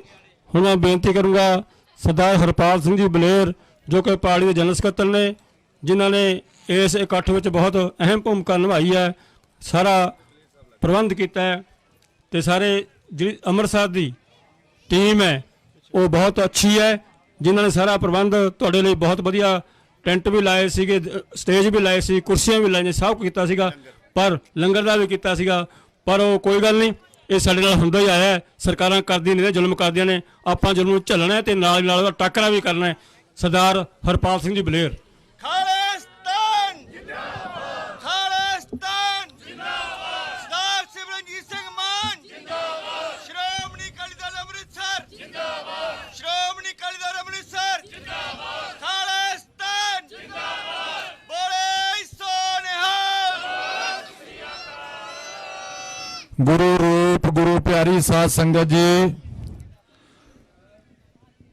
ਤੁਸੀਂ ਵੱਖ-ਵੱਖ ਜ਼ਿਲ੍ਹਿਆਂ ਚੋਂ ਇੱਥੇ ਵਾਹਗਾ ਬਾਰਡਰ ਤੇ ਅਟਾਰੀ ਪਹੁੰਚੇ ਹੋ, ਤੇ ਮੈਂ ਤੁਹਾਨੂੰ ਸਾਰਿਆਂ ਨੂੰ 10ਵੇਂ ਪਾਤਸ਼ਾਹ ਦੀ ਬਖਸ਼ੀ ਫਤਿਹ ਅਰਜ਼ ਕਰਨ ਲੱਗਾ। ਗੱਜ ਕੇ ਬੁਲਾਇਓ ਵਾਹਿਗੁਰੂ ਜੀ ਕਾ ਖਾਲਸਾ, ਵਾਹਿਗੁਰੂ ਜੀ ਕੀ ਫਤਿਹ। ਸਤਿਕਾਰਯੋਗ ਖਾਲਸਾ ਜੀ, ਅੱਜ ਕੋਈ ਐ ਮਹਿਸੂਸ ਕਰਦਾ ਕਿ ਸ਼ਾਇਦ ਪ੍ਰੋਗਰਾਮ ਸਮਾਪਤੀ ਵਾਲੇ ਬੰਨੇ ਜਾ ਰਿਹਾ ਹੈ, ਪਰ ਅਜੇ ਤੱਕ ਕਾਫਲੇ ਹੋਣੇ ਸ਼ੁਰੂ ਹੋਏ ਆ। ਆਹ ਦੇਖੋ ਸਾਡਾ ਦਿਲਬਾਗ ਸਿੰਘ ਸੇਰੋਂ ਹੋਣੀ, ਪ੍ਰਿੰਸ ਬਾਟ ਹੋਣੀ, ਬਚੜੇ ਸਾਹਿਬ ਹੋਣੀ, ਦਲਜੀਤ ਸਿੰਘ ਬਾਜਵਾ, ਮੀਆਂਪੁਰ ਸਾਹਿਬ, ਇਹ ਸਾਰੇ ਜਾਣੇ ਅਜੇ ਆ ਰਹੇ ਆ। ਜੌਲੀ ਸਾਹਿਬ ਜਦੋਂ ਆਏ ਆ, ਤੁਹਾਨੂੰ ਪਤਾ ਲੱਗਾ ਹੈ ਜਦੋਂ ਜਥੇ ਆ ਰਹੇ ਆ। ਬੇਸ਼ੱਕ ਸਾਨੂੰ ਹਕੂਮਤ ਨੇ ਇਕੱਠ ਅੱਜ ਕਰਨ ਦੇਣ ਵਿੱਚ ਬੜੀ ਰੁਕਾਵਟ ਪਾਈ ਹੈ, ਬੇਸ਼ੱਕ ਅਸੀਂ ਸ਼ਮਿਆਨੇ ਨਹੀਂ ਲਾ ਸਕੇ, ਪਰ ਅਸੀਂ ਇਸ ਧਰਤੀ ਤੇ ਬੈਠ ਕੇ ਸੰਘਰਸ਼ ਕਰਨਾ ਜਾਣਦੇ ਆ। ਇਹ ਉਹ ਲੋਕ ਜਿਹੜੇ ਧਰਤੀ ਨਾਲ ਜੁੜੇ ਆ। ਤੇ ਇੱਥੇ ਸ਼ਾਹ ਆਇਆ ਮੋਗੇ ਥੋੜੇ ਦਿਨ ਪਹਿਲਾਂ, ਅਮਿਤ ਸ਼ਾਹ, ਤੇ ਸ਼ਾਹ ਕਹਿੰਦਾ ਮੈਂ 27 ਦੇ ਵਿੱਚ ਇੱਥੇ ਸਰਕਾਰ ਬਣਾਉਣ ਵਾਸਤੇ ਆਇਆ ਹੈ। ਮੈਂ ਪੁੱਛਣਾ ਚਾਹੁੰਦਾ ਹੈ, ਨਵਨੀਤ ਕੁਮਾਰ ਜਿਹੜਾ ਗੋਪੀ ਸਾਡਾ ਵੀਰ ਬੋਲ ਕੇ ਗਿਆ ਹੈ, ਇਹਨੇ ਕਿੰਨੀ ਧੁੱਪ ਝੱਲੀ ਹੈ, ਹੁਣ ਵੀ ਬੈਠਾ ਹੈ। ਸ਼ਾਹ ਤੂੰ 1 ਮਿੰਟ ਵੀ ਇੱਥੇ ਨਹੀਂ ਖਲੋ ਸਕਦਾ। ਇਹ ਜਿਹੜੀ ਧਰਤੀ ਆ, ਜੇ ਤੂੰ ਕਿਤੇ ਸਿਮਰਨਜੀਤ ਸਿੰਘ ਮਾਨ ਦੇ ਕਾਫਲੇ 'ਚ ਰਲ ਜੇ ਸ਼ਾਹ, ਫਿਰ ਤਾਂ ਤੂੰ ਚੱਲ ਸਕਦਾ ਘੰਟਾ 2 ਘੰਟੇ, ਜਿਸ ਤਰ੍ਹਾਂ ਗੋਪੀ ਜੀ ਬੈਠੇ ਆ, ਨਹੀਂ ਤਾਂ ਤੂੰ ਖਲੋ ਨਹੀਂ ਸਕਦਾ ਪੰਜਾਬ ਦੀ ਧਰਤੀ ਤੇ। ਇਹ ਇੱਕ ਦੇਸ਼ ਹੈ। ਰਾਤੀ ਵੀ ਕੈਨੇਡਾ ਤੋਂ ਇੱਕ ਵੀਰ ਪੱਤਰਕਾਰ ਮੇਰੇ ਨਾਲ ਜੁੜਿਆ ਤੇ ਮੈਨੂੰ ਕਹਿੰਦਾ ਕੈਨੇਡਾ ਹਕੂਮਤ ਨੇ ਮੋਦੀ ਦੀ ਗੱਲ ਸੁਣ ਕੇ, ਮੋਦੀ ਦੀ ਫਰਿਆਦ ਸੁਣ ਕੇ ਤੇ ਸਿੱਖਾਂ ਦੇ ਇੱਥੇ ਫਲੈਗ ਜਿਹੜੇ ਆ ਉਹ ਮਨਾ ਕਰ ਦਿੱਤੇ ਆ ਕਿ ਨਹੀਂ ਚਲਾਏ ਜਾ ਸਕਦੇ। ਮੈਂ ਉਹਨੂੰ ਕਿਹਾ ਭਲਿਆ ਮਾਨਸਾ, ਇੱਕ ਤਾਂ ਉਹਨਾਂ ਨੇ ਜੋ ਬਿੱਲ ਹੀ ਲਿਆਂਦਾ, ਕਾਨੂੰਨ ਨਹੀਂ ਬਣਿਆ, ਤੇ ਬਿੱਲ ਵੀ ਇਸ ਕਰਕੇ ਲਿਆਂਦਾ ਉਹਨਾਂ ਨੇ ਕਿਹਾ ਵੀ ਸਾਰੇ ਹੀ ਧਰਮ, ਇਹ ਨਹੀਂ ਕਿ ਸਿੱਖ ਧਰਮ, ਸਾਰੇ ਹੀ ਧਰਮ ਇੱਥੇ ਵਾਇਲੈਂਸ ਕੋਈ ਕਰ ਨਹੀਂ ਸਕਦਾ ਤੇ ਆਪਣਾ ਪ੍ਰੋਟੈਸਟ ਕਰ ਸਕਦਾ ਹੈ। ਤੇ ਸਿੱਖ ਤਾਂ ਪਹਿਲਾਂ ਹੀ ਨਹੀਂ ਭੰਨ ਤੋੜ ਦੇ ਵਿੱਚ ਵਿਸ਼ਵਾਸ ਰੱਖਦੇ। ਮੈਂ ਤੁਹਾਨੂੰ ਦੱਸਣਾ ਚਾਹੁੰਦਾ ਹੈ, ਤੁਹਾਡੇ ਲੀਡਰ ਨੇ ਜਿਹੜੀਆਂ ਗੱਲਾਂ ਕੀਤੀਆਂ, ਤੁਹਾਨੂੰ 2.5 ਤੋਂ 3 ਸਾਲ ਬਾਅਦ ਪਤਾ ਲੱਗਾ, ਹਮੇਸ਼ਾ ਹੀ 3 ਸਾਲ ਬਾਅਦ। ਜੇ ਤੁਹਾਡੇ ਲੀਡਰ ਨੇ ਗੱਲ ਕਹੀ ਕਿ ਹਿੰਦੁਸਤਾਨ ਦੀ ਹਕੂਮਤ ਪਾਣੀ ਨੂੰ ਗੋਲੀ ਵਜੋਂ ਵਰਤ ਸਕਦੀ ਹੈ, ਪਾਣੀ ਨਾਲ ਤੁਹਾਡੀਆਂ ਫਸਲਾਂ ਦੀ ਬਰਬਾਦੀ ਕਰ ਸਕਦੀ ਹੈ, ਪੰਜਾਬ ਨੂੰ ਰੋੜ ਸਕਦੀ ਹੈ, ਤੇ ਸਾਡੇ ਲੋਕ ਕਹਿੰਦੇ ਪਾਣੀ ਨੂੰ ਕਿੱਦਾਂ ਗੋਲੀ ਵਾਂਗੂ ਵਰਤ ਸਕਦੀ ਹੈ। ਅੱਜ 2 ਸੀਜ਼ਨ ਹੋ ਗਏ, ਸਾਡੀਆਂ ਪੁੱਤਾਂ ਵਾਂਗੂ ਪਾਲੀਆਂ ਫਸਲਾਂ ਰੋੜ ਕੇ ਤਬਾਹ ਕਰ ਦਿੱਤੀਆਂ। ਇਹ ਜ਼ਰੂਰੀ ਗੱਲ ਤੁਹਾਡੀ ਸਮਝ ਚ ਆਉਣੀ ਚਾਹੀਦੀ ਹੈ। ਇਹ ਨਹੀਂ ਕਿ ਕੋਈ ਕੁਦਰਤੀ ਆਫਤ ਹੈ, ਮੋਦੀ ਦੀ ਆਫਤ ਹੈ, ਸ਼ਾਹ ਦੀ ਤੇ ਜੋਗੀ ਦੀ ਆਫਤ ਹੈ ਜਿਹਨੇ ਪੰਜਾਬ ਨੂੰ ਬਰਬਾਦ ਕਰਨ ਦਾ ਯਤਨ ਕੀਤਾ ਹੈ। ਮੈਂ ਤੁਹਾਨੂੰ ਇਹ ਵੀ ਗੱਲ ਦੱਸਣੀ ਚਾਹੁੰਦਾ ਹੈ, ਇੰਨੀਆਂ ਵੱਡੀਆਂ ਵੱਡੀਆਂ ਜਥੇਬੰਦੀਆਂ, ਸੰਪਰਦਾਵਾਂ, ਰਵਾਇਤੀ ਪਾਰਟੀਆਂ ਰੋਜ਼ ਢੰਡੋਰਾ ਪਿੱਟਦੀਆਂ ਕਿ ਸਾਡਾ ਪੰਜਾਬ ਬਰਬਾਦ ਹੋ ਗਿਆ, ਜਵਾਨੀ ਬਰਬਾਦ ਹੋ ਗਈ। ਮੈਂ ਪੁੱਛਣਾ ਚਾਹੁੰਦਾ, ਜਿੱਦਣ ਸ਼ਾਹ ਆਇਆ ਮੋਗੇ, ਤੁਸੀਂ ਪੁੱਛਣ ਦਾ ਯਤਨ ਕੀਤਾ? ਕੋਈ ਕਹਿੰਦਾ ਮੈਂ ਮੈਮੋਰੰਡਮ ਦੇਣ ਦਿੱਲੀ ਜਾਣਾ ਹੈ, ਕੋਈ ਕਹਿੰਦਾ ਮੈਂ ਕਿਤੇ ਜਾਣਾ ਹੈ। ਉਹ ਭਲਿਓ ਮਾਨਸੋ ਤੁਹਾਡੇ ਪਰਿਵਾਰ ਦੇ ਵਿੱਚ ਆਣ ਕੇ ਸਰਕਾਰ ਬਣਾਉਣ ਦੀ ਗੱਲ ਕਰਕੇ ਗਿਆ ਹੈ। ਅਸੀਂ ਉਹਦੇ ਦਿੱਲੀ ਉੱਥੇ ਜਾ ਕੇ ਗੱਲ ਕਹੀ ਸੀ ਕਿ ਸਿੱਖ ਕੌਮ ਨੇ ਰਾਜ ਕੀਤਾ, ਰਾਜ ਕਰਨਾ ਜਾਣਦੀ ਹੈ। ਜਿਹੜੀ ਪਾਰਲੀਮੈਂਟ 'ਚ ਬਹਿ ਕੇ ਤੁਸੀਂ ਦੇਸ਼ ਨੂੰ ਚਲਾਉਂਦੇ ਹੋ, ਇਹ ਵੀ ਸਿੱਖਾਂ ਦੀ ਹੈ।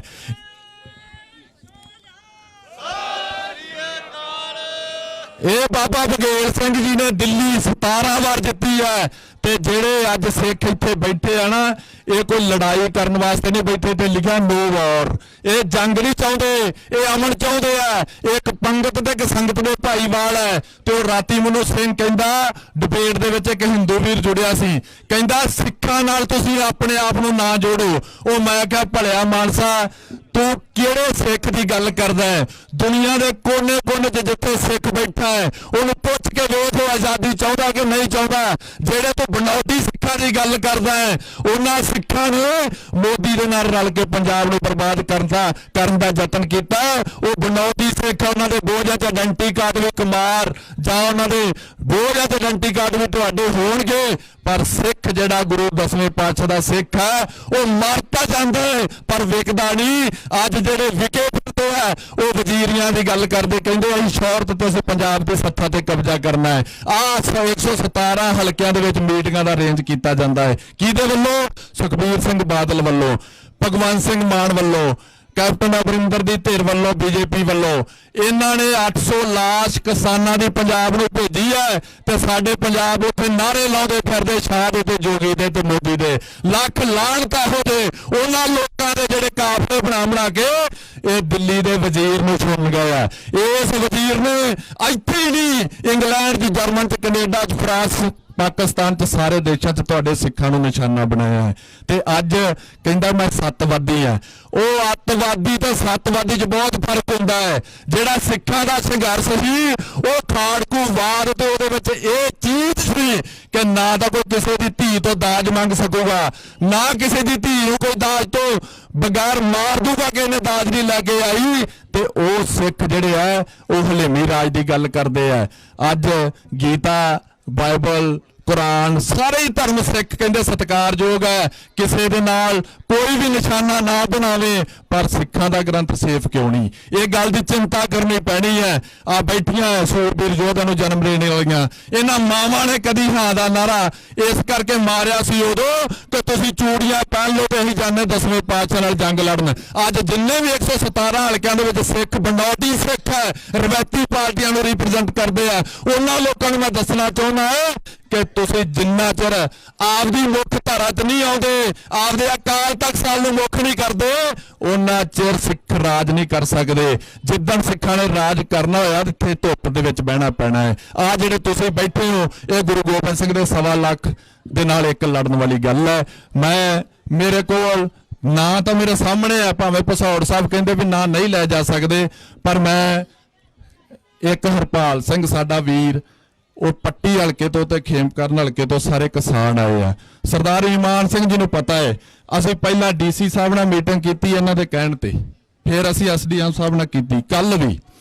ਇਹ ਕਿਸਾਨਾਂ ਦਾ ਦੁੱਖ ਮੈਂ ਇਸ ਕਰਕੇ ਤੁਹਾਨੂੰ ਦੱਸਣਾ ਚਾਹੁੰਦਾ ਹੈ ਕਿ ਜਦੋਂ ਅਸੀਂ ਐਮਪੀ ਬਣੇ ਸੰਗਰੂਰ ਤੋਂ ਤੇ ਸਰਦਾਰ ਮਾਨ ਨੇ ਜਿੰਨੇ ਵੀ ਪੈਂਡਿੰਗ ਪਏ ਕੰਮ ਸੀ, ਭਾਵੇਂ ਉਹ ਰੇਲ ਦਾ ਸੀ, ਭਾਵੇਂ ਉਹ ਪੁਲਾਂ ਦਾ ਸੀ, ਭਾਵੇਂ ਉਹ ਸੜਕਾਂ ਦਾ ਸੀ, ਜਿੰਨਾ ਵੀ ਉਹਨਾਂ ਨੇ ਵੇਖਿਆ ਕਿ ਮੇਰੇ ਪੰਜਾਬ ਦੇ ਵਿੱਚ ਇਹ ਪੈਂਡਿੰਗ ਪਿਆ ਕੰਮ ਮੈਂ ਕਢਵਾ ਸਕਦਾ ਤੇ ਉਹਨਾਂ ਨੇ ਕਢਵਾ ਦਿੱਤਾ।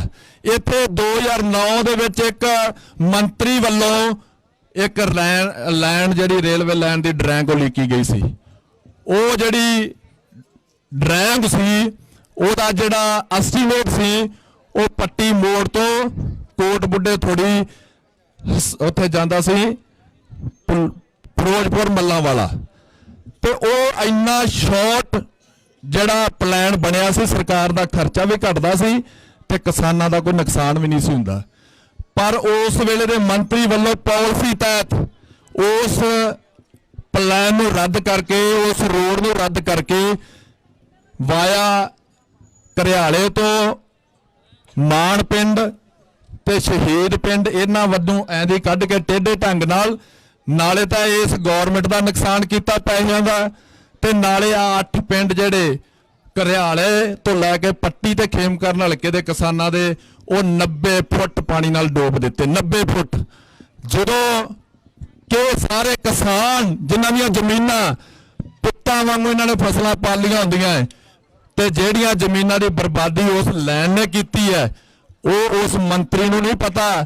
ਉਹਨੇ ਕੇਵਲ 300-400 ਕਿੱਲਾ ਵੇਖਿਆ ਕਿ ਆਇਆ ਇਸ ਪਿੰਡ ਦੇ ਵਿੱਚ 300-400 ਕਿੱਲਾ ਪੰਚਾਇਤੀ ਪੈਲੀ ਹੈ, ਮੈਂ ਉਸ ਪੈਲੀ ਨੂੰ ਕਿਸ ਤਰ੍ਹਾਂ ਹੜਪ ਸਕਦਾ? ਉਹਨੇ ਇੱਧਰ ਦੀ ਕਰਕੇ ਉਹਦਾ ਰੂਟ ਪਲਾਨ ਜਿਹੜਾ ਤਿਆਰ ਕਰ ਦਿੱਤਾ।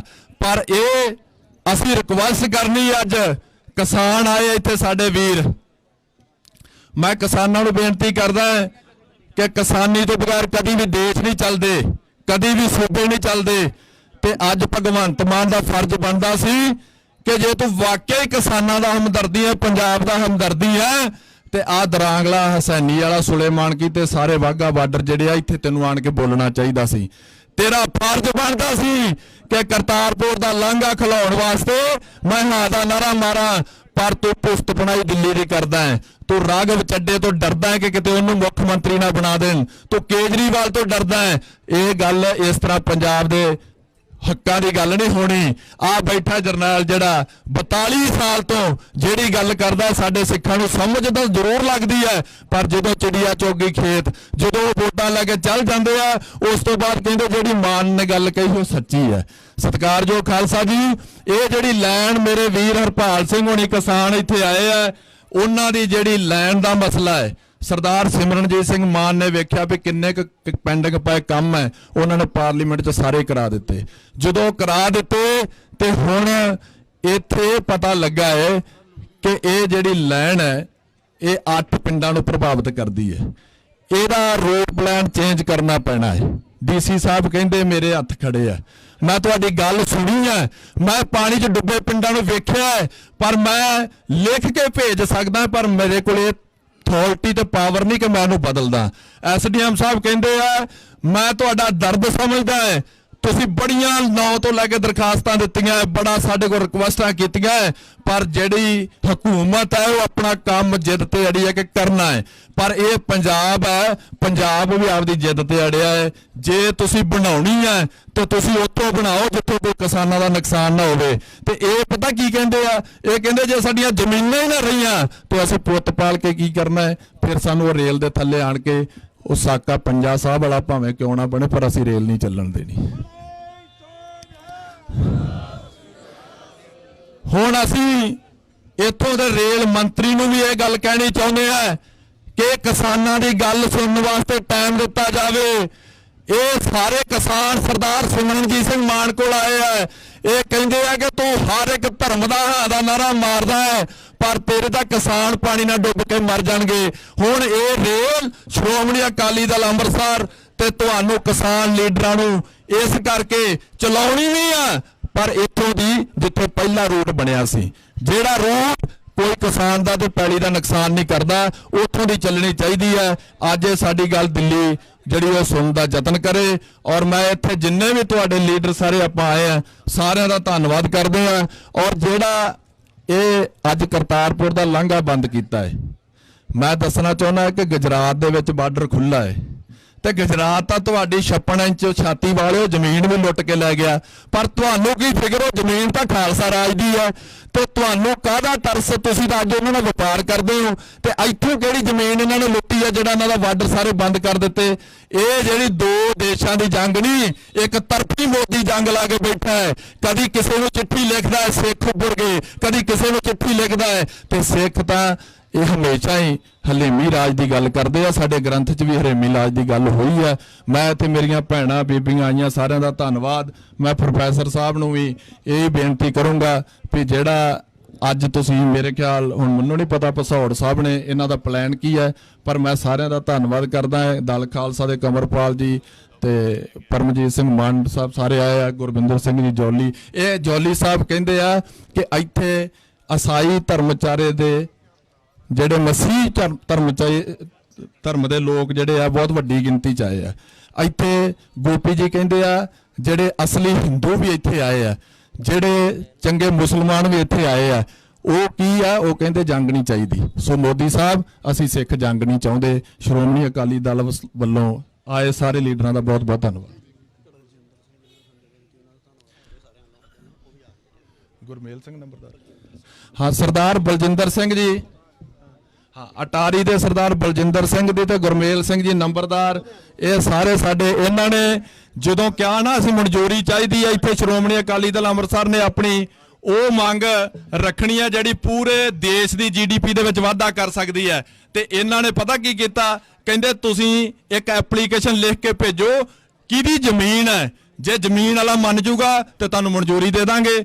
ਇਹਨਾਂ ਨੂੰ ਇਹ ਸੀ ਕਿ ਇਹਨਾਂ ਨੂੰ ਕਿਹੜਾ ਕਿਸੇ ਨੇ ਜ਼ਮੀਨ ਦੇਣੀ ਹੈ ਇੱਥੇ ਵਾਘੇ ਬਾਰਡਰ ਤੇ। ਸਰਦਾਰ ਗੁਰਮੇਲ ਸਿੰਘ ਨੰਬਰਦਾਰ ਤੇ ਸਰਦਾਰ ਬਲਜਿੰਦਰ ਸਿੰਘ ਹੋਣਾ ਦੀ ਜ਼ਮੀਨ ਇਹਨਾਂ ਨੇ ਲਿਖ ਕੇ ਐਫੀਡੇਵਿਟ ਦਿੱਤਾ ਕਿ ਕੋਈ ਪੈਸਾ ਕੋਈ ਖਰਚਾ ਨਹੀਂ, ਜੇ ਸਰਦਾਰ ਸਿਮਰਨਜੀਤ ਸਿੰਘ ਮਾਨ ਨੇ ਆਉਣਾ ਹੈ ਤੇ ਜੀ ਆਇਆਂ ਨੂੰ।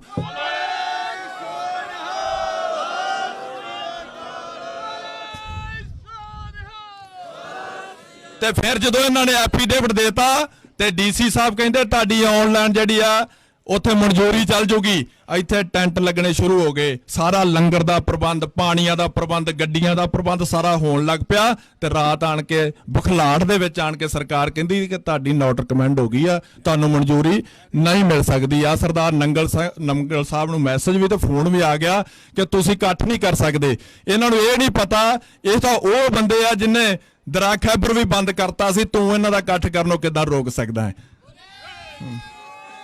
ਮੈਂ ਇਹਨਾਂ ਦਾ ਧੰਨਵਾਦ ਕਰਦਾ ਹਾਂ ਸਾਰੇ ਲੀਡਰਾਂ ਦਾ ਜਿਨ੍ਹਾਂ ਨੇ ਸਹਿਯੋਗ ਕੀਤਾ ਹੈ, ਤੇ ਇੱਥੋਂ ਦੇ ਅਮਰੀਕ ਸਿੰਘ ਜੀ ਨੰਗਲ ਸਾਹਿਬ ਤੇ ਸ਼ਮਸ਼ੇਰ ਸਿੰਘ ਜੀ ਬਰਾੜ ਸਾਹਿਬ ਜਿਹਨਾਂ ਦਾ ਵਿਸ਼ੇਸ਼ ਉਹਨਾਂ ਦੀ ਟੀਮ ਦਾ ਧੰਨਵਾਦ।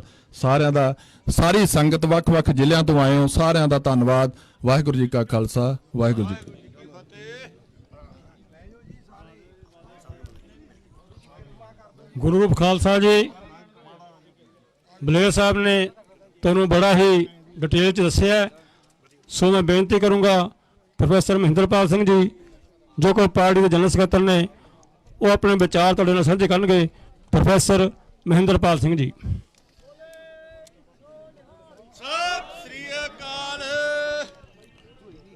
ਅਟਾਰੀ ਵਾਹਗਾ ਬਾਰਡਰ ਸਾਡੇ ਉਸ ਪੰਜਾਬ ਦਾ ਹਿੱਸਾ ਜਿਹੜਾ ਪੰਜਾਬ ਸਾਡਾ ਸੀ, ਸਾਡਾ ਹੈ ਤੇ ਸਾਡਾ ਰਹੂਗਾ। ਆਪਣੇ ਦਿਲਾਂ ਦੀ ਹੋਕ ਲੈ ਕੇ ਪਹੁੰਚੇ ਪੰਜਾਬ ਭਰ ਤੋਂ ਜਥੇ ਸਾਰਿਆਂ ਦੇ ਚਰਨਾਂ 'ਚ ਸਰਦਾਰ ਸਿਮਰਨਜੀਤ ਸਿੰਘ ਦੀ ਮਾਨ ਸਾਹਿਬ ਦੀ ਅਗਵਾਈ ਦੇ ਵਿੱਚ ਪਹੁੰਚੇ। ਇਹਨਾਂ ਜਥਿਆਂ ਨੂੰ ਫਤਿਹ ਅਰਜ਼ ਕਰਦਾ। ਵਾਹਿਗੁਰੂ ਜੀ ਕਾ ਖਾਲਸਾ, ਵਾਹਿਗੁਰੂ ਜੀ ਕੀ ਫਤਿਹ। ਮੇਰੇ ਤੋਂ ਪਹਿਲਾਂ ਮੇਰਾ ਖਿਆਲ ਕੋਈ ਐਸਾ ਮੁੱਦਾ ਨਹੀਂ ਜਿਹੜਾ ਸਾਡੇ ਵਿਦਵਾਨ ਲੀਡਰਾਂ ਨੇ ਛੋਇਆ ਨਾ ਹੋਵੇ ਤੇ ਰਹਿੰਦ ਖੂੰਦ ਦਲ ਖਾਲਸਾ ਵਾਲੇ ਸਾਡੇ ਭਰਾ ਤੇ ਸਾਡੇ ਸੁਪਰੀਮ ਲੀਡਰ, ਜਦੋਂ ਪਿੱਛੇ ਜੇ ਗੱਲਾਂ ਚੱਲਦੀਆਂ ਸੀ ਨਾ ਈਰਾਨ ਵਾਲੀਆਂ ਵੀ ਸੁਪਰੀਮ ਲੀਡਰ ਖਮੀਨੀ ਨੂੰ ਇਹ ਹੋ ਗਿਆ, ਕੌਣ ਨਵਾਂ ਸੁਪਰੀਮ ਲੀਡਰ ਬਣ ਗਿਆ। ਮੈਨੂੰ ਰਾਤ ਨੂੰ ਸੁਪਨੇ ਵਿੱਚ ਵੀ ਉਹ ਜਿਹੜਾ ਸੁਪਰੀਮ ਲੀਡਰ ਦਾ ਸੁਪਨਾ ਆਉਂਦਾ ਸੀ ਤਾਂ ਉਹ ਸਿਮਰਨਜੀਤ ਸਿੰਘ ਮਾਨ ਦਾ ਆਉਂਦਾ ਸੀ।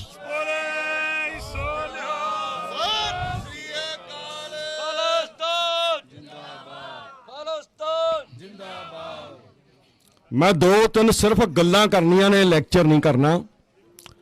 ਪਹਿਲੀ ਗੱਲ ਤਾਂ ਇਹ ਹੈ, ਮੈਂ ਅੰਤਰਰਾਸ਼ਟਰੀ ਪੱਧਰ ਤੇ ਪੰਜਾਬੀ ਤੇ ਸਿੱਖਾਂ ਨੂੰ ਬੇਨਤੀ ਰੂਪ ਚ ਕਹਿਣਾ ਕਿ ਕੀ ਤੁਸੀਂ ਸਾਡੇ ਇਸ ਦਰਦ, ਸਾਡੇ ਇਸ ਉਦਮ ਦਾ ਆਪਣੇ ਆਪਣੇ ਮੁਲਕਾਂ ਦੇ ਵਿੱਚ ਸਹਿਯੋਗ ਨਹੀਂ ਕਰੋਗੇ।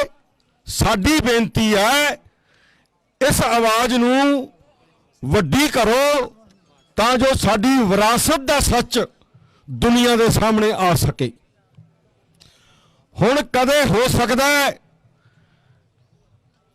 ਮੈਨੂੰ ਇੱਕ ਪ੍ਰਧਾਨ ਸਾਹਿਬ ਦੇ ਅਸੀਂ ਦਫ਼ਤਰ 'ਚ ਬੈਠੇ ਸੀ,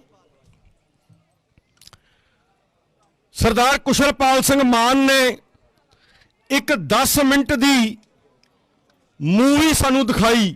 ਕੰਵਰਪਾਲ ਜੀ, ਇਹ ਧਿਆਨ ਦੇਣ ਵਾਲੀ ਗੱਲ ਹੈ, ਤੁਹਾਨੂੰ ਮੇਰੇ ਤੋਂ ਬਹੁਤ ਪਹਿਲਾਂ ਪਤਾ ਹੋਊਗਾ। ਇਹ ਉਹ ਪਿਕਚਰ ਇੰਗਲੈਂਡ ਦੇ ਵਿੱਚ ਬਣੀ ਸੀ। ਉਸ ਪਿਕਚਰ ਦੇ ਵਿੱਚ ਜਿਹੜੀ ਆ ਲਾਈਨ ਸਾਨੂੰ ਅੱਡ-ਅੱਡ ਕਰਦੀ ਆ, ਰੈੱਡ ਕਲਿਫ ਲਾਈਨ, ਇਹਦਾ ਵਰਣਨ ਸੀ। ਜਿਹੜਾ ਬੰਦਾ ਅਫਸਰ ਦੇ ਤੌਰ ਤੇ ਰਾਤੋਂ ਰਾਤ ਲਾਇਆ ਗਿਆ ਇਹ ਲਾਈਨ ਵਿਛਾਉਣ ਵਾਸਤੇ ਵੀ ਆਹ ਇੰਡੀਆ ਹੋਏਗਾ, ਆਹ ਪਾਕਿਸਤਾਨ ਹੋਏਗਾ, ਉਹ ਬੈਠਾ ਉਸ ਪਿਕਚਰ ਵਿੱਚ ਆਪਣੀ ਮਿਸਿਸ, ਆਪਣੀ ਘਰਵਾਲੀ ਦੇ ਨਾਲ ਬੈਠਾ ਗੱਲ ਕਰ ਰਿਹਾ ਹੈ। ਇੱਕ ਡਰਾਇੰਗ ਰੂਮ ਦੇ ਵਿੱਚ ਇੱਕ ਸੋਫੇ ਤੇ ਉਹ ਬੈਠਾ ਹੈ, ਇੱਕ ਸੋਫੇ ਤੇ ਉਹਨਾਂ ਦੀ ਧਰਮ ਪਤਨੀ ਬੈਠੀ ਹੈ। ਰੈੱਡ ਕਲਿਫ ਆਪਣੀ ਧਰਮ ਪਤਨੀ ਨੂੰ ਕਹਿੰਦਾ ਹੈ, ਲਾਰਡ ਮਾਊਂਟਬੈਟਨ ਦਾ ਛੋਟਾ ਨਾਮ ਹੈ ਡਿੱਕੀ। ਉਹ ਕਹਿੰਦਾ ਡਿੱਕੀ, ਅੰਗਰੇਜ਼ੀ 'ਚ ਕਹਿੰਦਾ ਡਿੱਕੀ ਮੈਨੂੰ ਕਹਿੰਦਾ ਹੈ, ਆਪਣੀ ਵਾਈਫ ਨੂੰ ਕਹਿੰਦਾ ਡਿੱਕੀ ਮੈਨੂੰ ਕਹਿੰਦਾ ਹੈ ਕਿ ਇੱਕ ਅਜਿਹੀ ਲਾਈਨ ਵਾਧੇ ਜਿਹਦੇ ਨਾਲ ਹੋਊਗਾ ਕਿ ਤੂੰ ਹੋਰ ਦੇਸ਼ 'ਚ ਚਲੀ ਜਾਏਂਗੀ, ਮੈਂ ਹੋਰ ਦੇਸ਼ 'ਚ ਚਲਾ ਜਾਊਂਗਾ। ਜਿਸ ਬੰਦੇ ਨੇ ਆ ਲੈਣਾ ਪਾਈਆਂ ਨੇ ਉਹਦੇ ਉੱਤੇ ਪਿਕਚਰ ਬਣੀ ਹੈ ਇੰਗਲੈਂਡ 'ਚ 10 ਮਿੰਟ ਦੀ ਪਿਕਚਰ।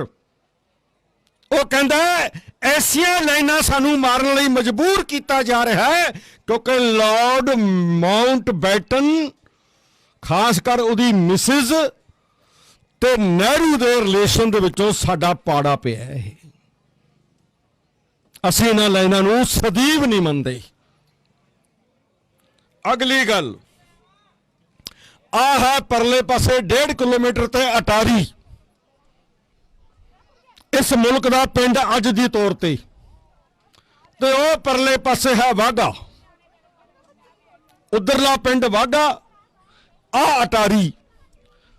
ਉਸ ਤੋਂ ਪਿਛਲੇ ਪਾਸੇ ਕੀ ਆ ਭਲਾ? ਲਾਹੌਰ। ਇੱਧਰ ਦਿੱਲੀ। ਹੁਣ ਤੁਸੀਂ ਅਟਾਰੀ ਤੇ ਲਾਹੌਰ ਦਾ ਰਿਸ਼ਤਾ ਨਹੀਂ ਜਾਣਦੇ? ਜਾਣੋ, ਤੁਹਾਡਾ ਮਹਾਰਾਜਾ ਹੋਇਆ ਰਣਜੀਤ ਸਿੰਘ। ਲਾਹੌਰ ਤੋਂ ਆਪਣੇ ਪੋਤੇ ਦੀ ਜੰਜ ਲੈ ਕੇ ਕਿੱਥੇ ਆਇਆ ਸੀ? ਅਟਾਰੀ। ਸਰਦਾਰ ਸ਼ਾਮ ਸਿੰਘ ਅਟਾਰੀ ਦੇ ਘਰੇ ਉਹਦੀ ਧੀ ਬੀਬੀ ਨਾਨਕੀ ਦਾ ਵਿਆਹ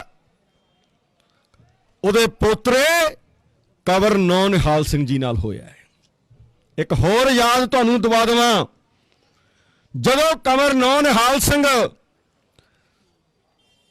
ਇੱਥੇ ਸੀ ਸਿੱਖ ਰਾਜ ਦੇ ਵਿੱਚ, ਤਾਂ ਉਹਨੇ ਗੁਰੂ ਅਰਜਨ ਸਾਹਿਬ ਜੀ ਦੀ ਯਾਦ ਵਿੱਚ ਬਣੇ ਹੋਏ ਤਰਨਤਾਰਨ ਸਾਹਿਬ ਦਰਬਾਰ ਸਾਹਿਬ ਦੀ ਬਾਹਰਲੀ ਡਿਊਟੀ ਕੰਵਰ ਨਿਹਾਲ ਸਿੰਘ ਨੇ ਆਪ ਕੋਲ ਖੜ ਕੇ ਬਣਵਾਈ ਹੈ, ਜਿਹੜੀ ਅੱਜ ਵੀ ਹੈ।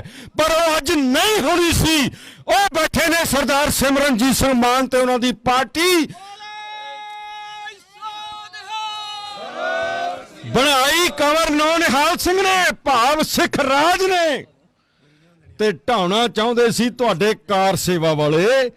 2 ਬੁਰਜੀਆਂ ਢਾਹ ਵੀ ਦਿੱਤੀਆਂ ਸੀ। ਰਾਤੋਂ ਰਾਤ ਸਾਡੀ ਪਾਰਟੀ ਕੋਲ ਸੁਨੇਹਾ ਪਹੁੰਚਿਆ, ਲੋਕਲ ਬਾਜ਼ਾਰ ਵਾਲਿਆਂ ਨੇ ਦਿੱਤਾ। ਤਰਨਤਾਰਨ ਦੇ ਬਾਹਰ ਜਿਹੜਾ ਬਾਜ਼ਾਰ ਹੈ, ਉੱਥੋਂ ਸਿੰਘਾਂ ਨੇ ਕਿਹਾ ਸਾਡੇ ਵਿੱਚ ਇੰਨੀ ਹਿੰਮਤ ਨਹੀਂ। ਪ੍ਰਧਾਨ ਸਾਹਿਬ ਕੋਲ ਪਹੁੰਚਿਆ ਸੁਨੇਹਾ, ਪ੍ਰਧਾਨ ਸਾਹਿਬ ਨੇ ਆਪਣੇ ਤਰਨਤਾਰਨ ਦੇ ਜਥੇਦਾਰਾਂ ਕੋਲ ਭੇਜਿਆ। ਅੱਜ ਤੋਂ ਕੋਈ 10 ਕੁ ਸਾਲ ਦੀ ਗੱਲ ਹੈ, ਸਾਡੀ ਪਾਰਟੀ ਨੇ ਰਾਤੀ 2 ਵਜੇ ਆ ਕੇ ਜਿਹੜੀਆਂ 2 ਬੁਰਜੀਆਂ ਢਹਿ ਗਈਆਂ ਸੀ, ਉਹ ਬੈਠੇ ਨੇ ਗੁਰਦਾਸਪੁਰ ਵਾਲੇ, ਕਹਿੰਦੇ ਮੈਂ ਵੀ ਆਇਆ ਸੀ। ਠੀਕ ਹੈ ਨਾ? ਮੇਰਾ ਮਤਲਬ ਕਹਿਣ ਤੋਂ ਇਹ ਰਿਸ਼ਤਾ ਹੈ ਸਾਡਾ। ਉਹ ਬੁਰਜੀ ਬਚ ਗਈ, ਉਹ ਬੁਰਜੀਆਂ 2 ਢਹਿ ਗਈਆਂ, ਪਰ ਉਹ ਡਿਊੜੀ ਬਚ ਗਈ। ਅੱਜ ਵੀ ਉਹ ਜਿਹੜੀ ਡਿਊੜੀ ਆ, ਕਦੇ ਜਾਇਓ, ਦਰਸ਼ਨ ਕਰਿਓ। ਉਹ ਸਾਡੇ ਸਿੱਖ ਰਾਜ ਦੇ ਇਸ ਧਰਤੀ ਦੇ ਨਾਲ ਜਿਹੜਾ ਸਾਡਾ ਇੱਕ ਰਿਸ਼ਤਾ ਸੀ ਸਿੱਖ ਰਾਜ ਦਾ, ਇਹਨਾਂ ਦੀ ਧੀ ਸਿੱਖ ਰਾਜ ਦੇ ਲਾਹੌਰ ਵਿਆਹੀ ਗਈ ਸੀ। ਉਹਨਾਂ ਨੇ ਉਹ ਯਾਦ ਵਿੱਚ ਇੱਕ ਡਿਊੜੀ ਬਣਾਈ ਗੁਰੂ ਸੱਚੇ ਪਾਤਸ਼ਾਹ। ਹੁਣ ਗੁਰੂ ਸੱਚੇ ਪਾਤਸ਼ਾਹ ਦੇ ਰਾਜ ਦੇ ਗੁਰਦੁਆਰਾ ਸਾਹਿਬ 'ਚ ਡਿਊੜੀ ਬਣਾਈ ਸਿੱਖ ਰਾਜ ਦੇ ਸੇਵਾਦਾਰਾਂ ਨੇ, ਤੇ ਗੁਰੂ ਅਰਜਨ ਸਾਹਿਬ ਦੀ ਸ਼ਹਾਦਤ ਕਿੱਥੇ ਹੋਈ? ਲਾਹੌਰ। ਇਹ ਰਿਸ਼ਤੇ ਕਿਵੇਂ ਖਤਮ ਹੋ ਜਾਣਗੇ? ਗੁਰੂ ਨਾਨਕ ਸਾਹਿਬ ਪੈਦਾ ਹੋਏ ਨਨਕਾਣਾ ਸਾਹਿਬ, ਤੇ ਸਾਰੀ ਦੁਨੀਆ ਘੁੰਮੀ, ਜਿੱਥੇ ਕਰਤਾਰਪੁਰ ਆ ਕੇ ਸਾਨੂੰ ਅਖੀਰ 'ਚ ਸਿੱਖਿਆ ਦਿੱਤੀ। ਅੱਜ ਉਹ ਜ਼ਬਰਦਸਤੀ ਉਹਦਾ ਲਾਂਘਾ ਬੰਦ ਕੀਤਾ ਹੋਇਆ ਹੈ। ਕੀ ਇਸ ਤਰ੍ਹਾਂ ਸਾਡੇ ਤੇ ਜ਼ਬਰ ਕਰਕੇ, ਜ਼ਹਿਨੀ ਜ਼ਬਰ ਕਰਕੇ ਇਹ ਰਿਸ਼ਤੇ ਖਤਮ ਕੀਤੇ ਜਾ ਸਕਦੇ ਨੇ? ਕੀ ਇਹ ਬਾਰਡਰ ਰੋਕੇ ਜਾ ਸਕਦੇ ਨੇ? ਦੁਨੀਆ ਦੇ ਨਕਸ਼ਿਆਂ ਦਾ ਇਤਿਹਾਸ ਪੜ੍ਹ ਲਓ, ਕਦੇ ਕਿਸੇ ਮੁਲਕ ਦੇ ਰਕਸ਼ੇ ਸਦੀਵ ਨਹੀਂ ਹੁੰਦੇ। ਜੇ ਲਾਹੌਰ ਦੀ ਬਾਦਸ਼ਾਹੀ ਇਹਨਾਂ ਨੇ ਵਿੱਚੋਂ ਚੀਰੀ ਹੈ, ਤਾਂ ਇਹ ਦੁਨੀਆ ਦੇ ਲੋਕ, ਸਿੱਖ ਤੇ ਪੰਜਾਬੀ ਮੁਸਲਮਾਨ, ਪੰਜਾਬੀ ਹਿੰਦੂ, ਪੰਜਾਬੀ ਕ੍ਰਿਸਚਨ, ਜਿਵੇਂ ਮਹਾਰਾਜਾ ਰਣਜੀਤ ਸਿੰਘ ਦੇ ਰਾਜ 'ਚ ਰਹਿੰਦੇ ਸੀ, ਇੱਕ ਦਿਨ ਇਹ ਬਾਰਡਰ ਜਰਮਨ ਦੀ ਦੀਵਾਰ ਵਾਂਗ ਇਹ ਲਾਈਨਾਂ ਤੋੜ ਦੇਣਗੇ। ਸਮੇਂ ਬਾਰੇ ਕੁਝ ਨਹੀਂ ਕਿਹਾ ਜਾ ਸਕਦਾ।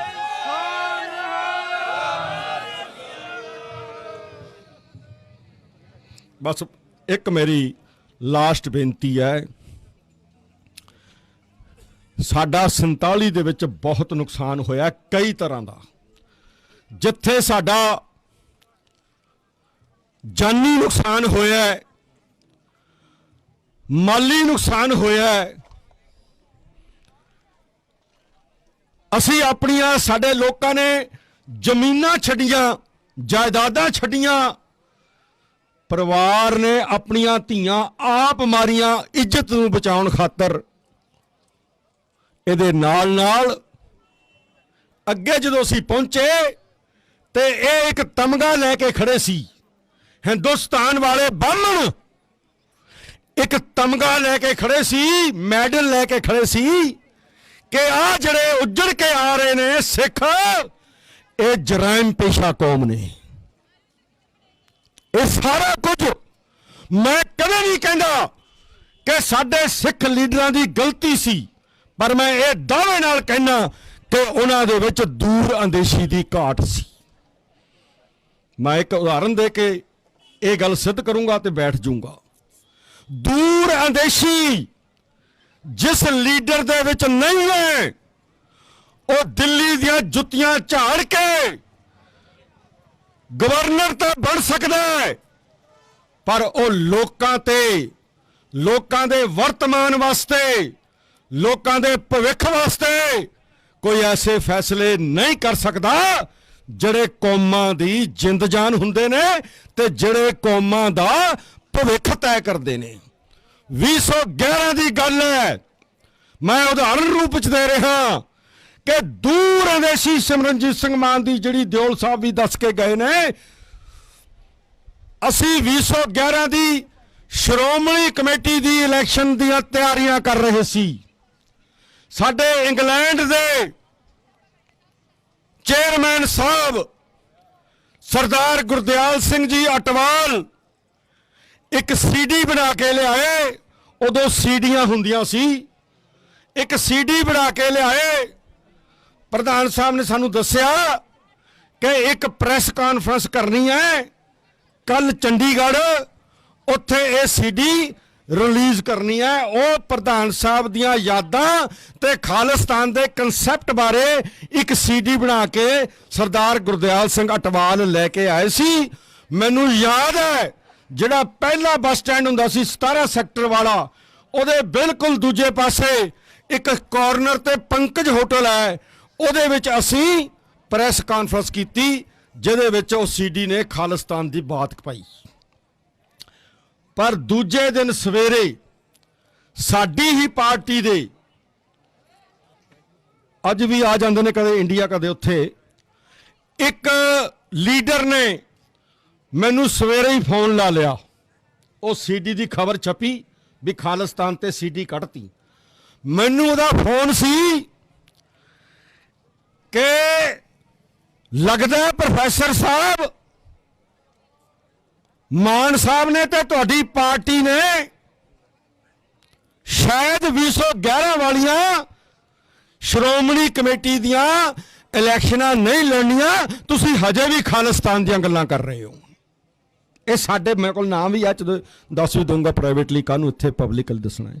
ਮੈਂ ਉਹਨੂੰ ਜਵਾਬ ਦਿੱਤਾ, ਮੇਰੇ ਭਰਾ ਤੂੰ ਹੁਣ 2 ਘੰਟੇ ਮੇਰੇ ਨਾਲ ਗੱਲਾਂ ਕਰੇਂਗਾ, ਮੇਰਾ ਵੀ ਕੰਨ ਗਰਮ ਹੋ ਜਾਊਗਾ, ਉਦੋਂ ਛੋਟੇ ਫੋਨ ਹੁੰਦੇ ਸੀ, ਤੇ ਤੇਰਾ ਵੀ ਕੰਨ ਗਰਮ ਹੋ ਜਾਊਗਾ ਅਮਰੀਕਾ ਬੈਠਿਆਂ ਨੂੰ, ਪਰ ਨਿਕਲਣਾ ਕੁਝ ਨਹੀਂ।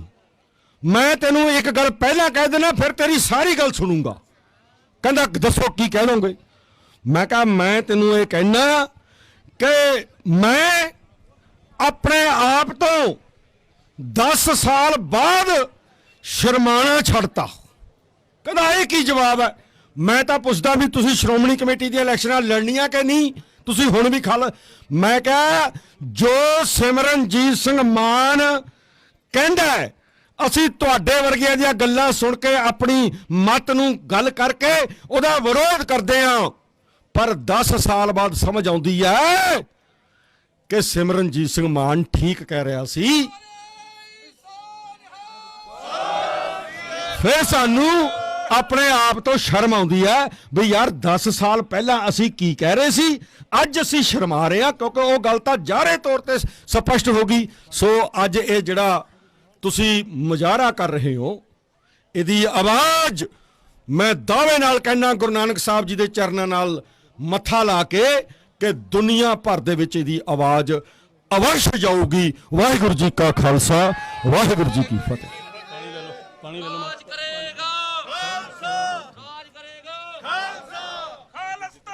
ਜਿੰਦਾਬਾਦ ਜਿੰਦਾਬਾਦ ਗੁਰੂ ਰੂਪ ਖਾਲਸਾ ਜੀ। ਹੁਣ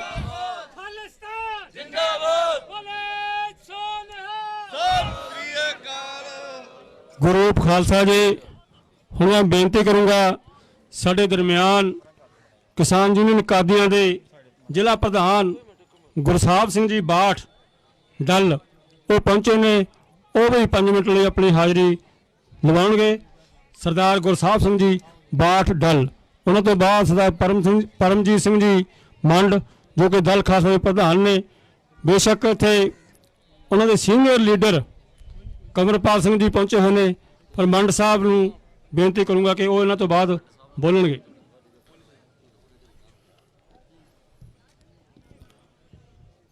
ਅੱਜ ਇਸ ਇਕੱਠ ਵਿੱਚ ਪਹੁੰਚੇ ਸਾਡੀ ਕੌਮ ਦੇ ਸੁਪਰੀਮ ਲੀਡਰ, ਪੰਜਾਬੀਅਤ, ਪੰਜਾਬੀਆਂ ਤੇ ਸਿੱਖ ਕੌਮ ਦੀ ਅਗਵਾਈ ਕਰ ਰਹੇ ਬਹੁਤ ਸੂਝਵਾਨ ਰੌਸ਼ਨ ਦਿਮਾਗ ਸਾਡੀ ਸਤਿਕਾਰਯੋਗ ਸ਼ਖਸੀਅਤ ਸਰਦਾਰ ਸਿਮਰਨਜੀਤ ਸਿੰਘ ਮਾਨ ਸਾਹਿਬ, ਉਹਨਾਂ ਦੀ ਸਮੁੱਚੀ ਲੀਡਰਸ਼ਿਪ ਅਤੇ ਇਲਾਕੇ ਭਰ ਤੋਂ, ਪੂਰੇ ਮਾਝੇ ਭਰ ਤੋਂ ਪੁੱਜੇ ਕਿਸਾਨ ਵੀਰੋ, ਸਾਡੀਆਂ ਮਾਤਾਵਾਂ ਭੈਣਾਂ, ਸਾਰਿਆਂ ਨੂੰ ਫਤਿਹ ਅਰਜ਼ ਕਰਦਾ ਹੈ। ਵਾਹਿਗੁਰੂ ਜੀ ਕਾ ਖਾਲਸਾ, ਵਾਹਿਗੁਰੂ ਜੀ ਕੀ ਫਤਿਹ। ਅਸੀਂ ਭਾਰਤੀ ਕਿਸਾਨ ਯੂਨੀਅਨ ਕਾਦੀਆਂ ਵੱਲੋਂ ਮਾਨ ਸਾਹਿਬ ਦੇ ਇਸ ਉਪਰਾਲੇ ਦੀ ਦਿਲ ਦੀਆਂ ਗਹਿਰਾਈਆਂ ਤੋਂ ਸ਼ਲਾਘਾ ਕਰਦੇ ਹਾਂ, ਧੰਨਵਾਦ ਕਰਦੇ ਹਾਂ, ਜਿਨ੍ਹਾਂ ਨੇ ਸਾਡੀਆਂ ਪੰਜਾਬ ਦੀਆਂ ਫਸਲਾਂ, ਨਸਲਾਂ, ਕਿਸਾਨੀ ਜਵਾਨੀ ਦੀ ਗੱਲ ਕੀਤੀ। ਵੇਖੋ ਵੀਰੋ, ਤੁਸੀਂ ਸਾਰੇ ਪੰਜਾਬ ਦੇ ਵਿੱਚ ਸਾਰੀਆਂ ਪਾਰਟੀਆਂ ਨੂੰ ਵੇਖਦੇ ਹੋ। ਮੈਂ ਇਹ ਗੱਲ ਪਾਰਟੀ ਬਾਜੀ ਤੋਂ ਉੱਪਰ ਉੱਠ ਕੇ ਇੱਕ ਕਿਸਾਨ ਜਥੇਬੰਦੀ ਦਾ ਨੁਮਾਇੰਦਾ ਹੋਣ ਦੇ ਨਾਂ ਤੇ ਤੁਹਾਡੇ ਨਾਲ ਗੱਲ ਕਰਨ ਜਾ ਰਿਹਾ ਹਾਂ। ਅੱਜ ਦੇ ਦੌਰ ਦੇ ਵਿੱਚ ਸਾਰੀਆਂ ਹੀ ਰਾਜਨੀਤਿਕ ਪਾਰਟੀਆਂ ਨੇ ਸੈਂਟਰ ਦੇ ਅੱਗੇ ਗੋਡੇ ਟੇਕ ਦਿੱਤੇ ਆ।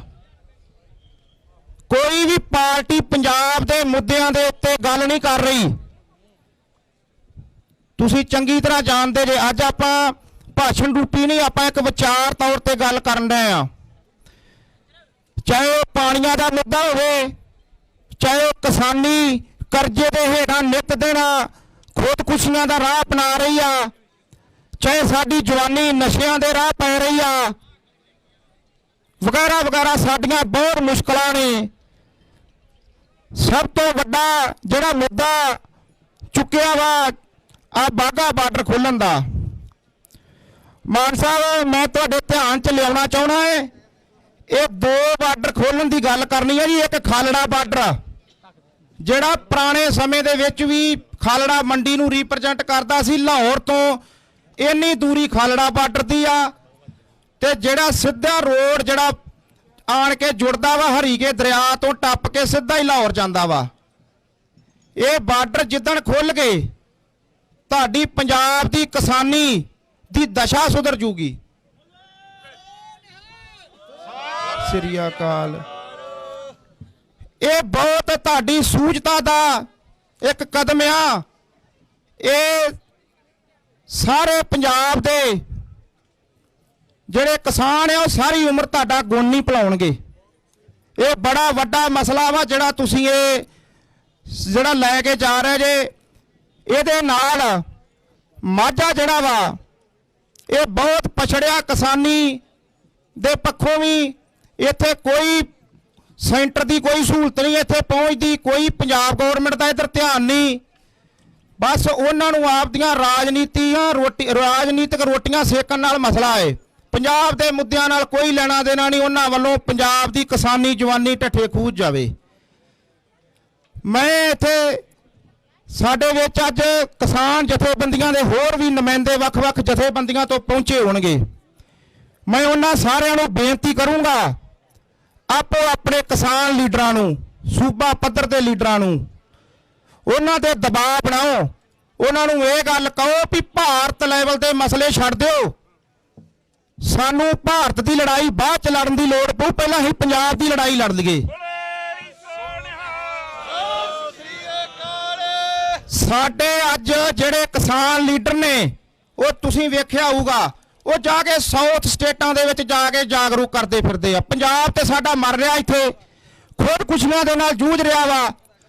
ਸਾਡੀ ਇੱਥੇ ਕੋਈ ਫਸਲਾਂ ਦੀ ਕਦਰ ਨਹੀਂ ਪੈ ਰਹੀ। ਜੇ ਆ ਬਾਘਾ ਬਾਰਡਰ ਖੁੱਲਦਾ ਹੈ, ਅਰਬ ਕੰਟਰੀਆਂ ਦੇ ਨਾਲ ਸਾਡਾ ਵਪਾਰ ਚੱਲੂਗਾ। ਯੂਰਪ ਤੱਕ ਸਾਡੀਆਂ ਫਸਲਾਂ ਜਾਣਗੀਆਂ। 7-7 8-8 ਹਜ਼ਾਰ ਨੂੰ ਕੁਇੰਟਲ ਜਿਹੜਾ ਸਾਡੀ ਕਣਕ ਵਿਕੂਗੀ। ਉਹਨਾਂ ਮੁਲਕਾਂ ਦੇ ਵਿੱਚ ਜਿਹੜਾ ਵਾ ਉਹਨਾਂ ਨੂੰ ਖਾਣ ਨੂੰ ਨਹੀਂ ਲੱਭਦਾ, ਆਪਾਂ ਨੂੰ ਵੇਚਣ ਨੂੰ ਥਾਂ ਨਹੀਂ ਲੱਭਦਾ।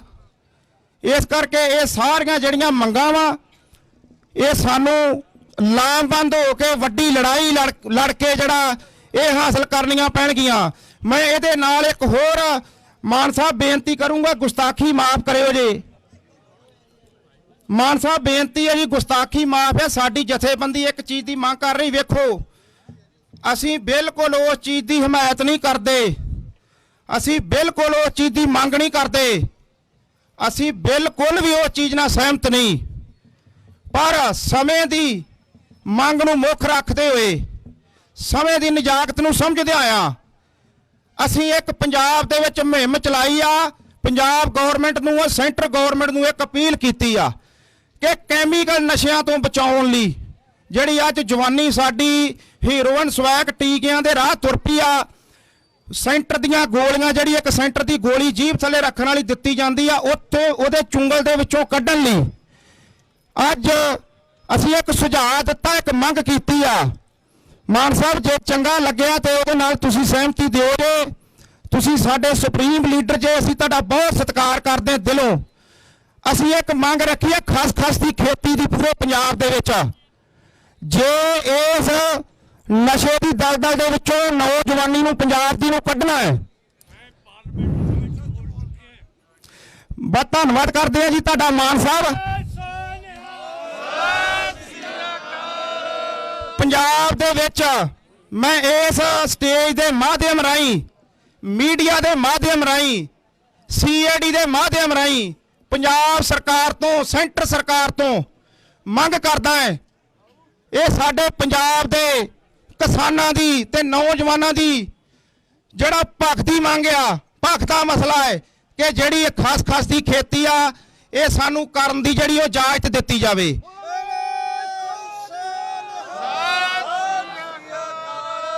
ਜਿਸ ਦੇ ਨਾਲ ਪੰਜਾਬ ਦੇ ਕਿਸਾਨਾਂ ਦੀ ਜਿਹੜੀ ਉਹ ਦਸ਼ਾ ਸੁਧਰੂਗੀ। ਮੈਂ ਇੱਥੇ ਸਾਰੇ ਇਲਾਕੇ ਭਰ ਤੋਂ ਆਈਆਂ ਸੰਗਤਾਂ ਦਾ ਤਹਿ ਦਿਲੋਂ ਧੰਨਵਾਦ ਵੀ ਕਰਦਾ ਵਾਂ। ਤੁਸੀਂ ਇੱਥੇ ਜਿਉਂਦੀ ਜਾਗਦੀ ਜ਼ਮੀਰ ਵਾਲੇ ਸਾਰੇ ਬੈਠੇ ਹੋ, ਜਿਉਂਦੀ ਜਾਗਦੀ ਜ਼ਮੀਰ ਦਾ ਸਬੂਤ ਦਿੱਤਾ ਵਾ। ਮੈਂ ਮਾਨ ਸਾਹਿਬ ਦੇ ਖਲੋ ਕੇ ਬੋਲਣਾ ਸੂਰਜ ਨੂੰ ਦੀਵਾ ਦਿਖਾਉਣ ਦੇ ਬਰਾਬਰ ਹੁੰਦਾ ਵਾ। ਮੈਂ ਇੰਨੀਆਂ ਸ਼ਬਦਾਂ ਨਾਲ ਤੁਹਾਡਾ ਸਾਰਿਆਂ ਦਾ ਧੰਨਵਾਦ ਕਰਦਾ, ਫਤਿਹ ਅਰਜ਼ ਕਰਦਾ। ਵਾਹਿਗੁਰੂ ਜੀ ਕਾ ਖਾਲਸਾ, ਵਾਹਿਗੁਰੂ ਜੀ ਕੀ ਫਤਿਹ।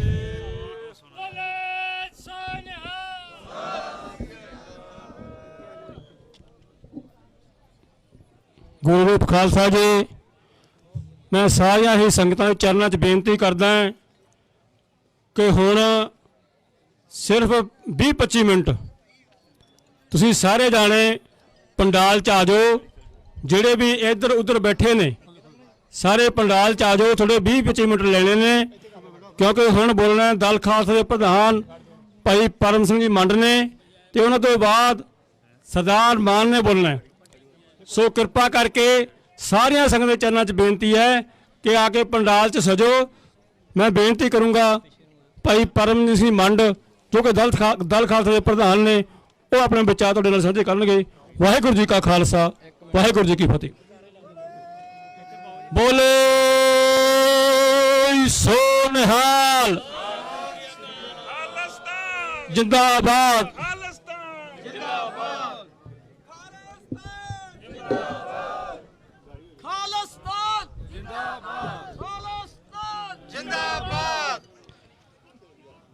ਪਰਮ ਸਤਿਕਾਰਯੋਗ ਗੁਰੂ ਰੂਪ ਗੁਰੂ ਸਵਾਰੀ ਖਾਲਸਾ ਸਾਧ ਸੰਗਤ ਜੀ, ਗੱਜ ਕੇ ਬੁਲਾਓ ਫਤਿਹ ਜੀ।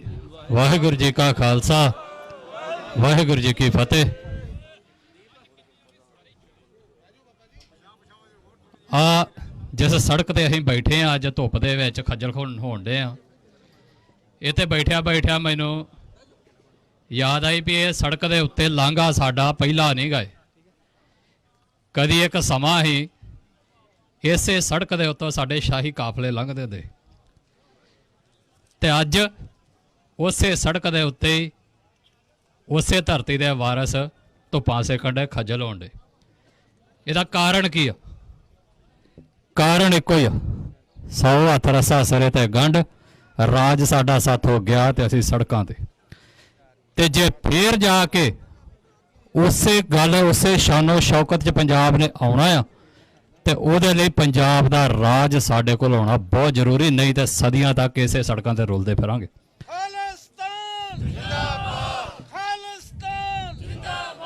ਤੇ ਜੇ ਰਾਜ ਹੋਵੇ ਨਾ ਫਿਰ ਅਗਲੇ ਬੁੱਕਲ ਮਾਰ ਕੇ ਆਪਣੀ ਪਾਰਲੀਮੈਂਟ 'ਚ ਵੀ ਬਹਿ ਜਾਂਦੇ। ਜੇ ਰਾਜ ਹੋਵੇ ਨਾ ਤੇ ਚੱਪਲਾਂ ਦੇ ਨਾਲ ਗਿੱਟੇ ਉੱਚਿਆਂ ਤੋਂ ਪਜਾਮੇ ਪਾ ਕੇ ਅਗਲੇ ਰੈੱਡ ਕਾਰਪੈਟ ਤੇ ਤੁਰ ਪੈਂਦੇ ਨੇ ਬਗਾਨੇ ਮੁਲਕਾਂ 'ਚ ਜਾ ਕੇ। ਜੇ ਰਾਜ ਹੋਵੇ ਨਾ ਤੇ ਦੇਸ਼ਾਂ ਦੀਆਂ ਪਾਰਲੀਮੈਂਟਾਂ ਦੇ ਉਦਘਾਟਨ ਇੱਥੇ ਟੱਲੀਆਂ ਖੜਖਾੜ ਖੜਕਾ ਕੇ ਹੁੰਦੇ ਨੇ। ਤੇ ਜੇ ਰਾਜ ਨਾ ਹੋਵੇ ਤੇ ਫਿਰ ਗੁਰੂ ਗ੍ਰੰਥ ਸਾਹਿਬ ਜੀ ਦੀ ਬੇਅਦਬੀ ਤੱਕ ਦੇ ਘਿਨੌਣੇ ਅਪਰਾਧ ਸਾਡੀ ਪੰਜਾਬ ਦੀ ਧਰਤੀ ਤੇ ਹੁੰਦੇ ਨੇ। ਇਹ ਫਰਕ ਹੁੰਦਾ ਰਾਜ 'ਚ। ਤੇ ਸਾਡੇ ਲੋਕ ਕਹਿੰਦੇ ਜੀ ਕੀ ਕਰਨਾ ਤੁਸੀਂ, ਤੇ ਉਦੋਂ ਵੱਡੀ ਤਰਾਸਦੀ ਸਾਡੀ ਇਹ ਜਿਹਨੂੰ ਸਾਡੇ ਸਿੱਖ ਚੁੱਕੀ ਫਿਰਦੇ ਵੀ ਸਾਡੀ ਨੁਮਾਇੰਦਾ ਜਥੇਬੰਦੀ ਹੀ, ਅਸੀਂ ਬੜੀਆਂ ਕੁਰਬਾਨੀਆਂ ਕੀਤੀਆਂ, ਜਿਹਦੇ ਪ੍ਰਧਾਨ ਅੱਜ ਕੱਲ੍ਹ ਸੁਖਬੀਰ ਸਿੰਘ ਬਾਦਲ ਸਾਹਿਬ ਬਣਾਏ ਹੋਏ ਨੇ। ਉਹਨਾਂ ਲੋਕਾਂ ਨੇ ਉਹ ਕੱਲ ਪਰਸੋਂ ਬਿਆਨ ਕੀ ਦੇਣ ਡਿਆ, ਮੈਨੂੰ ਇੱਕ ਵੀਡੀਓ ਭੇਜੀ, ਉਹਦੇ ਜਿਹੜੇ ਸ਼ਬਦ ਹੀ ਪਹਿਲਾਂ ਮੈਂ ਉਹ ਲੱਗਾ ਦੱਸਣ ਫਿਰ ਜਵਾਬ। ਉਹ ਕਹਿੰਦੇ ਜੀ ਕਹਿਣਾ ਨਹੀਂ ਚਾਹੀਦਾ ਪਰ ਕਈ ਲੋਕ ਕਹਿੰਦੇ ਜੀ ਪੰਜਾਬ ਨੂੰ ਆਜ਼ਾਦ ਕਰ ਦਿਓ। ਤੇ ਆਂਦਾ ਮੈਂ ਇੱਕ ਦਿਨ ਹਿਸਾਬ ਜਿਹਾ ਲਾਉਣ ਡਿਆ ਸੀ ਵੀ ਜੇ ਪੰਜਾਬ ਆਜ਼ਾਦ ਹੋ ਜੇ ਤੇ ਇੱਥੇ ਕਣਕ ਦੇ ਝੋਨਾ ਹੀ ਆ ਤੇ 50-60 ਹਜ਼ਾਰ ਕਰੋੜ ਦਾ ਬਣਦਾ, ਤੇ ਵਿੱਚੋਂ 50,000 ਕਰੋੜ ਦੀਆਂ ਜਿਹੜੀਆਂ ਵਾ ਉਹ ਸਾਡੇ ਜਿਹੜੇ ਨੌਕਰ ਨੇ ਪੰਜਾਬ ਸਰਕਾਰ ਦੇ ਉਹਦੀਆਂ ਤਨਖਾਹਾਂ ਚੱਲ ਜਾਂਦੀਆਂ। ਤਾਂ ਦੱਸੋ ਅਸੀਂ ਗੈਸ ਗੂਸ ਕਿੱਥੋਂ ਖਰੀਦਣੀ? ਮੈਂ ਕਹਿੰਦਾ ਕਮਾਲ ਦੀ ਪੜ੍ਹਾਈ ਕੀਤੀ ਤੁਸੀਂ ਵਿਦੇਸ਼ਾਂ 'ਚ ਜਾ ਕੇ, ਤੁਹਾਨੂੰ ਪੰਜਾਬ ਦੇ 'ਚ ਸਿਰਫ ਕਣਕ ਦੇ ਝੋਨਾ ਹੀ ਦਿਖਿਆ। ਇਹ ਕਿਉਂ ਦਿਖਿਆ ਉਹਨੂੰ ਤੇ ਹਿਸਾਬ ਕਿਤਾਬ ਗਲਤ ਕਿਉਂ ਲੱਗਾ? ਉਹਦਾ ਇੱਕ ਕਾਰਨ ਆ।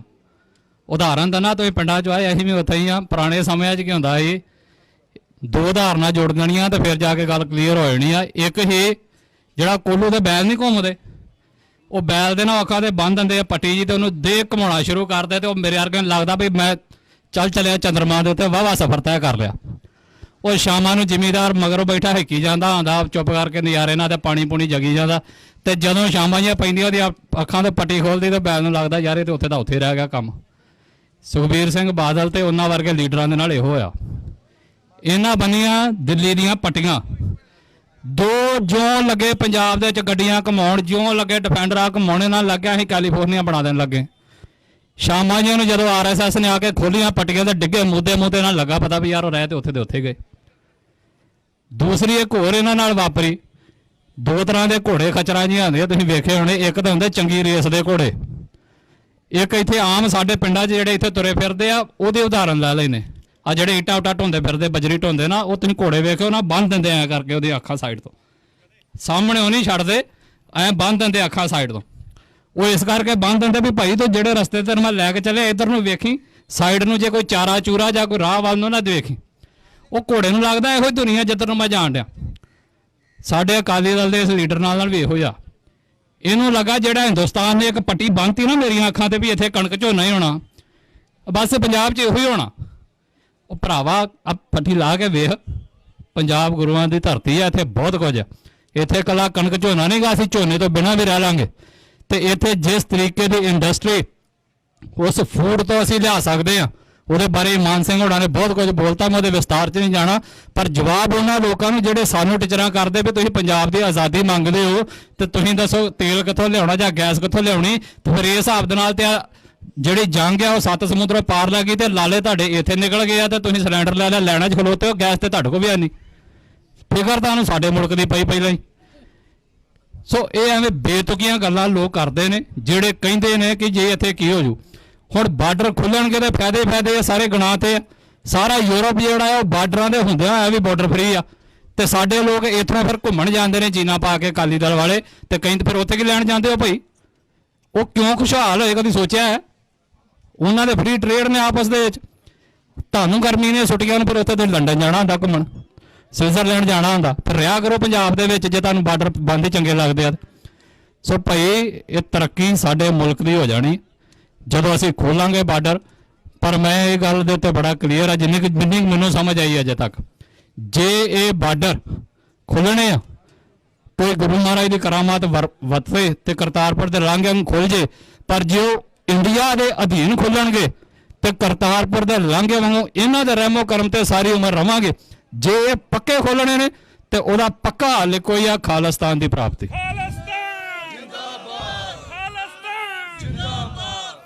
ਸੋ ਭਾਈ ਆਪਣੇ ਮੁਲਕ ਵੱਲ ਨੂੰ ਵਾਪਸ ਮੁੜੀਏ।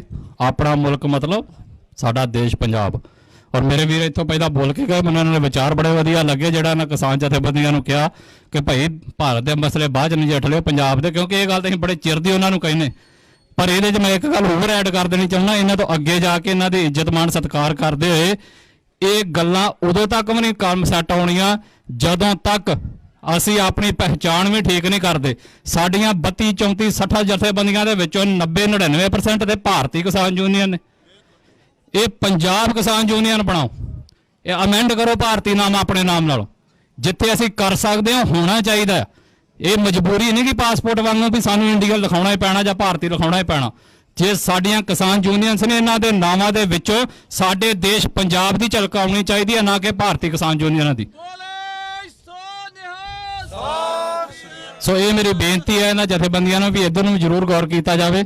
ਸੋ ਸਮਾਂ ਬਹੁਤ ਹੋ ਗਿਆ, ਤੁਸੀਂ ਬੈਠੇ ਹੋ ਬੜੇ ਸਦਕ ਦੇ ਨਾਲ, ਬੜੇ ਸਰੜ ਦੇ ਨਾਲ, ਔਰ ਮੈਂ ਫੇਰ ਕਹਿ ਰਿਹਾ ਇਹਦੇ ਨਾਲ ਅੱਜ ਦੇ ਇਕੱਠ ਦੇ ਨਾਲ ਕੱਲ ਨੂੰ ਲਾਂਘਾ ਖੁੱਲ੍ਹ ਨਹੀਂ ਜਾਣਾ, ਤੇ ਜਿੱਦਣ ਖੁੱਲ੍ਹ ਗਿਆ ਹਿੰਦੁਸਤਾਨ ਦੇ ਵਿੱਚ ਹੁੰਦਿਆਂ ਆ ਇਹ ਪਰਮਾਨੈਂਟ ਖੁੱਲ੍ਹਿਆ ਨਹੀਂ ਰਹਿਣਾ। ਭਾਈ ਆਪਣੇ ਪਰਮਾਨੈਂਟ ਹੱਲ ਵੱਲ ਨੂੰ ਸਾਨੂੰ ਜ਼ਰੂਰ ਅੱਗੇ ਵਧਣਾ ਚਾਹੀਦਾ। ਇੰਡੀਆ ਦੇ ਜਿਹੜੇ ਅਖੌਤੇ ਸਿੱਖ ਲੀਡਰ ਨੇ ਇਹਨਾਂ ਤੋਂ ਦੂਰ ਰਹੋ। ਅਖੌਤੀ ਸ਼ਬਦ ਜਦੋਂ ਵਰਤੀਦਾ ਨਾ ਤੇ ਸਾਰਿਆਂ ਲਈ ਆਉਂਦਾ। ਜਿਵੇਂ ਇੱਥੇ ਕੋਈ ਬੋਲਿਆ ਸਟੇਜ ਸਕੱਤਰ ਸਾਹਿਬ ਵੀ ਸਾਈ ਭਰਾ ਵੀ ਆਏ ਨੇ, ਉਹ ਸਾਈ ਚੰਗੇ ਸਾਈ ਵੀ ਹੈਗੇ ਤੇ ਅਖੌਤੀ ਸਾਈ ਜ਼ਿਆਦੇ ਨੇ ਜਿਨ੍ਹਾਂ ਨਾਲ ਸਾਡੀ ਲੜਾਈ ਹੈ, ਉਹ ਅਖੌਤੀ ਸਾਈ ਨੇ। ਇਵੇਂ ਸਾਡੇ ਸਿੱਖਾਂ 'ਚ ਅਖੌਤੀ ਸਿੱਖ ਵੀ ਹੈਗੇ ਨੇ, ਉਹਨਾਂ ਤੋਂ ਵੀ ਬਚ ਲੈਣਾ ਚਾਹੀਦਾ। ਤੇ ਉਹ ਸਾਰੇ ਇਸ ਲੜੀ 'ਚ ਲੱਗੇ ਨੇ ਜਿਹੜੇ ਬੀਜੇਪੀ ਦੇ ਮਗਰ ਤੇ ਦਿੱਲੀ ਦੇ ਮਗਰ ਨੂੰ ਤੁਰੇ ਜਾਂਦੇ ਨੇ, ਤੇ ਜਿਹੜੇ ਨਹੀਂ ਲੱਗੇ ਪਰ ਭਾਸ਼ਾ ਉਹਨਾਂ ਵਾਲੀ ਬੋਲਦੇ ਨੇ ਉਹ ਵੀ ਕੋਈ ਬਹੁਤੇ ਸਿਆਣੇ ਨਹੀਂ ਹੈਗੇ। ਸੋ ਉਹਨਾਂ ਤੋਂ ਜਿਹੜਾ ਵਾ ਆਪਣੇ ਆਪ ਨੂੰ ਸਾਈਡ ਤੇ ਰੱਖੋ, ਕੂੜ ਪ੍ਰਚਾਰ ਤੋਂ ਜਿਹੜਾ ਬਚਿਆ ਕਰੋ। ਔਰ ਮੇਰੀ ਅਕਾਲੀ ਦਲ ਨੂੰ ਬੜੀ ਸਨਿਮਰਤਾ ਸ਼ਾਇਦ ਬੇਨਤੀ ਆ, ਸਖਤ ਬੇਨਤੀ ਆ ਵੀ ਭਾਈ ਵਾਕਿਆ ਤੁਹਾਡਾ ਸੰਘਰਸ਼ ਸੁਨਹਿਰੀ ਹੀ, ਪਰ ਕਹਿਣਾ ਤਾਂ ਨਹੀਂ ਚਾਹੀਦਾ ਸੁਖਬੀਰ ਬਾਦਲ ਸਾਹਿਬ ਜੀ ਤੁਹਾਡੀ ਗੱਲ ਵਾਂਗੂ, ਪਰ ਭਵਿੱਖ ਤੁਹਾਡਾ ਵੀ ਧੁੰਦਲਾ ਜੇ ਤੁਹਾਡੇ ਵਰਗੇ ਲੀਡਰ ਇਹਨਾਂ ਦੇ ਰਹੇ ਤੇ। ਸੋ ਜੇ ਚਾਹੁੰਦੇ ਹੋ ਕਿ ਅਕਾਲੀ ਦਲ ਬਚੇ, ਘਰ ਚਲ ਜਾਓ, ਕਹਿਣਾ ਤਾਂ ਨਹੀਂ ਚਾਹੀਦਾ, ਪਰ ਚਲ ਜਾਓਗੇ ਤਾਂ ਸ਼ਾਇਦ ਬਚ ਜਾਏਗਾ। ਜੇ ਨਹੀਂ ਤੇ ਬੇੜਾ ਉਸ ਅਕਾਲੀ ਦਲ ਬਾਦਲ ਦਾ ਕੱਲ ਵੀ ਡੁੱਬਾ ਤੇ ਪਰਸੋਂ ਵੀ ਡੁੱਬਾ, ਇਹ ਨਹੀਂ ਬਚਣਾ ਤੇ ਨਾ ਹੀ ਪੰਜਾਬ ਬਚਣਾ ਆ। ਪੰਜਾਬ ਬਚਣਾ ਆ ਤੇ ਗੁਰ ਸਿਧਾਂਤ ਵੱਲ ਮੁੜ ਕੇ, ਕਿਉਂਕਿ ਗੁਰੂ ਮਹਾਰਾਜ ਦਾ ਸਾਨੂੰ ਇੱਕ ਫਰਮਾਨ ਆ ਕਿ ਇੱਕੋ ਦਾਤਾ ਮੰਗੀਏ ਸਭ ਕੁਛ ਪੱਲੇ ਪਾਏ। ਉਹਦੇ ਰੂਹਾਨੀ ਅਰਥ ਬਹੁਤ ਡੂੰਘੇ ਨੇ, ਪਰ ਜੇ ਉਹਨੂੰ ਦੁਨਿਆਵੀ ਤੌਰ ਤੇ ਟਿਕਾਉਣਾ ਹੋਵੇ ਨਾ ਤੇ ਗੁਰੂ ਮਹਾਰਾਜ ਕਹਿੰਦੇ ਇੱਕੋ ਦਾਤੇ ਕੋਲੋਂ ਮੰਗ ਜਿਹਦੇ ਕੋਲੋਂ ਤੈਨੂੰ ਸਭ ਕੁਝ ਪੱਲੇ ਪੈ ਜੇ।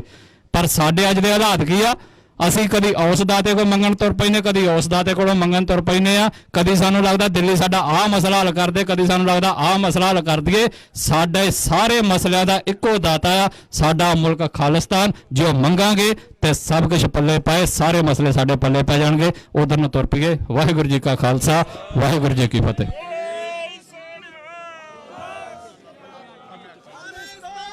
ਜ਼ਿੰਦਾਬਾਦ, ਜ਼ਿੰਦਾਬਾਦ, ਜ਼ਿੰਦਾਬਾਦ। ਸਮੂਹ ਸਾਧ ਸੰਗਤ ਨੂੰ ਬੇਨਤੀ ਹੈ ਕਿ ਸਾਡਾ ਤੰਬੂ ਢਾਤਾ, ਸਟੇਜ ਹਟਾਤਾ, ਆਪਾਂ ਤਾਂ ਵੀ ਖੜੇ ਆ। ਜਿਹੜੇ ਵੀ ਆਲੇ ਦੁਆਲੇ ਉਰੇ ਹੈਗੇ ਪ੍ਰਧਾਨ ਸਾਹਿਬ ਤੇ ਨੰਗਲ ਸਾਹਿਬ ਨੇ ਬੋਲਣਾ ਹੈ, ਮੈਂ ਬੇਨਤੀ ਕਰਦਾ ਕਿ ਇੱਥੇ ਆ ਜਾਓ। ਉੱਤੋਂ ਆਪਾਂ ਫੋਟੋ ਦਿਖਾਣੀ ਹੈ ਤੇ ਜਿਨ੍ਹਾਂ ਦੀ ਸੋਚ ਸੀ ਕਿ ਇਹਨਾਂ ਦੀ ਆਵਾਜ਼ ਦੱਬ ਜਾਣੀ ਹੈ, ਉਹ ਸਾਰੇ ਉਰੇ ਆ ਕੇ ਹਾਜ਼ਰੀ ਦਿਖਾ ਦੇਣ ਕਿ ਅਸੀਂ ਪਿੱਛੇ ਨਹੀਂ ਹਟਣਾ ਹੈਗਾ। ਸੋ ਬੇਨਤੀ ਹੈ। ਗੁਰੂ ਖਾਲਸਾ ਜੀ, ਪ੍ਰਧਾਨ ਸਾਹਿਬ ਦੇ ਬੋਲਣ ਤੋਂ ਪਹਿਲਾਂ ਮੈਂ ਸਾਰੀਆਂ ਹੀ ਸੰਗਤਾਂ ਚਰਨਾਂ 'ਚ ਬੇਨਤੀ ਕਰਦਾ, ਜਿਵੇਂ ਸਰਦਾਰ ਇਮਾਨ ਸਿੰਘ ਜੀ ਨੇ ਕਿਹਾ ਕਿ ਜਿਹੜੇ ਮੇਰੇ ਪਿੱਛੇ ਖੜੇ ਕਬੀਰ ਨੇ ਉਹ ਵੀ ਤੇ ਬਾਕੀ ਵੀ ਸਾਰੇ ਸਾਹਮਣੇ ਆ ਜਾਓ, ਤਾਂ ਕਿ ਜਿਹੜੀ ਆਪਾਂ ਨੇ ਫੋਟੋ ਲੈਣੀ ਹੈ ਉਹ ਸਾਰਿਆਂ ਦੀ ਆ ਜੂਗੀ। ਜਿਹੜੇ ਪਿੱਛੇ ਬੈਠੇ ਨੇ ਮੇਰੇ ਵੀਰ, ਮੇਰੇ ਪਿੱਛੇ ਖੜੇ ਨੇ, ਪਿੱਛੇ ਕੋਈ ਬੰਦਾ ਨਹੀਂ ਹੋਣਾ ਚਾਹੀਦਾ। ਜਦੋਂ ਪ੍ਰਧਾਨ ਸਾਹਿਬ ਬੋਲਣਗੇ ਤਾਂ ਪ੍ਰਧਾਨ ਸਾਹਿਬ ਤੇ ਉਹਨਾਂ ਦੇ ਨਾਲ ਉਹਨਾਂ ਦੇ ਗਨਮੈਨ ਖੜਨਗੇ। ਸਾਰੇ ਜਾਣੇ ਬੇਨਤੀ ਇਸ ਚਰਨਾਂ 'ਚ ਅੱਗੇ ਆ ਜਾਓ। ਵੀਰ ਸਾਹਿਬ ਕੁਝ ਕਹਿਣਾ ਚਾਹੁੰਦੇ ਨੇ? ਮੈਂ ਕੇਵਲ ਜਿਹੜੀ ਭਸੌੜ ਸਾਹਿਬ ਨੇ ਗੱਲ ਕੀਤੀ ਹੈ, ਮੈਨੂੰ ਨਹੀਂ ਲੱਗਦਾ ਕਿ ਸਾਡੇ ਪਾਰਟੀ ਦੇ ਲੀਡਰਾਂ ਨੂੰ ਸਮਝ ਆਉਂਦੀ ਆ, ਜਾਂ ਤੇ ਇਹਨਾਂ ਦੇ ਕੰਨਾਂ 'ਚ ਨਹੀਂ ਪਈ ਤੇ ਜਾਂ ਫਿਰ ਇਹ ਸਮਝਣਾ ਹੀ ਨਹੀਂ ਚਾਹੁੰਦੇ। ਆ ਸਾਰੇ ਜਾਣੇ ਕਹਿਣ ਦੇ ਆ ਕਿ ਤੁਸੀਂ ਇੱਧਰ ਆਓ, ਮਾਨ ਸਾਹਿਬ ਬੋਲਣਗੇ, ਤੁਸੀਂ ਉਹਨਾਂ ਦੀ ਗੱਲ ਸੁਣੋ। ਸਾਰੇ ਜਾਣੇ ਆਓ ਜੀ, ਸਾਰੇ ਜਾਣੇ ਆਓ, ਆਓ।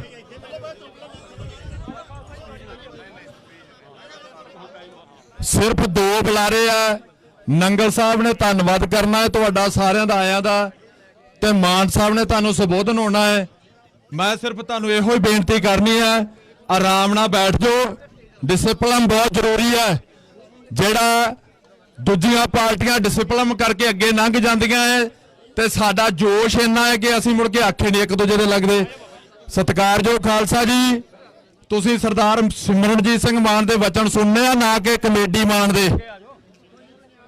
ਕਮੇਡੀ ਮਾਨ ਦੇ ਵਿੱਚ ਤੇ ਤੁਹਾਡੇ ਜਰਨੈਲ ਦੇ ਵਿੱਚ ਜ਼ਮੀਨ ਅਸਮਾਨ ਦਾ ਅੰਤਰ ਹੈ।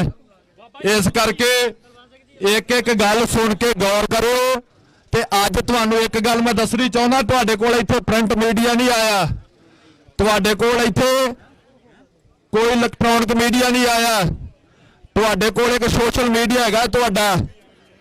ਤੇ ਜੇ ਤੁਸੀਂ ਹਜ਼ਾਰਾਂ ਦੀ ਗਿਣਤੀ 'ਚ ਇੱਥੇ ਇਕੱਠੇ ਹੋਏ ਹੋ, ਹਜ਼ਾਰਾਂ ਦੀ ਗਿਣਤੀ 'ਚ ਵੱਖ-ਵੱਖ ਜ਼ਿਲ੍ਹਿਆਂ ਤੋਂ ਜ਼ਿਲ੍ਹਾ ਪ੍ਰਧਾਨ, ਸਾਰਿਆਂ ਦਾ ਮੈਂ ਤਹਿ ਦਿਲੋਂ ਧੰਨਵਾਦ ਕਰਦਾ। ਜਿੰਨੇ ਵੀ ਜ਼ਿਲ੍ਹਿਆਂ 'ਚੋਂ ਸਾਡੀ ਸੰਗਤ ਆਈ ਹੈ, ਮੈਂ ਇੱਕ ਦਾ ਨਾਂ ਲਿਆ ਤੇ ਦੂਜੇ ਗੁਸਤਾਖੀ ਹੋਊਗੀ। ਹਰਿਆਣੇ ਤੋਂ ਸਾਡੇ ਖਜਾਨ ਸਿੰਘ ਜੀ ਜਿਹੜੇ ਆਏ, ਉਹਨਾਂ ਦਾ ਵੀ ਬਹੁਤ-ਬਹੁਤ ਧੰਨਵਾਦ ਹੈ। ਜਿਹੜੇ ਪੰਜਾਬ ਦੇ ਜ਼ਿਲ੍ਹਿਆਂ ਤੋਂ ਆਏ ਨੇ, ਵਿਰਕ ਸਾਹਿਬ ਹਰਜੀਤ ਸਿੰਘ ਜੀ ਵਿਰਕ ਸਾਹਿਬ ਵੀ ਹਰਿਆਣੇ ਚੋਂ ਆਏ, ਉਹਨਾਂ ਦਾ ਵੀ ਧੰਨਵਾਦ। ਮੈਂ ਇਹ ਭਸੌੜ ਸਾਹਿਬ ਸਾਰੀ ਗੱਲ ਕਰਨਗੇ, ਵਿਰਕ ਸਾਹਿਬ ਮੈਂ ਇਹ ਗੱਲ ਕਹਿਣੀ ਆ ਕਿ ਜਿੰਨੀ ਹਜ਼ਾਰਾਂ ਦੀ ਗਿਣਤੀ ਸੰਗਤ ਆਈ ਆ, ਜੋਤ ਆਇਆ ਹੈ, ਉਹ ਆ ਢਾਬਿਆਂ ਚੋਂ ਬਾਹਰ ਨਿਕਲੋ, ਸਾਹਮਣੇ ਆਓ। ਤੁਹਾਡੀ ਕੌਮ ਦੀ ਜਰਨੈਲ ਨੇ ਗੱਲ ਕਰਨੀ ਹੈ ਤੇ ਜਿਹੜੀ ਗੱਲ ਜਰਨੈਲ ਨੇ ਕਰਨੀ ਉਹ ਪੂਰੇ ਵਰਲਡ 'ਚ ਜਾਣੀ ਹੈ। ਤੇ ਜਾਣੀ ਕਿਤਨਾ ਹੈ, ਨਾ ਹਿੰਦੁਸਤਾਨ ਨੇ ਜਾਣ ਦੇਣੀ ਹੈ, ਨਾ ਸਟੇਟ ਗਵਰਨਮੈਂਟ ਨੇ ਜਾਣ ਦੇਣੀ ਹੈ। ਇਹ ਤੁਸੀਂ ਆਪਣੇ ਸੋਸ਼ਲ ਮੀਡੀਆ ਤੇ ਇਹਨੂੰ ਵਾਇਰਲ ਕਰਨਾ ਹੈ ਕਿ ਆ ਗੁਲਾਮ ਕੌਮ ਬੈਠੀ ਹੈ। ਇਹ ਉਹ ਕੌਮ ਹੈ ਜਿਹਦੇ ਕੋਲ ਆਪਣਾ ਗ੍ਰੰਥ ਵੀ ਹੈ, ਪੰਥ ਵੀ ਹੈ, ਬੋਲੀ ਵੀ ਹੈ, ਸੱਭਿਆਚਾਰ ਵੀ ਹੈ, ਪਹਿਰਾਵਾ ਵੀ ਹੈ ਤੇ ਤਖਤ ਵੀ ਹੈ। ਇਹ ਇੱਕ ਦੇਸ਼ ਹੈ ਤੇ ਇਸ ਦੇਸ਼ ਦੀ ਗੁਲਾਮੀ ਦਾ ਅਹਿਸਾਸ ਹੈ। ਸੋ ਇਸ ਕਰਕੇ ਮੈਂ ਭਸੌੜ ਸਾਹਿਬ ਦੇ ਆਖੇ ਲੱਗ ਗਿਆ। ਤੁਸੀਂ ਸਾਰਿਆਂ ਦਾ ਧੰਨਵਾਦ। ਹੁਣ ਸੋਸ਼ਲ ਮੀਡੀਆ ਵਾਲੇ ਮੋਬਾਈਲ ਆਪਣੇ ਵੀਰ ਕੱਢ ਲਓ, ਜਿੱਥੇ ਜਿੱਥੇ ਵੀ ਤੁਸੀਂ ਹੈਗੇ ਹੋ ਇੱਥੋਂ ਹੀ ਲਾਈਵ ਕਰ ਦਿਓ, ਕਿਉਂਕਿ ਸਰਦਾਰ ਮਾਨ ਦੀ ਜਿਹੜੀ ਸਪੀਚ ਹੈ ਉਹਦੇ ਤੇ ਅਸਰ ਅੱਜ ਤੋਂ ਲੋਕ ਕਰਨਾ ਸ਼ੁਰੂ ਕਰਨ, ਆ ਕੇ ਫਿਰ 3 ਸਾਲ ਬਾਅਦ ਜਦੋਂ ਦਿੱਲੀ ਨੂੰ ਕਬਜ਼ਾ ਕਰਾਤਾ, ਗੁਰਦੁਆਰਿਆਂ ਦਾ ਜਾਂ ਕਰਾਤਾ ਤੁਸੀਂ ਪੰਜਾਬ ਦਾ, ਫਿਰ ਮੁੜ ਕੇ ਕਹੋਗੇ ਅੱਜ ਤੋਂ ਹੀ ਜਿਹੜੀ ਗੱਲ ਕਰਨੀ ਉਹਦੇ ਤੇ ਗੌਰ ਕਰਕੇ ਅਸਰ ਕੀਤਾ ਜਾਵੇ। ਵਾਹਿਗੁਰੂ ਜੀ ਕਾ ਖਾਲਸਾ। ਗੁਰੂ ਰੂਪ ਖਾਲਸਾ ਜੀ। ਹੁਣ ਮੈਂ ਬੇਨਤੀ ਕਰੂੰਗਾ ਸਰਦਾਰ ਅਮਰੀਕ ਸਿੰਘ ਜੀ ਨੰਗਲ, ਉਹ ਸਿਰਫ ਸੰਗਤਾਂ ਦਾ ਧੰਨਵਾਦ ਕਰਨਗੇ। ਸਰਦਾਰ ਅਮਰੀਕ ਸਿੰਘ ਜੀ ਨੰਗਲ ਸਾਹਿਬ। ਗੁਰੂ ਪਿਆਰੀ ਗੁਰੂ ਰੂਪ ਖਾਲਸਾ ਸਾਧ ਸੰਗਤ ਜੀ, ਵਾਹਗਾ ਬਾਰਡਰ ਦੇ ਉੱਤੇ ਸ਼੍ਰੋਮਣੀ ਅਕਾਲੀ ਦਲ ਅੰਮ੍ਰਿਤ ਤੇ ਸੰਯੋਗੀ ਜਿੰਨੀਆਂ ਵੀ ਪਾਰਟੀਆਂ ਨੇ, ਜਿਨ੍ਹਾਂ ਨੇ ਆਣ ਕੇ ਸੱਚ ਦੇ ਨਾਲ ਸਾਥ ਦਿੱਤਾ ਹੈ। ਕੁਝ ਸਮਾਂ ਪਹਿਲਾਂ ਇੱਕ ਬਲਜੀਤ ਸਿੰਘ ਪ੍ਰੋਫੈਸਰ ਲੱਗਾ ਜਨਾਲੇ ਕਾਲਜ 'ਚ ਤੇ 10 ਸ਼ਬਦ ਦੀ ਕਥਾ ਕਰਦਾ ਸੀ। ਉਹ ਸੁਣ ਕੇ ਤੇ ਮੇਰੇ ਕੋਲ ਆਇਆ, ਮੈਨੂੰ ਆਂਦਾ ਕਿ ਸੰਗ ਕਰਿਆ ਕਰੀਏ। ਮੈਨੂੰ ਇੱਕੋ ਮਿੰਟ ਦਾ ਬਚਨ ਆ, ਮੈਂ ਉਹਦੇ ਨਾਲ ਸੰਗ ਕਰਨ ਗਿਆ। ਉਹ ਆਂਦਾ ਕਿ ਮੈਨੂੰ LK ਅਡਵਾਨੀ ਹਿੰਦੁਸਤਾਨ ਦਾ ਗ੍ਰਹਿ ਮੰਤਰੀ, ਮੈਨੂੰ ਉਹਨੇ ਸੱਦਿਆ ਕਿ ਆਪ RSS ਦਾ ਮੈਂਬਰ ਬਣ ਜਾਓ, ਜਿਹੜੀ ਯੂਨੀਵਰਸਿਟੀ ਦਾ 4 ਸਾਲ ਲੱਗਣਾ ਮੈਂ ਲਾ ਦਿਆਂਗਾ। ਤੇ ਉਹ ਆਂਦਾ ਮੈਂ ਜਵਾਬ ਦੇਤਾ, ਪੂਰੇ ਪੰਜਾਬ 'ਚੋਂ ਗੋਲਾ ਸੁੱਟਣ ਵਾਲਾ ਸਿੱਖ ਸੀ। ਤੇ ਉਹਨੇ ਆਖਿਆ ਅਮਰੀਕ ਸਿੰਘ ਜੀ ਸਮਾਂ ਆਏਗਾ, SSP ਜਿੰਨੇ ਵੀ ਲੱਗਣਗੇ, DC ਲੱਗਣਗੇ, ਇਹਨਾਂ ਦੇ ਸਿਰਾਂ ਤੇ ਪੱਗਾਂ ਹੋਣਗੀਆਂ, ਜਾਪਣਗੇ ਸਿੱਖ, ਪਰ ਇਹ RSS ਦੇ ਮੈਂਬਰ ਹੋਣਗੇ। ਉਹ DC ਅੰਮ੍ਰਿਤਸਰ ਨੇ ਕਰਕੇ ਵਿਖਾਤੀ ਆ। ਅਸੀਂ ਪਿਛਲੀ ਵਾਰੀ ਮਹਿਸੂਸ ਕੀਤਾ ਕਿ ਮਾਨ ਸਾਹਿਬ ਬੋਲਣੇ, ਸਾਡੇ ਲੀਡਰ ਥਾਂ ਬਹੁਤ ਥੋੜਾ ਸੀ, ਅਸੀਂ ਬੜਾ ਵਧੀਆ ਥਾਂ ਦਾ ਇੰਤਜ਼ਾਮ ਕੀਤਾ। ਸੂਬੇਡੈਂਟ ਡਿਪਟੀ ਨੇ ਸਾਨੂੰ ਆਗਿਆ ਦਿੱਤੀ ਆ, ਮੇਰੇ ਮੋਬਾਈਲ ਦੇ ਵਿੱਚ ਆ, ਕਿ ਤੁਸੀਂ ਸ਼ਮਸ਼ੇਰ ਸਿੰਘ ਜੀ, ਅਮਰੀਕ ਸਿੰਘ, ਸਾਰੀ ਪਾਰਟੀ ਜਾ ਕੇ ਆਪਣਾ ਕੰਮ ਕਰੋ।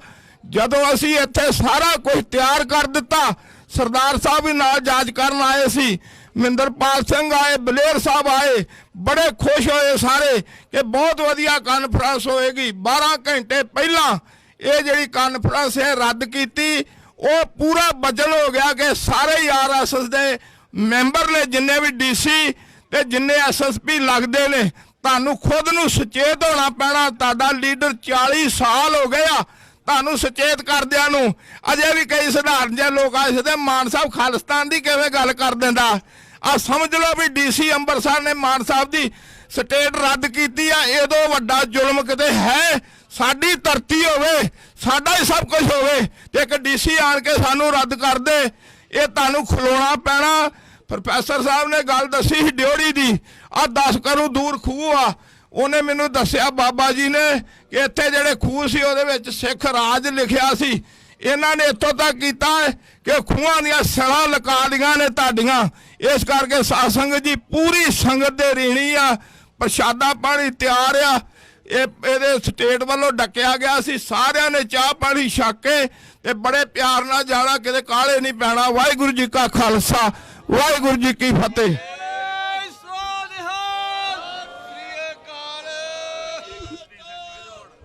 ਗੁਰੂ ਰੂਪ ਖਾਲਸਾ ਜੀ ਨੰਗਲ ਸਾਹਿਬ ਨੇ ਬੇਨਤੀ ਕੀਤੀ ਹੈ ਕਿ ਇਸ ਸਮਾਗਮ ਦੀ ਸਮਾਪਤੀ ਤੋਂ ਬਾਅਦ ਪ੍ਰਧਾਨ ਸਾਹਿਬ ਦੀ ਸਪੀਚ ਤੋਂ ਬਾਅਦ ਲੰਗਰ ਪਾਣੀ ਤਿਆਰ ਕੀਤਾ ਹੋਇਆ ਸਾਰਿਆਂ ਨੇ ਛਕ ਕੇ ਜਾਣਾ ਹੈ।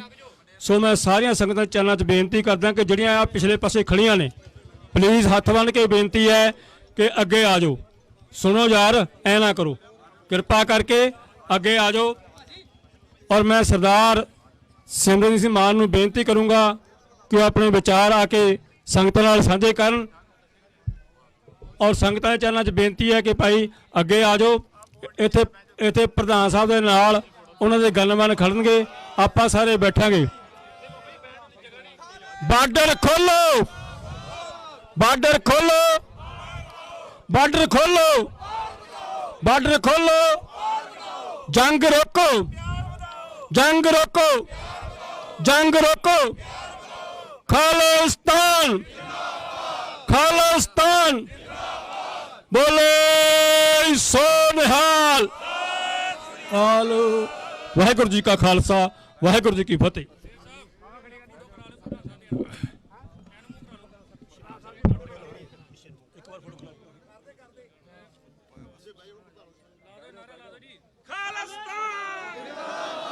ਖਾਲਿਸਤਾਨ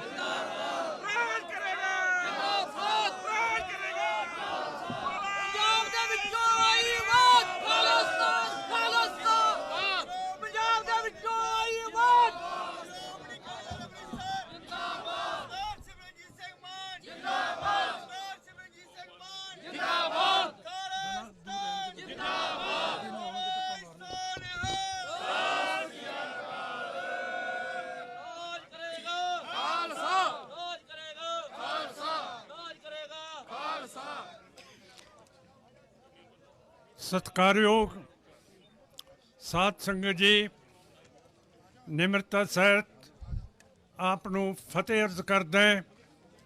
ਵਾਹਿਗੁਰੂ ਜੀ ਕਾ ਖਾਲਸਾ, ਵਾਹਿਗੁਰੂ ਜੀ ਕੀ ਫਤਿਹ। ਮੈਂ ਸੰਗਤ ਦਾ ਪਾਰਟੀ ਵੱਲੋਂ ਬਹੁਤ ਰਿਣੀ ਹੈ ਜਿਹੜਾ ਕਿ ਤੁਸੀਂ ਅੱਜ ਵਾਘੇ ਆ ਕੇ ਇਕੱਠ ਕੀਤਾ। ਇਹਦਾ ਮਤਲਬ ਹੈ ਕਿ ਅਸੀਂ ਇੰਟਰਨੈਸ਼ਨਲ ਬਾਰਡਰ ਦੇ ਉੱਤੇ ਆਪਣਾ ਰੋਸ ਸਿੱਖ ਕੌਮ ਦਾ, ਜਿਹੜੇ ਗਰੀਬ ਕੁਰਲੀ ਨੇ, ਜਿਹੜੇ ਰੰਗਰੇਟੇ ਸਿੱਖ ਹੈ, ਜਿਹੜੇ ਸਾਰੇ ਅੱਜ ਚਾਹੁੰਦੇ ਹੈ ਕਿ ਪੰਜਾਬ ਦੀ ਤਕਲੀਫ ਦੂਰ ਕੀਤੀ ਜਾਏ। ਅੱਜ ਤੁਸੀਂ ਕੋਸ਼ਿਸ਼ ਕਰਕੇ ਇੱਥੇ ਪਹੁੰਚੇ ਹੋ। ਇੱਥੇ ਆਉਣ ਦਾ ਫਾਇਦਾ ਇਹ ਹੈ ਕਿ ਅੱਜ ਅਸੀਂ ਇੰਟਰਨੈਸ਼ਨਲ ਬਾਰਡਰ ਦੇ ਉੱਤੇ ਇਕੱਠ ਕਰਕੇ ਆਪਣੀ ਦੁੱਖ ਤਕਲੀਫ ਕੌਮੀਅਤ ਤੌਰ ਦੇ ਉੱਤੇ ਦੱਸ ਰਹੇ हैं। ਆਪਾਂ ਦਿੱਲੀ ਚਲੇ ਜਾਂਦੇ हैं, ਹੋਰ ਕਿਤੇ ਚਲੇ ਜਾਂਦੇ हैं, ਪਰ ਉਹ ਦਿੱਲੀ ਤੇ ਇੰਡੀਆ ਦੀ ਧਰਤੀ ਹੈ, ਉੱਥੇ ਸੱਟ ਨਹੀਂ ਵੱਜ ਸਕਦੀ। ਸੱਟ ਉੱਥੇ ਮਾਰੀ ਦੀ ਹੈ ਜਿੱਥੇ ਹੱਡ ਨੂੰ ਪੀੜ ਹੋਵੇ। ਅੱਜ ਤੁਸੀਂ ਉੱਥੇ ਸੱਟ ਮਾਰ ਰਹੇ ਹੋ ਜਿੱਥੇ ਹੱਡ ਨੂੰ ਦੁੱਖ ਤੇ ਤਕਲੀਫ ਹੋਊਗੀ।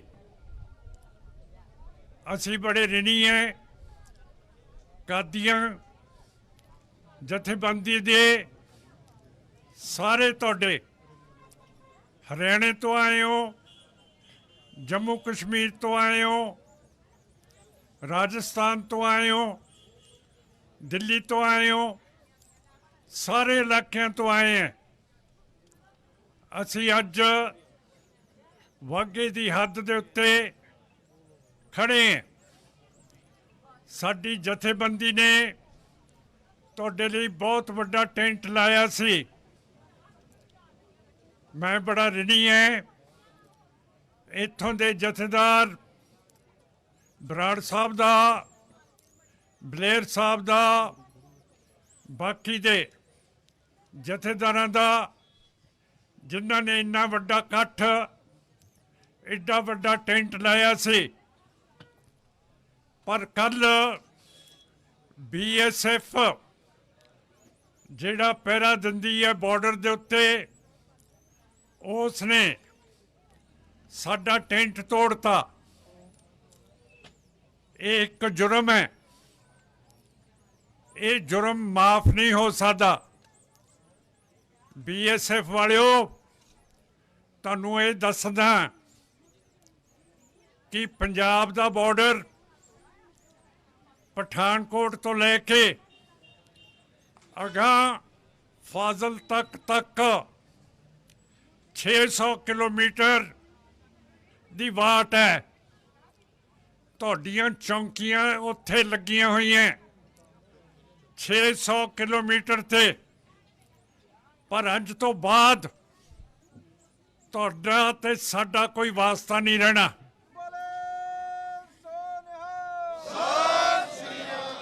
ਅਸੀਂ ਤੁਹਾਡੇ ਟਰੱਕ ਵੀ ਰੋਕਾਂਗੇ, ਪਾਣੀ ਵੀ ਰੋਕਾਂਗੇ। ਔਰ ਅਮਿਤ ਸ਼ਾਹ ਜੀ, ਅਸੀਂ ਮੁਕੱਦਮਾ ਵੀ ਕਰਾਂਗੇ ਕਿ ਤੁਸੀਂ ਸਾਡਾ ਤੰਬੂ ਤੇ ਲੰਗਰ ਦਾ ਇੰਤਜ਼ਾਮ ਉਸ ਨੂੰ ਤੋੜਿਆ ਹੱਥਾਂ ਦੇ ਨਾਲ। ਜੇ ਜੰਗ ਲੱਗਿਆ, ਸਾਨੂੰ ਪਤਾ ਹੈ, ਮੈਂ ਬਾਰਡਰ ਦਾ ਵੀ ਸਿਪਾਹੀ ਰਿਹਾ। ਇਹ ਫੌਜਾਂ ਪਿੱਛੇ ਨੂੰ ਭੱਜਦੀਆਂ, BSF ਪਹਿਲਾਂ ਭੱਜਦੀ ਹੈ। ਤੇ BSF ਵਾਲਿਓ, ਤੁਹਾਨੂੰ ਅਸੀਂ ਘਰਾਂ 'ਚ ਨਹੀਂ ਵੜਨ ਦੇਣਾ।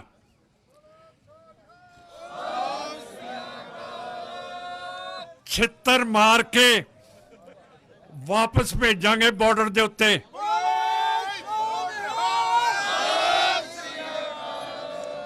ਇਹ ਯਾਦ ਰੱਖਿਓ ਕਿ ਜਿਹੜਾ ਤੁਸੀਂ ਸਾਡਾ ਇੰਤਜ਼ਾਮ ਭੰਗ ਕੀਤਾ ਖਾਲਸੇ ਦਾ, ਖਾਲਸਾ ਕਦੇ ਭੁੱਲਦਾ ਨਹੀਂ ਹੈ। ਸੋ ਸਾਧ ਸੰਗਤ ਜੀ, ਬਹੁਤ ਕਿਰਪਾ ਕੀਤੀ ਹੈ। ਬਾਰਡਰ ਖੋਲ੍ਹਣ ਦੇ ਨਾਲ ਸਾਡੀ ਬੇਰੁਜ਼ਗਾਰੀ ਖਤਮ ਹੋ ਜੂਗੀ। ਆ ਚਿੱਟਾ ਛੁੱਟਾ ਵੇਚਣਾ ਖਤਮ ਹੋ ਜੂਗਾ। ਜਿਹੜੇ ਸਾਡੇ ਗੈਂਗਸਟਰ ਹੈ, ਉਹ ਘਰਾਂ ਦੇ ਵਿੱਚ ਆ ਜਾਣਗੇ। ਇੱਥੇ ਅਮਨ ਪੈਦਾ ਹੋਊਗਾ, ਕੋਈ ਭੁੱਖਾ ਨਹੀਂ ਜਾਊਗਾ। ਸਾਡੀਆਂ ਫਸਲਾਂ ਦੀਆਂ ਜਿਨਸਾਂ ਅਫਗਾਨਿਸਤਾਨ, ਰੂਸ ਦੇ ਜਿਹੜੇ ਟੁੱਟੇ ਹੋਏ ਸੂਬੇ ਹੈ, ਈਰਾਨ ਦੇ ਵਿੱਚ, ਇਰਾਕ, ਦੁਬਈ ਦੇ ਵਿੱਚ ਸਾਡੀ ਪੈਦਾਵਾਰ ਜਾਊਗੀ। ਕਿਸਾਨਾਂ ਦੇ ਕਰਜ਼ੇ ਟੁੱਟ ਜਾਣਗੇ। ਪਰਸੋਂ ਚੌਥੇ ਮੈਨੂੰ ਤਰਸ ਆਇਆ, 2 ਕਰਜ਼ਈ ਕਿਸਾਨ ਭਰਾ ਗੱਡੀ ਹੇਠ ਆ ਕੇ ਉਹ ਸ਼ਹੀਦ ਹੋ ਗਏ। ਕਰਜ਼ਈ ਹੋਏ ਸੀਗੇ। ਖੁਦਕਸ਼ੀ ਕਰਨ ਦੇ ਨਾਲ ਕੁਝ ਬਣਦਾ ਨਹੀਂ ਹੈ। ਆਪਾਂ ਸਿੰਘ ਹੈ, ਆਪਾਂ ਖੜ ਕੇ ਲੜ ਸਕਦੇ ਹਾਂ। ਜੇ ਕਿਸਾਨ ਯੂਨੀਅਨ ਸਾਡਾ ਸਾਥ ਦੇਣਗੇ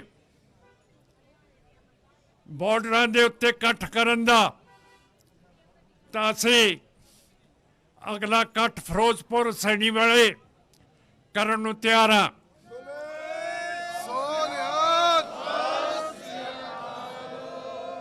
ਉੱਥੇ ਅਸੀਂ ਆਪਣਾ ਮੰਗ ਪੱਤਰ ਸਿਰਫ ਇਲਾਕੇ ਦੇ ਡੀਸੀ ਜਾਂ ਮੋਦੀ ਨੂੰ ਨਹੀਂ ਦੇਵਾਂਗੇ, ਉੱਥੇ ਮੰਗ ਪੱਤਰ ਪਾਕਿਸਤਾਨ ਦੇ ਪ੍ਰਾਈਮ ਮਿਨਿਸਟਰ ਨੂੰ ਦਿੱਤਾ ਜਾਊਗਾ।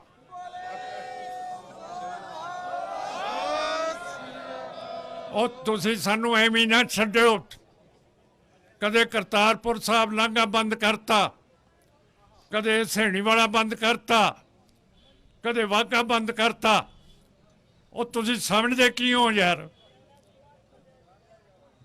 ਛਿੱਤਰਾਂ ਦੇ ਯਾਰੋ, ਜਦੋਂ ਤੁਹਾਨੂੰ ਛਿੱਤਰ ਪੈਂਦੇ ਐ ਫਿਰ ਇੱਧਰ ਸਾਡੇ ਕੰਨੀ ਭੱਜਦੇ ਹੋ। 1962 ਦੇ ਵਿੱਚ 40,000 ਸਕੁਅਰ ਕਿਲੋਮੀਟਰ ਧਰਤੀ ਲਦਾਖ ਦੀ ਤੁਸੀਂ ਚੀਨ ਨੂੰ ਲਟਾਤੀ ਹੈ। ਤੁਹਾਨੂੰ ਪਤਾ ਲਦਾਖ ਸਾਡਾ ਸਿੱਖਾਂ ਦਾ ਹੈ। 1834 ਦੇ ਵਿੱਚ ਮਹਾਰਾਜਾ ਰਣਜੀਤ ਸਿੰਘ ਦੀਆਂ ਫੌਜਾਂ ਨੇ ਲਦਾਖ ਫਤਿਹ ਕੀਤਾ ਸੀ। 1819 ਦੇ ਵਿੱਚ ਸਿੱਖ ਫੌਜਾਂ ਨੇ ਅਫਗਾਨਿਸਤਾਨ ਫਤਿਹ ਕੀਤਾ ਸੀ। ਜਦੋਂ ਅਫਗਾਨਿਸਤਾਨ ਦੇ ਨਾਲ ਸੰਧੀ ਹੋਈ, ਕਸ਼ਮੀਰ ਅਫਗਾਨਿਸਤਾਨ ਦਾ ਸੂਬਾ ਸੀ। ਮਹਾਰਾਜਾ ਰਣਜੀਤ ਸਿੰਘ ਨੇ ਸ਼ਾਹ ਸ਼ੂਜਾ ਬਾਦਸ਼ਾਹ ਅਫਗਾਨਿਸਤਾਨ ਨੂੰ ਕਿਹਾ ਕਿ ਅਸੀਂ ਤਾਂ ਵਾਪਸ ਜਾਵਾਂਗੇ, ਕਸ਼ਮੀਰ ਦਾ ਸੂਬਾ ਲਾਹੌਰ ਦਰਬਾਰ ਖਾਲਸਾ ਸਰਕਾਰ ਦੇ ਨਾਲ ਲਗਾਇਆ ਜਾਵੇ। ਇਹ ਕਸ਼ਮੀਰ ਤੁਸੀਂ ਲਿਆ, ਤੁਹਾਡੇ ਬਜ਼ੁਰਗਾਂ ਨੇ ਲਿਆ, ਇਹ ਸਾਡੀ ਧਰਤੀ ਹੈ। ਸੋ ਐਵੇਂ ਸਮਝਦੇ ਹੋ, ਬਗੈਰ ਕਿਸੇ ਸੋਚਿਆ ਆਪਾਂ ਕਦਮ ਉਠਾ ਲੈਂਦੇ ਹਾਂ। ਬਾਅਦ ਦੇ ਵਿੱਚ ਆਪਾਂ ਸੋਚਦੇ ਹਾਂ। ਜਦੋਂ 1984 ਦੇ ਵਿੱਚ ਅਸੀਂ ਸਾਰਿਆਂ ਨੇ ਬਗਾਵਤ ਕੀਤੀ, ਦਰਬਾਰ ਸਾਹਿਬ ਦੇ ਉੱਤੇ ਹਮਲਾ ਹੋਇਆ, ਫੌਜਾਂ ਨੇ ਬਗਾਵਤ ਕਰਤੀ। ਜਿਹੜੀਆਂ ਫੌਜਾਂ ਬਾਰਡਰ ਦੇ ਉੱਤੇ ਲੱਗੀਆਂ ਸੀਗੀਆਂ, ਉਹ ਫੇਰ ਅੰਦਰ ਨੂੰ ਆਉਣ ਸ਼ੁਰੂ ਹੋਈਆਂ।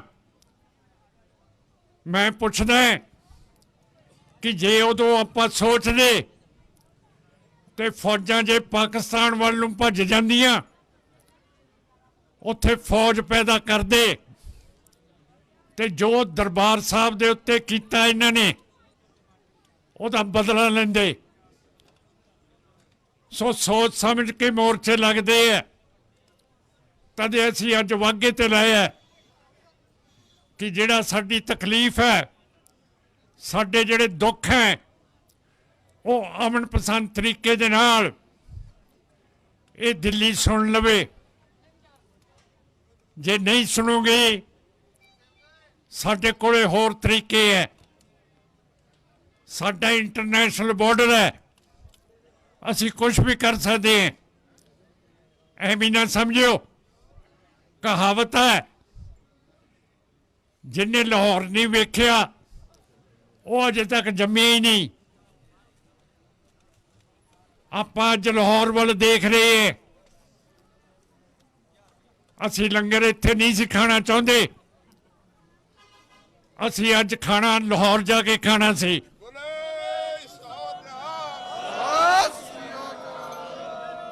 ਇਹ ਸਾਡੀ ਸੋਚ ਨੂੰ RSS, BJP ਤੇ ਕਾਂਗਰਸ ਵਾਲੇ ਸਮਝਣ। ਅਸੀਂ ਤੁਹਾਡੇ ਕੋਈ ਮੁੱਲ ਦੇ ਖਰੀਦੇ ਹੋਏ ਨਹੀਂ ਹੈ। ਅੱਜ ਤੁਹਾਡੇ ਕੋਲੇ ਗੈਸ ਦੀ ਕਮੀ ਹੋਈ ਹੈ, ਪੈਟਰੋਲ ਦੀ ਕਮੀ ਹੈ, ਕਿਉਂ ਕਰਕੇ ਤੁਸੀਂ ਗੁਜਰਾਤ ਨੂੰ ਵੱਡਾ ਸੂਬਾ ਬਣਾਉਣਾ ਚਾਹੁੰਦੇ ਸੀ। ਉੱਥੋਂ ਦੀਆਂ ਬੰਦਰਗਾਹਾਂ ਦੇ ਉੱਤੇ ਈਰਾਨ ਇਰਾਕ ਤੋਂ ਗੈਸ ਆਉਂਦੀ ਸੀ, ਪੈਟਰੋਲ ਤੇ ਡੀਜ਼ਲ ਆਉਂਦਾ ਸੀ। ਪਰ ਸਾਡੀ ਪਾਰਟੀ ਸੋਚਦੀ ਹੈ ਕਿ ਜਿਹੜਾ ਦੁਨੀਆ ਦਾ ਸਮਝੌਤਾ ਹੋਇਆ ਹੈ ਵਪਾਰ ਦਾ, ਉਹਦੇ ਮੁਤਾਬਕ ਸਾਡੇ ਬਾਰਡਰ ਖੁੱਲ੍ਹਣ, ਰਸ਼ੀਆ ਦੇ ਟੁੱਟੇ ਹੋਏ ਮੁਲਕ ਤੁਰਕਮੇਨਿਸਤਾਨ ਦੇ ਕੋਲੇ ਗੈਸ ਬਹੁਤ ਹੈ, ਉਹਨਾਂ ਨੇ ਪਾਈਪ ਲਾਤੀ ਹੈ, ਅਫਗਾਨਿਸਤਾਨ ਤੱਕ ਆ ਗਈ ਹੈ। ਅਫਗਾਨਿਸਤਾਨ ਤੋਂ ਬਾਅਦ ਉਸਨੇ ਪਾਕਿਸਤਾਨ ਆਉਣਾ, ਜਿਹੜਾ ਨਕਸ਼ਾ ਇਸ ਤਰਕੀਬ ਨੇ ਬਣਾਇਆ ਹੋਇਆ ਹੈ, ਉਹ ਪਾਈਪ ਫਿਰ ਫਾਜ਼ਿਲਕਾ ਆਊਗੀ। ਜਿੱਥੇ ਸਾਡੀ ਖੁਸ਼ਹਾਲੀ ਹੋਊਗੀ, ਸਾਡੀਆਂ ਜਿੰਸਾਂ ਲਾਹੌਰ ਦੀ ਮੰਡੀ ਦੇ ਵਿੱਚ ਵਿਕਣਗੀਆਂ, ਅਫਗਾਨਿਸਤਾਨ ਦੇ ਵਿੱਚ ਵਿਕਣਗੀਆਂ। ਕਾਂਗੜਾ ਸਾਡਾ ਇਲਾਕਾ ਹੈ, ਉੱਥੇ ਸਾਡੇ ਚਾਹ ਦੇ ਬਾਗ ਹੈ। ਅਫਗਾਨਿਸਤਾਨ ਦੇ ਵਿੱਚ ਸਿਰਫ ਕਾਂਗੜੇ ਦੀ ਚਾਹ ਪੀਤੀ ਜਾਂਦੀ ਸੀ। ਹੁਣ ਕੀ ਕੀਤਾ? ਸਾਨੂੰ ਸੰਗਾੜ ਕੇ ਰੱਖਤਾ। ਕਿਸ ਨੇ? ਇਹ ਹਿੰਦੁੱਤਵਾ ਨੇ। ਪਹਿਲਾਂ ਧੱਕਾ 1947 ਚ ਮਾਰਿਆ, ਸਾਡੀ ਗੱਲ ਕੀਤੀ ਨਹੀਂ। ਫਿਰ 1966 ਦੇ ਵਿੱਚ ਕਰਨਾਲ, ਸਰਸਾ, ਅੰਬਾਲਾ, ਪੰਚਕੁਲਾ, ਰਾਜਸਥਾਨ ਦਾ ਹਨੂਮਾਨਗੜ੍ਹ, ਗੰਗਾਨਗਰ, ਹਿਮਾਚਲ ਦਾ ਸੋਲਨ, ਨਾਲਾਗੜ੍ਹ, ਭਾਖੜਾ ਡੈਮ, ਇਹ ਸਾਰਾ ਕੁਝ ਸਾਜ਼ਿਸ਼ ਦੇ ਨਾਲ ਕਿ ਸਿੱਖਾਂ ਦਾ ਵਾਹ ਨਾ ਪਵੇ ਇਹਨਾਂ ਨਾਲ। ਇਹ ਸਾਰੇ ਹਰਿਆਣੇ, ਹਿਮਾਚਲ ਦੇ ਨਾਲ ਜੋੜ ਦਿੱਤੇ। ਐ ਨਾ ਸਮਝੋ ਕਿ ਸਾਨੂੰ ਪਤਾ ਨਹੀਂ ਕੁਛ, ਸਾਰੀ ਚੀਜ਼ ਦਾ ਪਤਾ ਹੈ। ਇੱਥੇ ਕਾਦੀਆਂ ਸਾਹਿਬ ਕਹਿੰਦੇ ਕਿ ਪੋਸਟ ਬੀਜਣੀ ਚਾਹੀਦੀ ਹੈ। ਕੌਣ ਹਟਾਉਂਦਾ ਤੁਹਾਨੂੰ ਪੋਸਟ ਉਗਾਉਣ ਤੋਂ? ਥੋੜੀ ਜਿਹੀ ਬੀਜ ਲਿਆ ਕਰੋ।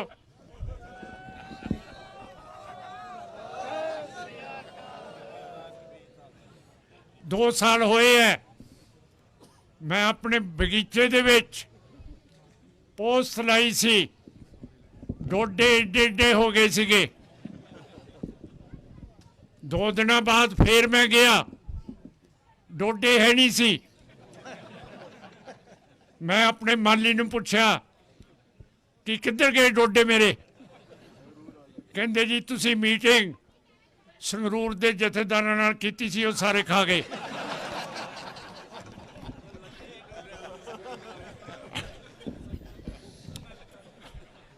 ਹੁਣ ਤਾਂ ਟਾਈਮ ਹੋ ਗਿਆ,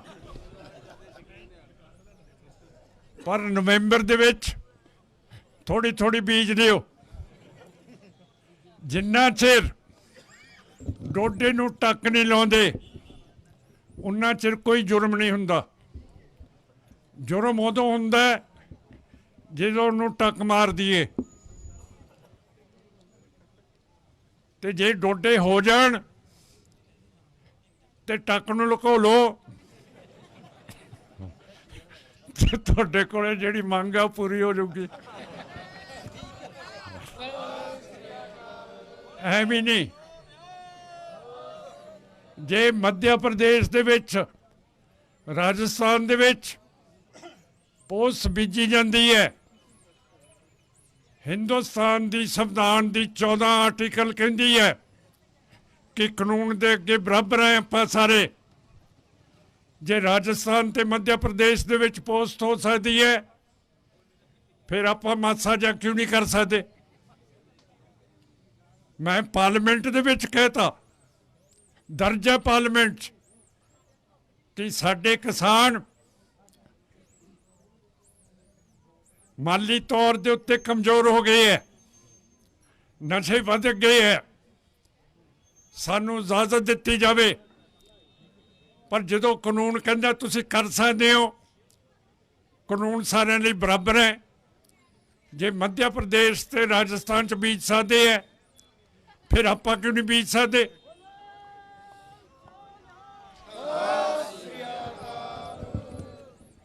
ਸੋ ਸਤਿਕਾਰਯੋਗ ਸਾਧ ਸੰਗਤ ਜੀ, ਬਾਰਡਰ ਖੁੱਲਣ ਦੇ ਉੱਤੇ ਆਪਾਂ ਨੂੰ ਬਹੁਤ ਫਾਇਦਾ ਹੋਊਗਾ। ਰੋਜ਼ ਆਪਾਂ ਅਰਦਾਸ ਕਰਦੇ ਹਾਂ, ਜਿਹੜੇ ਗੁਰਦੁਆਰੇ ਪਾਕਿਸਤਾਨ ਦੇ ਵਿੱਚ ਰਹਿ ਗਏ ਹੈ ਉਹਨਾਂ ਦੇ ਦਰਸ਼ਨ ਦੀਦਾਰ ਹੋਣ। ਅੱਜ SGPC ਦਾ ਇਜਲਾਸ ਹੋ ਰਿਹਾ ਹੈ ਕਿ SGPC ਆਪਣੀ ਨਿੱਤ ਦੀ ਅਰਦਾਸ ਦੀ ਕਰੂਗੀ ਗੱਲ ਕਿ ਬਾਰਡਰ ਖੋਲੋ, ਜਿਹੜੇ ਗੁਰਦੁਆਰੇ ਪਾਕਿਸਤਾਨ 'ਚ ਰਹਿ ਗਏ ਹੈ ਉਹਨਾਂ ਦੇ ਦਰਸ਼ਨ ਦੀਦਾਰ ਹੋਣ। ਜਮਹੂਰੀਅਤ ਸਭ ਤੋਂ ਵੱਡੀ ਚੀਜ਼ ਹੁੰਦੀ ਹੈ। ਸਾਡੇ ਗੁਰੂਆਂ ਨੇ ਸਾਨੂੰ ਜਮਹੂਰੀਅਤ ਦਿੱਤੀ ਹੈ, ਕੋਈ ਬਾਦਸ਼ਾਹੀ ਨਹੀਂ ਦਿੱਤੀ, ਸਾਨੂੰ ਜਮਹੂਰੀਅਤ ਦਿੱਤੀ ਹੈ। ਇਹ BJP ਤੇ RSS ਕਾਂਗਰਸ ਕੌਣ ਹੈ? ਬਾਅਦ ਹੋਂਦ ਵਿੱਚ ਆਈ ਹੈ ਜਿਸ ਪਾਰਟੀ ਨੇ ਜਿੰਨੇ ਵੀ ਹਮਲੇ ਹਕੂਮਤਾਂ ਵੱਲੋਂ ਸਾਡੀ ਕੌਮ ਤੇ ਘੱਟ ਗਿਣਤੀ ਲੋਕਾਂ ਤੇ ਕੀਤੇ ਜਾਂਦੇ ਰਹੇ, ਉਹਨਾਂ ਨੂੰ ਵੰਗਾਰ ਦੇਣ ਲਈ ਆਪਣੇ ਵੱਡੇ ਫਰਜ਼ਾਂ ਨੂੰ ਸਮਝਦਿਆਂ ਹੋਇਆਂ ਵੱਡਾ ਮੋਹਰੀ ਰੋਲ ਸਰਦਾਰ ਸਿਮਰਨਜੀਤ ਸਿੰਘ ਮਾਨ ਸਾਹਿਬ ਨੇ ਨਿਭਾਇਆ, ਜਿਹਦੀ ਮਿਸਾਲ ਅੱਜ ਉਹਨਾਂ ਦੁਆਰਾ ਕੀਤੇ ਹੋਏ ਕੰਮਾਂ ਦੀ ਹੈ।